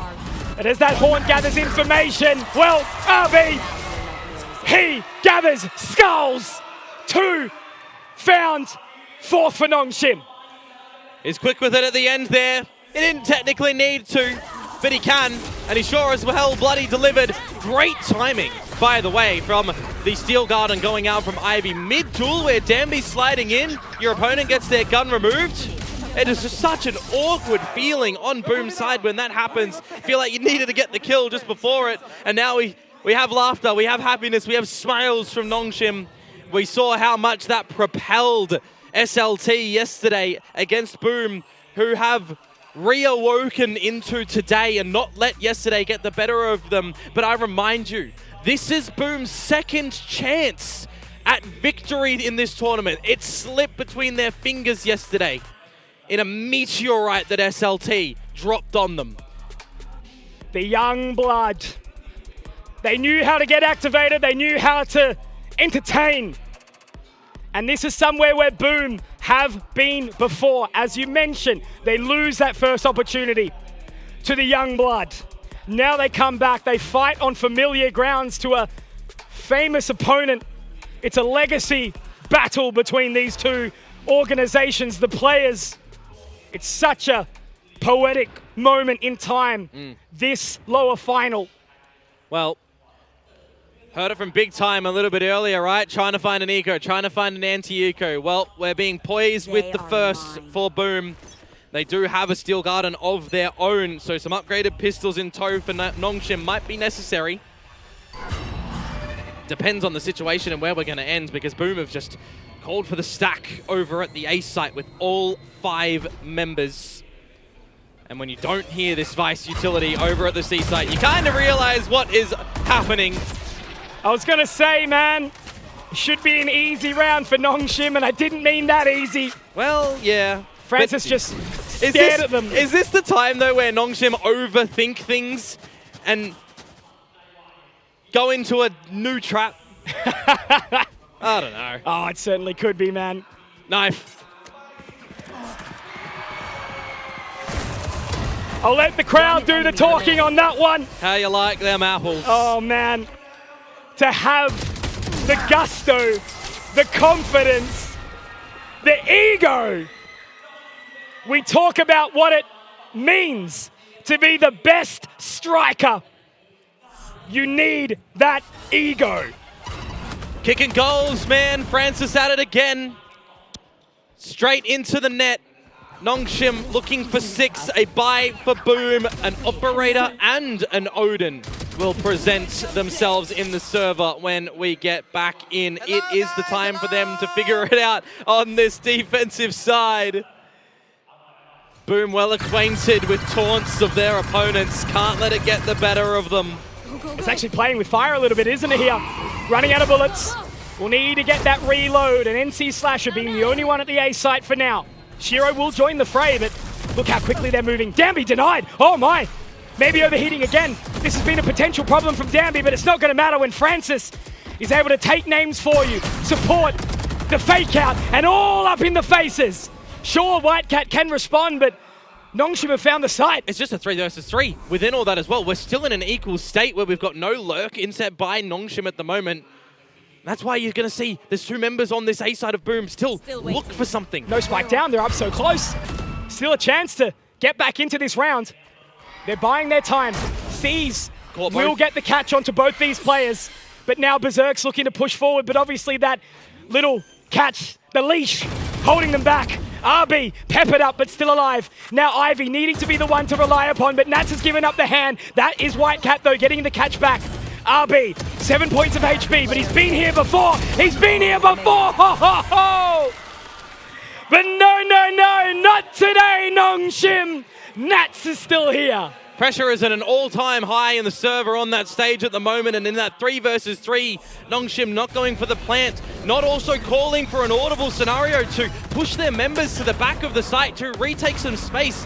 You're not trying to just gamble a plant at the front of the site without clearing anything. They're waiting for their teammate to come back over in Ivy, and just by the timing, he gets spotted out by Nats. It feels very, very awkward in the tail end of that round for Nongshim. But beauty for Boom to get back in towards this one and find a round. But I asked the question, I pose it, is it just going to be another lonesome round or not? Can they double up? They have to back it up, don't they? They can't let any of these rounds go begging Komodo, because as we sort of said before, Nongshim, they will take these advantages. Even Francis able to get away with murder there onto Whitecat. He's crouched and dodged the second bullet that would have removed the head of his shoulders. And now with 35 HP, he can just shuffle himself into the drift as well and be the drone to permit entry. The only extra thing is that they've got that control, they've got that pit down. But now information is starting to be gathered by Francis, as you mentioned. Tokyo Drift sound plays as Francis now tries to strike, but Shiro will deny. And a third. Oh my word. Shiro looking to continue to hold again. The domain expansion comes out. It's beautiful. Absolute perfection from Shiro. Holding fast now. RB, X-Ross, a chance. They will allow the pit to go. And now they've got this 4-on-2 opportunity. RB has picked up the Nightfall, but is he in a comfy state to be able to use it? It looks like the answer is yes. Absolutely, and he'll get 3 if he goes for it now, but he thinks better of it. Has the Haunt in 5 seconds. They start to creep in. X-Ross, X-Ross. It's going to have to be RB again. There's that Nightfall, there's that Decay, and now the Haunt goes up. But he's so damn low, and that might just be enough to separate the net. It will. He cannot get back in this round. Do not pass go. Do not collect $200. You are going straight to Boom's jail. And they are the Wardens at the moment, locking you in that cell and throwing away the key. They are looking to try and lead at the half now, if possible. 2 rounds to go, but another buy for Nongshim that they're going to be able to invest in. Massive frags, by the way, to come through from Shiro in this round. Absence upon absence. He's failing class at the moment, but he needs to come back in to look for that pass mark. Still looking to hold his place at the top of the stats in the tournament. Ascension has been a beautiful time for the man of Shiro, but so has it been for X-Ross. Nats does get the trade back, but that allows Danby to activate. He's looking to take a little bit of control, but it's all a ruse. They're going to pull away. I'm waiting for the moment that Francis fake clones as well. Nats taking point. And Danby right now just keeping him interested. It's going to be the relay bolt that catches Danby. It's just a child's game for the man. And now with this rotation starting to look a little uncomfortable, Berserk, Shiro, the only 2 standing. Make that just Shiro.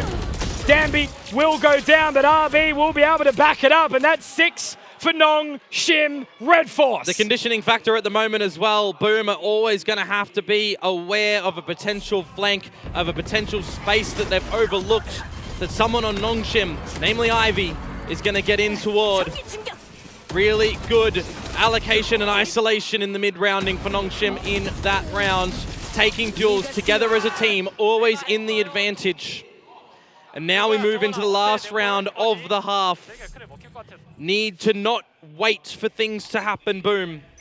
Having success when they deploy something of their own variety. This composition is played to try and deny the Neon, but he has taken so much information and control, and Francis, 27-4 yesterday on this very map in a single half. And the operator is out on the Yoru. Now they rotate around. Whitecat has the showstopper, but no, his show may very well be stopped. Not for now. He will continue and open up nicely. Living on a little while longer will be the cat. The claws are out. No meowing today. Danby, however, will get one back. But now there's some indecisiveness pushing forward. Danby can't quite find Berserks, and he gets 2, allowing time for Shiro. Now RB in the clutch, but denied, shut down, and this goes 6-6, 50-50 Komodo. It keeps talking to us. In the red corner, Nongshim. In the blue corner, Boom. We are going backwards and forwards with jabs and punches. And no one will bow out, no one will tap out in this series. 6-6, we tie it up. This one, we hope, around the halftime break will continue. And of course, for this one as well, we throw it to the stage.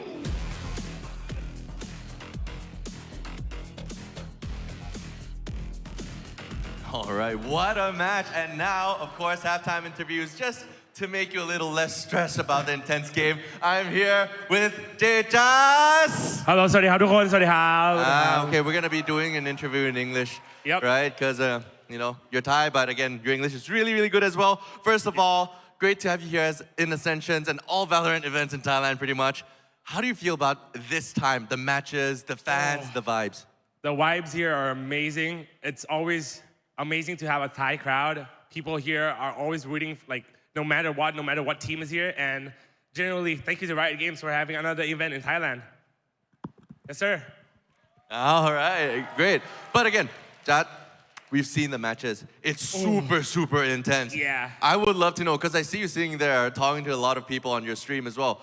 Who are you rooting for? Oh, we got to go with C Pride. Boom! Boom Esports! ขอเสียง Boom Let's go, หน่อย Boom! All right. But again, like this map is, wow, it's really, really close. Do you really think that they were able to come back for this map in Lotus? I think Boom got it. All right, we shall see. I mean, I think all the interviews today have been Boom as well. So again, we have the final stretch left. Anything to say to your fans back at home? Really, thank you to all the fans who have been supporting me throughout all the years. And thank you, Riot Games, again, for having me here. And lastly, thank you to all the Thai fans for coming out here and enjoying Ascensions. For sure, and that will be it from the stage. The second half of Lotus awaits. ขอบคุณครับ for sure. The Thai hospitality is something that is absolutely uncontested around the globe. It's a pleasure to be here, and it's a pleasure to have this game in front of us right now. A little bit more length on this defensive side needed for Nongshim as well, the lion's share of the previous installments. Their attacking sides, the 11-1, the 10-2. We didn't see much on the defense. Now they have to, and they're getting proactive themselves. 4 up mound. It's really awkward. Sure, they're going to go past the shear, but they're not going to have any idea. Danby slides in, but he does get the trade in the end. So there's an opportunity here, but it's given information away to the side of Boom. Can't be overlooking corners as Francis there. Now, Boom, recognizing that no one's home at this A site, gonna go in for the plant, looking for another pistol. Sorely needed, desperately needed to try and push us to Abyss. They're respecting it. 4 versus 4. All coming through the high heavens, but this is an angle that doesn't always get cleared. It's about to be a bloodbath, making their way through. The paranoia instills terror, and so does RB, but White Cat can respond with 1, make that 2, a third, no, denied. Danby, White Cat will hold, needs to find the Zowie clutch here if he can do it. 14 points of HP, but Danby, absent without leave in the previous map, right until Death's Knock. And this time he'll shut it down, finding another pistol for Nongshim. Because who in their right mind would run through a paint shells to try and find a frag, right? Who would do that? None other than Danby, catching White Cat off guard. Utility in this game sometimes cannot be respected, but disrespect there as Nongshim will find the pistol again after losing the first pick. Switching to the post plant, Boom. Getting it close, not getting it done. And you can just see it, right? See what it means for these players. White Cat almost going big enough, but denying. And it's even playing field for all the players here on Nongshim. Everyone doing their part. Everyone stepping up to the plate. Yep. They want to get back to Pacific with no desperation. I mean, 4 of them are on 10 kills, and then the other one's on 8. Talk about playing together as a team. Pretty damn good. And that's how it has to be, Komodo. Tier 1 is its own beast. And now as they make their way through the door, NC Slasher finds 1, but it will only be 1, just for now. RB now caught. Still inside the dark cover though, NC Slasher walks straight into the jaws of that judge. Berserks picks up the Bulldog. There's an opportunity here, but with that breakable door going down, it's just too much for him to overwhelm. A team ace. Again, we talk about it. But I will say, really significant damage from Boom. 3 players down for the count, just the 2 Bulldogs. with how close this game is, how much are you investing into this next round, into your bonus round? Danby with the Bucky probably going to be coming on out, for sure. But it's a time for Boom to start to capitalize and figure out things on their own attacking side. They closed it very cleanly against NKT. Are they going to continue to do so or not? Permit Whitecat into these sites. Get him activated as a win con. He's someone who needs to thrive, Komodo, the pressure. Going into a team with this much tenure as the duelist, filling the void for Famous, right? What powerful shoes to try and fill. Well, talk about powerful. Danby trying to exude some aura in that moment, sliding on into their spawn with the Bucky, missing the shot and getting out. Aura is certainly prevalent on this stage, Komodo. And now with 3 taking control of Ceylon, moving their way towards this site. The Ivy utility is all down. It sits there patiently. And now they look to clear. The Sheer will be baited out by Whitecat. Great job done, but only part way. Oh, got to be careful as Ivy. Taking a little bit too much damage for his liking. And Danby playing with fire. But he wants to strike while the iron's hot. Look at him. Absolutely does. He's just toying with his food right now. No way we're jump spotting again. My parents told me, do not play with your food. So now, going back to C. 30 seconds to go. Boom looks like they've run out of options. And the Thorns are still available as well with the Fake Clone. 20 seconds now. Oh, boy. Hot under the collar, Komodo. Francis does get caught by the C's, but the gate crash, no, not available. Blindside doesn't do much, but with 13 seconds, Ivy could hold on. They're running out of time here, Boom. They need to get their spike planted, and they will just. No, yes, done. Whitecat gets another, but the pistols, the damage, the info. Shiro now has to do it solo, has to find it, but it's the Sheriff of X-Ross to deny Boop's dreams. Feels like any single player at any moment in that round in the sub 20 second mark could have sealed the deal for Nongshim, not for Boom. There's not enough time and space. You get the trap on towards Francis with the C's and Paint Shells combo. You spray him down in an awkward spot, but there's just no time to get the guns back up, to have any breath, any patience to formulate an idea in the post plan. Nongshim will not give you the time of day. Bonus round secured. Again, I say it, the newest player, X-Ross, on the Omen, joining Titans. And to be able to pull off plays like that is nothing short of incredible. Quick one Boom, out. backs up against the wall. Quick one out for them as well. Danby with the jump spot, seeing them real early in the piece. And the space again for Nongshim into the spawn. Berserks, is he looking this way? No. Still has a shear down. He'll have to go through. But when? You don't really want to just gamble throwing a gate crash when you have one in your own spawn, or maybe you do, you cancel it. They've only got pistols, Komodo. They've done it before, but now they set their sights over towards B. And there is only one sole member here, RB. Ivy will start to make his way through the door, but with that sheer up, Whitecat, he's looking the wrong way, but Ivy ain't hitting the shots just yet. A little satchel round the corner. Berserks finds Francis. And now there's an opportunity in the round here for Boom. 5 alive still. Spike, though, going down. Time ticking. Looking to get their way through Breakable here. And now as the paranoia starts to come through, X-Ross, there he is again, finding another. Danby doesn't have the gun out, but it doesn't even matter. He gets the aftershock, the overdrive, moving forward. But it's X-Ross again and again and again. What a round from the rookie! What a monstrous 4K to come through him. Even though it's an anti-eco, Boom, get into the B site. It can be a problem to hold down when they start to fire up. Ivy, very focused on trying to find the kill on towards Whitecat that he fluffs. Has to turn away because Berserks takes his teammate down. And in the distractor, it's Danby with the drive. A 3 versus 5. Yep. The paranoia to start. 4 huge frags from X-Ross, putting himself up the top of the scoreboard. And he's done something special here. He's forced the timeout from Boom Esports. They've got nothing left. They're running out of rounds. They're running out of time. And they're running out of chances to get back to Tier 1. And this is why earlier I mentioned what do the defenses look like for Nongshim properly when it comes to this map. Because we have seen against the other teams in this tournament such pivotal, clinical, explosive attacking side Lotuses. They've not displayed absolutely everything it seems. They've got some tricks up their sleeve still, but when push comes to shove in the map itself, Nongshim are just so destructive. They will get up in your face. They will make swift adjustments. And for this time, it does not bloody matter that Francis is not on the top. He's still contributing. The whole team is going to look to do this together. Boom have come so close so many times.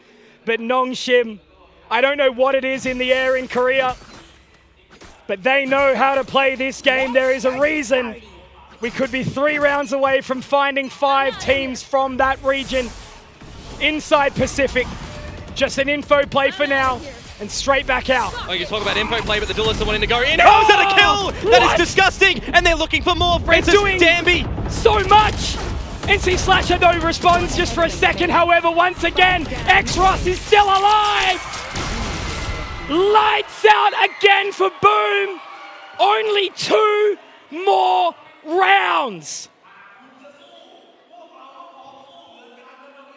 And then there were 11, 5 in a row. Of course, no timeouts to have a talk unless Nongshim give you one. And you know they won't with the momentum that they are riding at the moment. They're giving nothing away for free. Absolutely nothing. We had full rounds of regulation map 1, 13-6 map 2, overtime map 3. If we continue the pattern, this may very well be 13-6 as well. Straight up mid. And guess who it is again? Komodo, it's Danby. 2 taken down. 3 versus 5 is the only way of keeping Nongshim away from 12. And now as they try to make their way in towards A, the shear is going to make it awkward, and Francis is already at the party, but Nat shuts him down. You're telling me there's a chance that this game keeps going, Komodo? When there's a will, there's a way, and White Cat needs to just absolutely bring it to the party. He's done it again. Absence without leave in the previous map. He clutches it out, and now he has awakened. The beast in. Ivy taking down another, and White Cat has no other options, no other opportunities, and Komodo, map, series, and Ascension Bangkok points. 2024 Ascension Pacific in Jakarta. It took 5 maps, it took an overtime, it took multiple, it took Persia getting a miraculous 1 versus 3 clutch in the bathrooms of Bind, and now Nongshim are looking to rinse Boom and send them packing. Without the backing of Indonesia, the backing of Jakarta, Boom look mortal, and now they look to close. White Cat opens up with the showstopper, but it's Danby. Who else would you have it be, Komodo, to get 2? Forcing them out of play, but Ivy is there. It's happening. Berserks would need the 1 versus 4, but it's not going to matter when it's all Nongshim running into the fray. But they might give him the opportunity. Not now. Not today, Boom. The return to Pacific. Nongshim Red Force. History repeats itself with a different branch along the multiverse where any changes can cause great differences. And boy, have we had some ripples throughout this Ascension tournament. SLT Songnam defeat Boom in a landslide. And Nongshim Red Force will send them packing. 2 chances shut down, destroyed and shattered, because these players have tasted Tier 1 Valorant before. Now, no longer. Heartbreak up on the stage. Nobody knows this feeling. It is so punishing, so powerful. How it feels to have your hopes and dreams shattered. in front of thousands of eyes. Boom Esports. They weren't meant to make their way to Pacific. They gave it a good run. And unfortunately today, they just weren't good enough. But man, oh man, I've got to talk about Nongshim. They have managed to do the unthinkable. Last year is Sinprisa, the upper bracket cruise, and then the lower bracket thunder. You guys, they want to hear from them. Once again, give it up for Nongshim Red Force!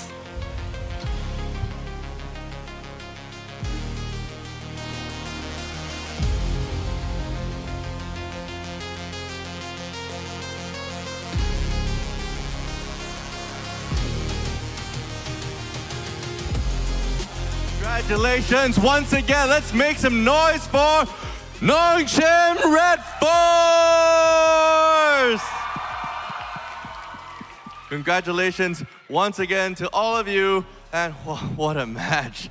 I do have questions for you, but before all of that, I think we do have the same, right? We need some trophies, or in this case, the Ascensions medal to congratulate you, as also give you this as an amulet of memories to actually reminisce Ascensions in 2025 in Bangkok as well. So yes, please welcome our medal as well for the Ascension. And to the honors, I would like to welcome Jakeson, the head of VALORANT Esports, as well as Hedy Man, the head of VALORANT Publishing, up on stage to award the medals to the players, please.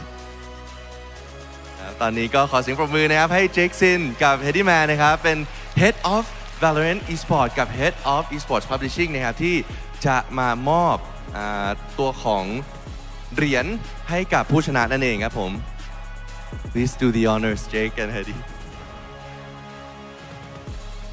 ครับผมOkay, yeah, please fist bump the players and also thank you. And please award them with what they wholeheartedly deserve. The Ascensions 2025 Medal of Victory and their ticket to VCT Pacific as well. What a moment that we are sharing here. ต้องแสดงความยินดีด้วยจริงๆครับไม่ง่ายเลยฮะแต่ว่าโอ้โหเหมือนครึ่งหลังก็ไม่ยากเช่นเดียวกันนะฮะ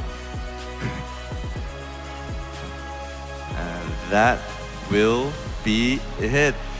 Yes, please also stay for a bit. Just let's take a photo just to kind of commemorate this moment all together. The camera is the one in front.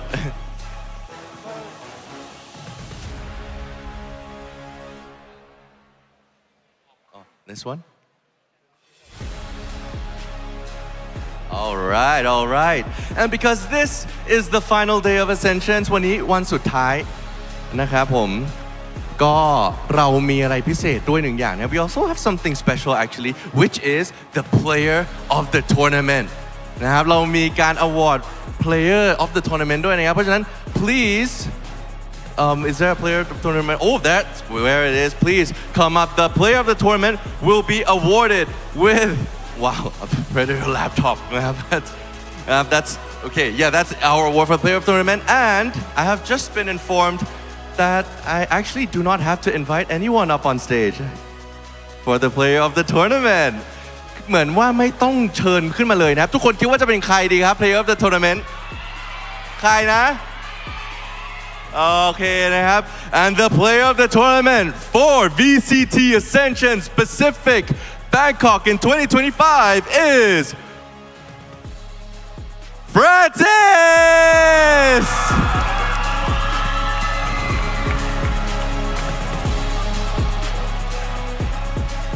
Please go Please go in front and yes, Jake and Hedy, please do the honors. ขอเสียงปรบมือด้วยครับ Camera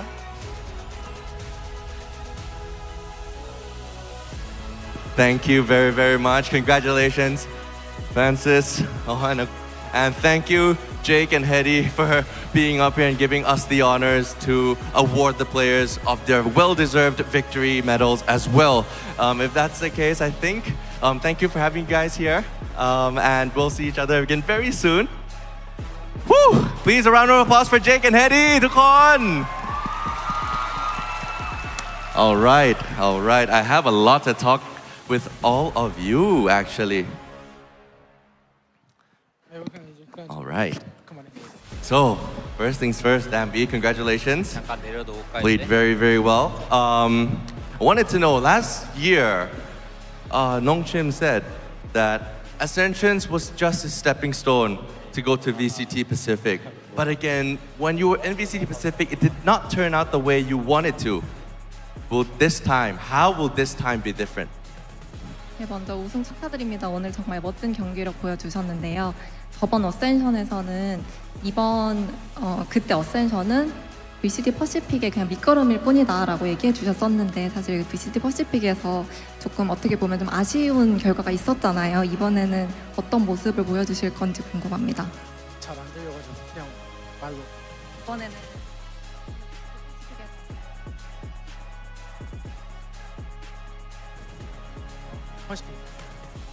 일단 이번 연도는 저희가 경험치도 부족했고 베테랑들 사이에서 이제 처음으로 퍼시픽에 해봤다 보니까 이제 경험치가 많이 부족했던 것 같은데 이제 다시 올라갔으니까 이번에는 진짜로 챔스 목표 진짜 잡고 한번 챔스까지 갈 수 있도록 노력하겠습니다.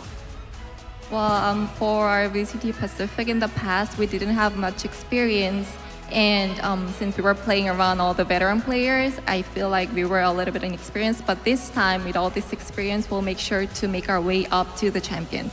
Alright สำหรับนะครับคำถามก็ถามว่าครั้งที่แล้วบอกว่า Ascension ก็เป็นแค่1ขั้นในการไป VCT Pacific เลยถามว่าครั้งนี้จะแตกต่างไหมเพราะว่าผลงานครั้งที่แล้วอาจจะไม่ได้ดั่งใจเท่าไหร่นะครับซึ่งก็ตอบมาว่าก็รู้สึกว่าครั้งนี้เรามีประสบการณ์มากขึ้นแล้วมีความมั่นใจมากขึ้นแล้วน่าจะไปถึงก็น่าจะทำผลงานได้เช่นเดียวกันนะครับผม Alright thank you very much for the question คำถามต่อไปครับอยากรู้เหมือนกันเพราะว่าถ้าจำไม่ผิดเนี่ยทัวร์นี้น่าจะยังไม่เคยเจอ SLT เลยเนาะเป็นหลักว่าเดียวกันคิดว่าถ้าเกิดไปเจอกันในลีกหน้าก็คือ VCT Pacific จะสามารถทำได้หรือเปล่า The next question actually is I believe that you haven't been matched against SLT in this tournament in this league.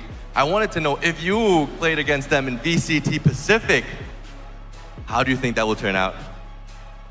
이번 어센션에서는 SLT 성남을 상대할 기회가 없으셨는데 VCT 퍼시픽에서 SLT 성남을 만나게 된다면 혹시 어떻게 될 것 같으신지 궁금합니다.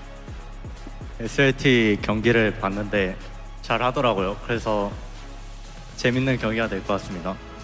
I've seen them playing and they did really well, so I think it's going to be a very exciting match. โอ้ก็บอกว่านะครับก็เห็นเขาเล่นอยู่แล้วแล้วก็รู้สึกว่าเขาเล่นดีมากถ้าเจอกันน่าจะต้องสนุกแน่นอนนะครับ and you are confident in meeting them, right? 자신감 있으신 거죠? 이길 자신 있으신 거죠? 이길 자신 있습니다. I'm very confident. Alright มั่นใจมากด้วยนะครับผม and next our player of the tournament Francis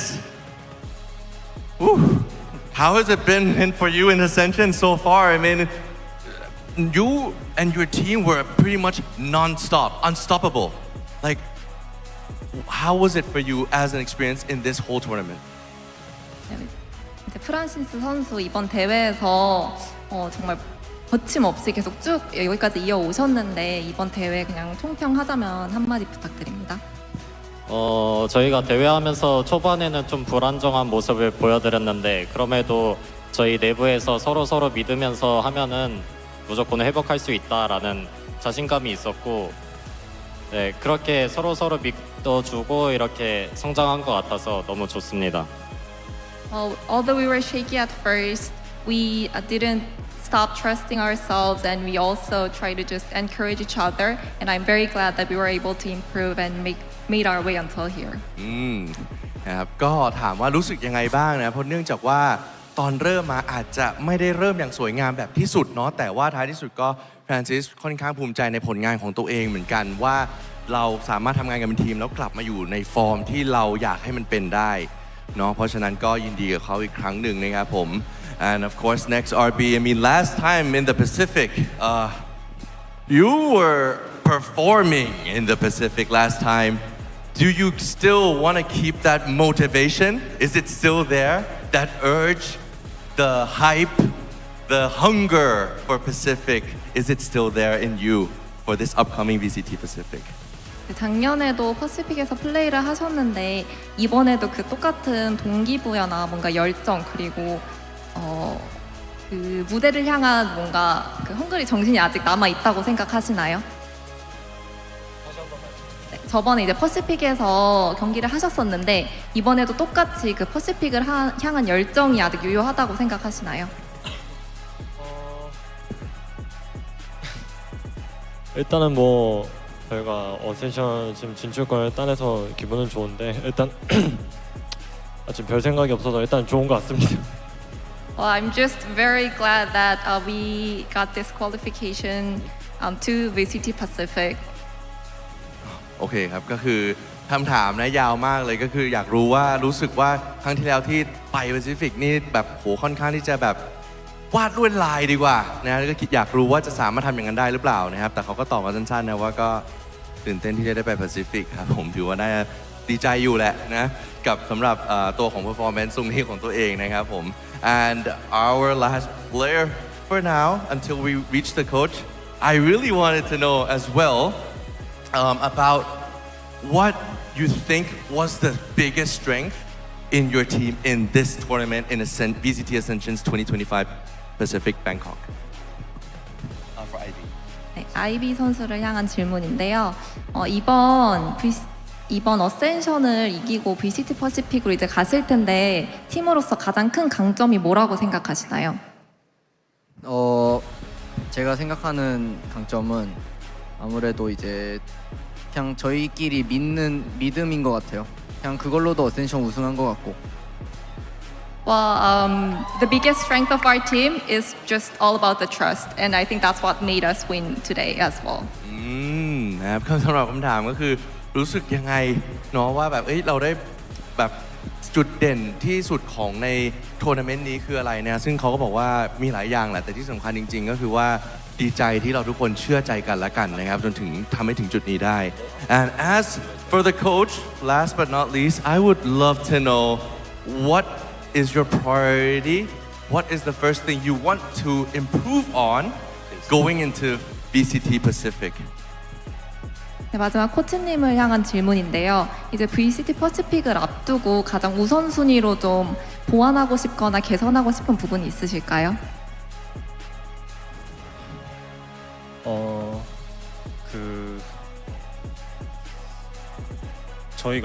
제가 좀 많은 변화를 줬거든요 팀에. 근데 이제 그 선수들은 믿고 잘 따라와 줬는데 아무래도 과정이나 이런 것들이 좀 순탄치 않았다 보니까 좀 제가 생각했을 때는 선수들보다는 제가 좀 더 연습이나 약간 좀 여러 가지 방향성 같은 것들을 좀 제대로 잡아주면 지금보다 훨씬 더 잘할 수 있다고 생각을 해서 제가 그런 부분에 좀 더 신경 쓸 것 같습니다. Well, I have made a lot of changes in terms of our games, comms, and I'm glad that our players followed my tactics well. However, I think the things that we have to improve on is on myself. So I have to study more about looking in other directions and getting other ideas that suits our team well. For sure. สำหรับคำถามนะครับถามโค้ชว่าอยากรู้ครับว่าแบบมีอะไรเตรียมตัวเข้าไปสำหรับ Pacific หรือเปล่าเอาจริงเรื่องการคอทีมเรื่องของแผนการเนี่ยเราทำอยู่แล้วนะฮะแต่ก็อยากเน้นย้ำทุกอย่างให้มันมากขึ้นเพื่อที่จะเข้าไป Pacific เพราะจริงๆก็เป็นที่ที่ไม่ง่ายเลยทีเดียวนะครับผม and of course we have one more left just a very simple question I do see a lot of fans coming here from Korea as well just to cheer for you guys especially I've seen some extra signs somewhere but I would love for you to actually give some word to the fans who are here who are watching back at home and of course to your team as well 마지막 페르시아 선수에게 질문드리겠습니다. 여기 경기장에 오신 팬분들 보면은 한국에서 이 경기만을 보기 위해서 여기까지 와주실 분들도 계시고 또 다른 팬분들도 많이 계신데 팬분들에게 해주고 싶은 말씀 있으실까요? 한국에서 멀리까지 와주셔서 너무 감사하고 항상 저희 믿고 응원해주셔서 너무 감사할 따름입니다. 한국에서 응원해주시는 분들도 너무 감사드립니다. Thank you so much for all the fans who flight over to Bangkok just to cheer for us and watch our game. And also I want to thank all the fans back in Korea cheering for us. ครับก็ขอขอบคุณแฟนๆทุกคนที่บินมาเชียร์ถึงที่นี่แล้วก็แฟนๆที่ดูอยู่ทางบ้านด้วยนะครับแล้วก็นี่แหละครับผมแชมป์อีก1คนนะครับที่ได้ตั๋วไป VCT Pacific ของเราครับผม Ladies and gentlemen once again congratulations and thank you for all your answers. All right, everyone in the hall, let's give it up one more time for Nongshim Red Boys!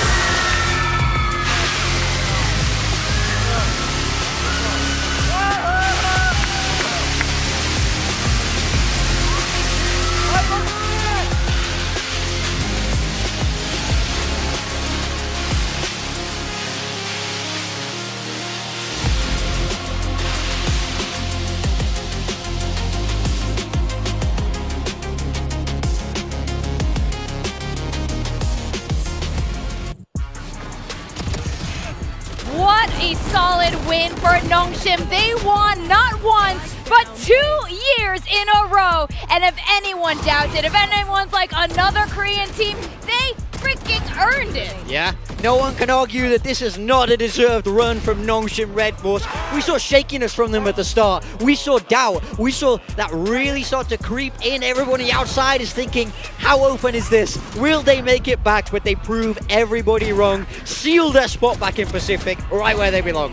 At the start, we were asking those questions. Did they make a mistake putting Persia on the bench? Yeah. Is X-Ross not ready yet? Is RB ready to take over the IG Alling? And I think they've answered those questions for us. We also had questions throughout this tournament. Were they challenged enough? But when they end on this note, I think they're going to be going into Pacific a lot more convincingly than last year. Yeah. And again, to do it twice. Yeah, I mean, they have a point to prove back in Pacific. They had a year there last year. They didn't make it to international events. That's something that they're not going to be happy with. They get a second chance now. These 2 spots being available really has opened this up for them. And now they get to run it all the way back. They get to prove exactly why they deserve to be up at the top. And of course, now we have 2 more Korean teams. That also means a lot of competition between those Korean teams. Of course, everyone wants to be the best team in Korea now. I know, now. It's going to be a little harder for Buzz, I think, coming into 2026 Pacific. But the thing is, there's so much good talent there, but they're all really spread out. So I do wonder how things will pan out in Pacific. But one thing's for sure is you can see the experience that they gained in Pacific, things that they did between champs, and now they were really working on fine-tuning, even at the start of this this tournament. And you were even saying, Ewok, what you really wanted to see from all the Ascension teams was the progress and how much improvement they made throughout this tournament as well. Even Russ touched upon it, and he realized that's something that he looks for and something he wants to work on too. I think the 2 teams that improved the most are the ones that qualified in the end. Yeah. Both of them, Nongshim losing their first series, and SLT looking a little bit shaky in their first couple of series. They almost even lost to E-King. Yeah. And we were a little bit worried about SLT then. And look where they ended. They ended qualifying into Pacific, Nongshim being back, and new boys on the block, SLT. I just want to congratulate Chobra for keeping his job for another year. As long as eat you that ramen. just stay there. Yeah. RQ is of the past. Don't touch my boys. Please. So this was actually your doing. Yes. You wanted to make sure Chobra stayed over there. Yep. Well, we are definitely. I'm sold on the Nongshim right now. I think they look phenomenal. One thing for sure, I think coming into this tournament is I didn't want to see a team win and then not do well in Pacific. This is not what we want. We want to see the best of the best compete against each other. We do have, honestly, the best region. I still think we do. Even, like, screw champs. Like, we don't need that. No one cares about champs. Masters. Masters is way is more where it's important. at. Masters winners. Now we have SLT going in, we have Nongshim going in, and you know, one of the questions that were posed, like they never got to play against SLT this tournament. Yeah. I mean, I would love to see that at this point. Oh, Who would you absolutely. put your money on for that one? It's impossible to say. I think it depends on the veto. It depends on, you know, if Danby shows up like this today, if Francis shows up like this, but then also if Zuna shows up, if Zexy shows up, I think that would be a high-powered matchup. And if I give you an answer now, I'm only going to back myself into a corner for next year. So I don't feel like I can. I'd fight you if you say Nongshim. I'd definitely fight you. I think for me, SLT have been the most impressive. We saw how dominant they were against Boom yesterday. Yeah. Today, Nongshim, at times, is not as clean as maybe some people thought. Some people maybe thought a 3-0, Yeah. right? They did lose that first map, and there's some shaky moments. So I think right now, SLT is in better form. Yeah. But I think now there's a lot of time, right? A lot of time that goes into preparation before they start in the Pacific League. So I'm curious to see who comes out strongest there. Yeah, and just something else I want to touch on before we do end up closing out today is you got to say commiserations to this Boom team. Yeah. They had 2 chances to qualify. It went away from them both times. Ascension is already the most heartbreaking event, but when you add this extra layer to it of having 2 chances, my heart really does bleed for them. And to come so close. Of course, absolutely. It's hard to, you know, not feel for them. And a lot of these players on these Boom Squad have been around for a really long time here in Valorant since the beginning. Some of them have played with you, Ewok, on previous teams. Yep. But you can see the road to our qualifications here, ending with SLT and Nongshim. It's been a wild ride. Now I got to shout out Naus as well. Just performing so well. Motive was also another team that was so close. And Velocity, that dark horse. Yeah. Who just, with the breach, just did crazy things with the all breach. the way with the breach and the neon. Yeah. But of course, Nongshim really do deserve it doing that lower bracket run. Yeah, That, that's of so course, hard. It's so difficult. Whoever goes and starts in that lower bracket, we knew it's going to be a nightmare, right? And you're going to have to be flawless, and they were 2-0, 2-0, and then 3-1 in the end. They really made it count when they needed to, and they really deserve being the one that qualified. Yeah, you would know something about the lower bracket miracle runs, Yeah. killing all the Korean teams. Now you got, you know, is this why you left? You're like, there are 2 more. I can't handle I that can't many. make a lower bracket with even more Korean teams? Nah. That would It's be too crazy. Big thanks again to our sponsors, Predator, Intel, Zowie, Imperial World, TT Racing, and Sindom. But this isn't the end. We do have, of course, VCT Pacific in 2026 kicking off early next year. But we also have another event happening in Korea. We got Game Changers Championships happening in Lal Park. I think that's pretty cool. We're going to invade their space for a little bit and see all the Game Changers players kick some butt. Yeah, it was really fun when I came because there was still the last 2 days of Game Changers going on here for the qualification, and I really enjoyed watching the matches. A lot of energy going there and a lot of insane Sheriff plays actually. Oh, yeah. We were joking about that. Some of these, it's some of the crazy. teams here need to learn from some of the GC teams because some of the Sheriff shots, they were insane. They might have been scrimming the teams, actually. Yeah, I for know sure. players like Donna and stuff, a lot of them were scrimming against like the Academy teams, Gen G, and I'm sure some of these teams too. So we're going to see some more hot action happening in Seoul, South Korea for Game Changers Championships. But it's time to wrap it up now. I would like to thank everyone involved, for everyone for tuning in to Ascension and also Game Changers Pacific that was happening a couple weeks ago. It's been absolutely phenomenal. Being here in Thailand, I have to say the fan base here is so passionate. They're so fun to hang out with. The food here is awesome. It's been great being at the desk with both of you, Ewok and Big Time. Did you have any special moments? Any shout outs to your fans before we close out? I mean, I think Ascension is always a special event. It's an honor. I got to watch every single day of this tournament unfold, and it surprised me every single day. So, I mean, in my mind, I'm sad it's gone, but there's always more Valorant to look forward to.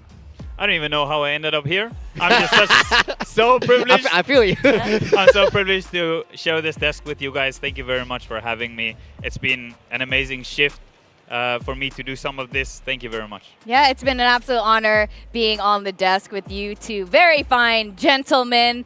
I want to thank our casters as well. We had 4 fantastic gentlemen on the mic casting us through some phenomenal, memorable games. But it's time to close it out. Thank you, production. Thank you, everyone. I'm your host, Victoria, joined by Big Time and Ewok. And everyone, have a fantastic evening ahead, and we'll see you back in Valorant Champions Tour Pacific 2026. Good night.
What's on your mind?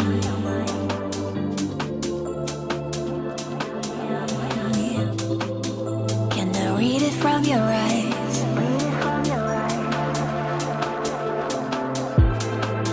Can we lay here and make the time stand still?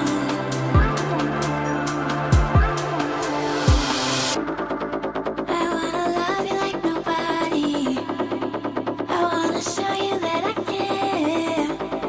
I wanna love you like nobody else, nobody else. I wanna love you like nobody. I wanna show you that I care. I wanna love you like nobody else, nobody else.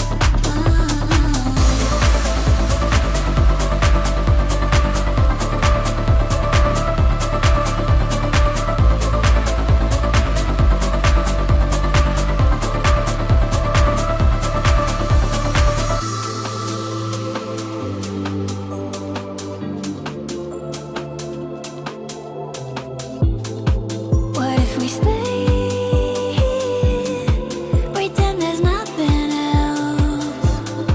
I feel the endorphins keep rushing in, rushing in. I feel the endorphins keep rushing in, rushing in. You show me light in the dead of night. You show me light in the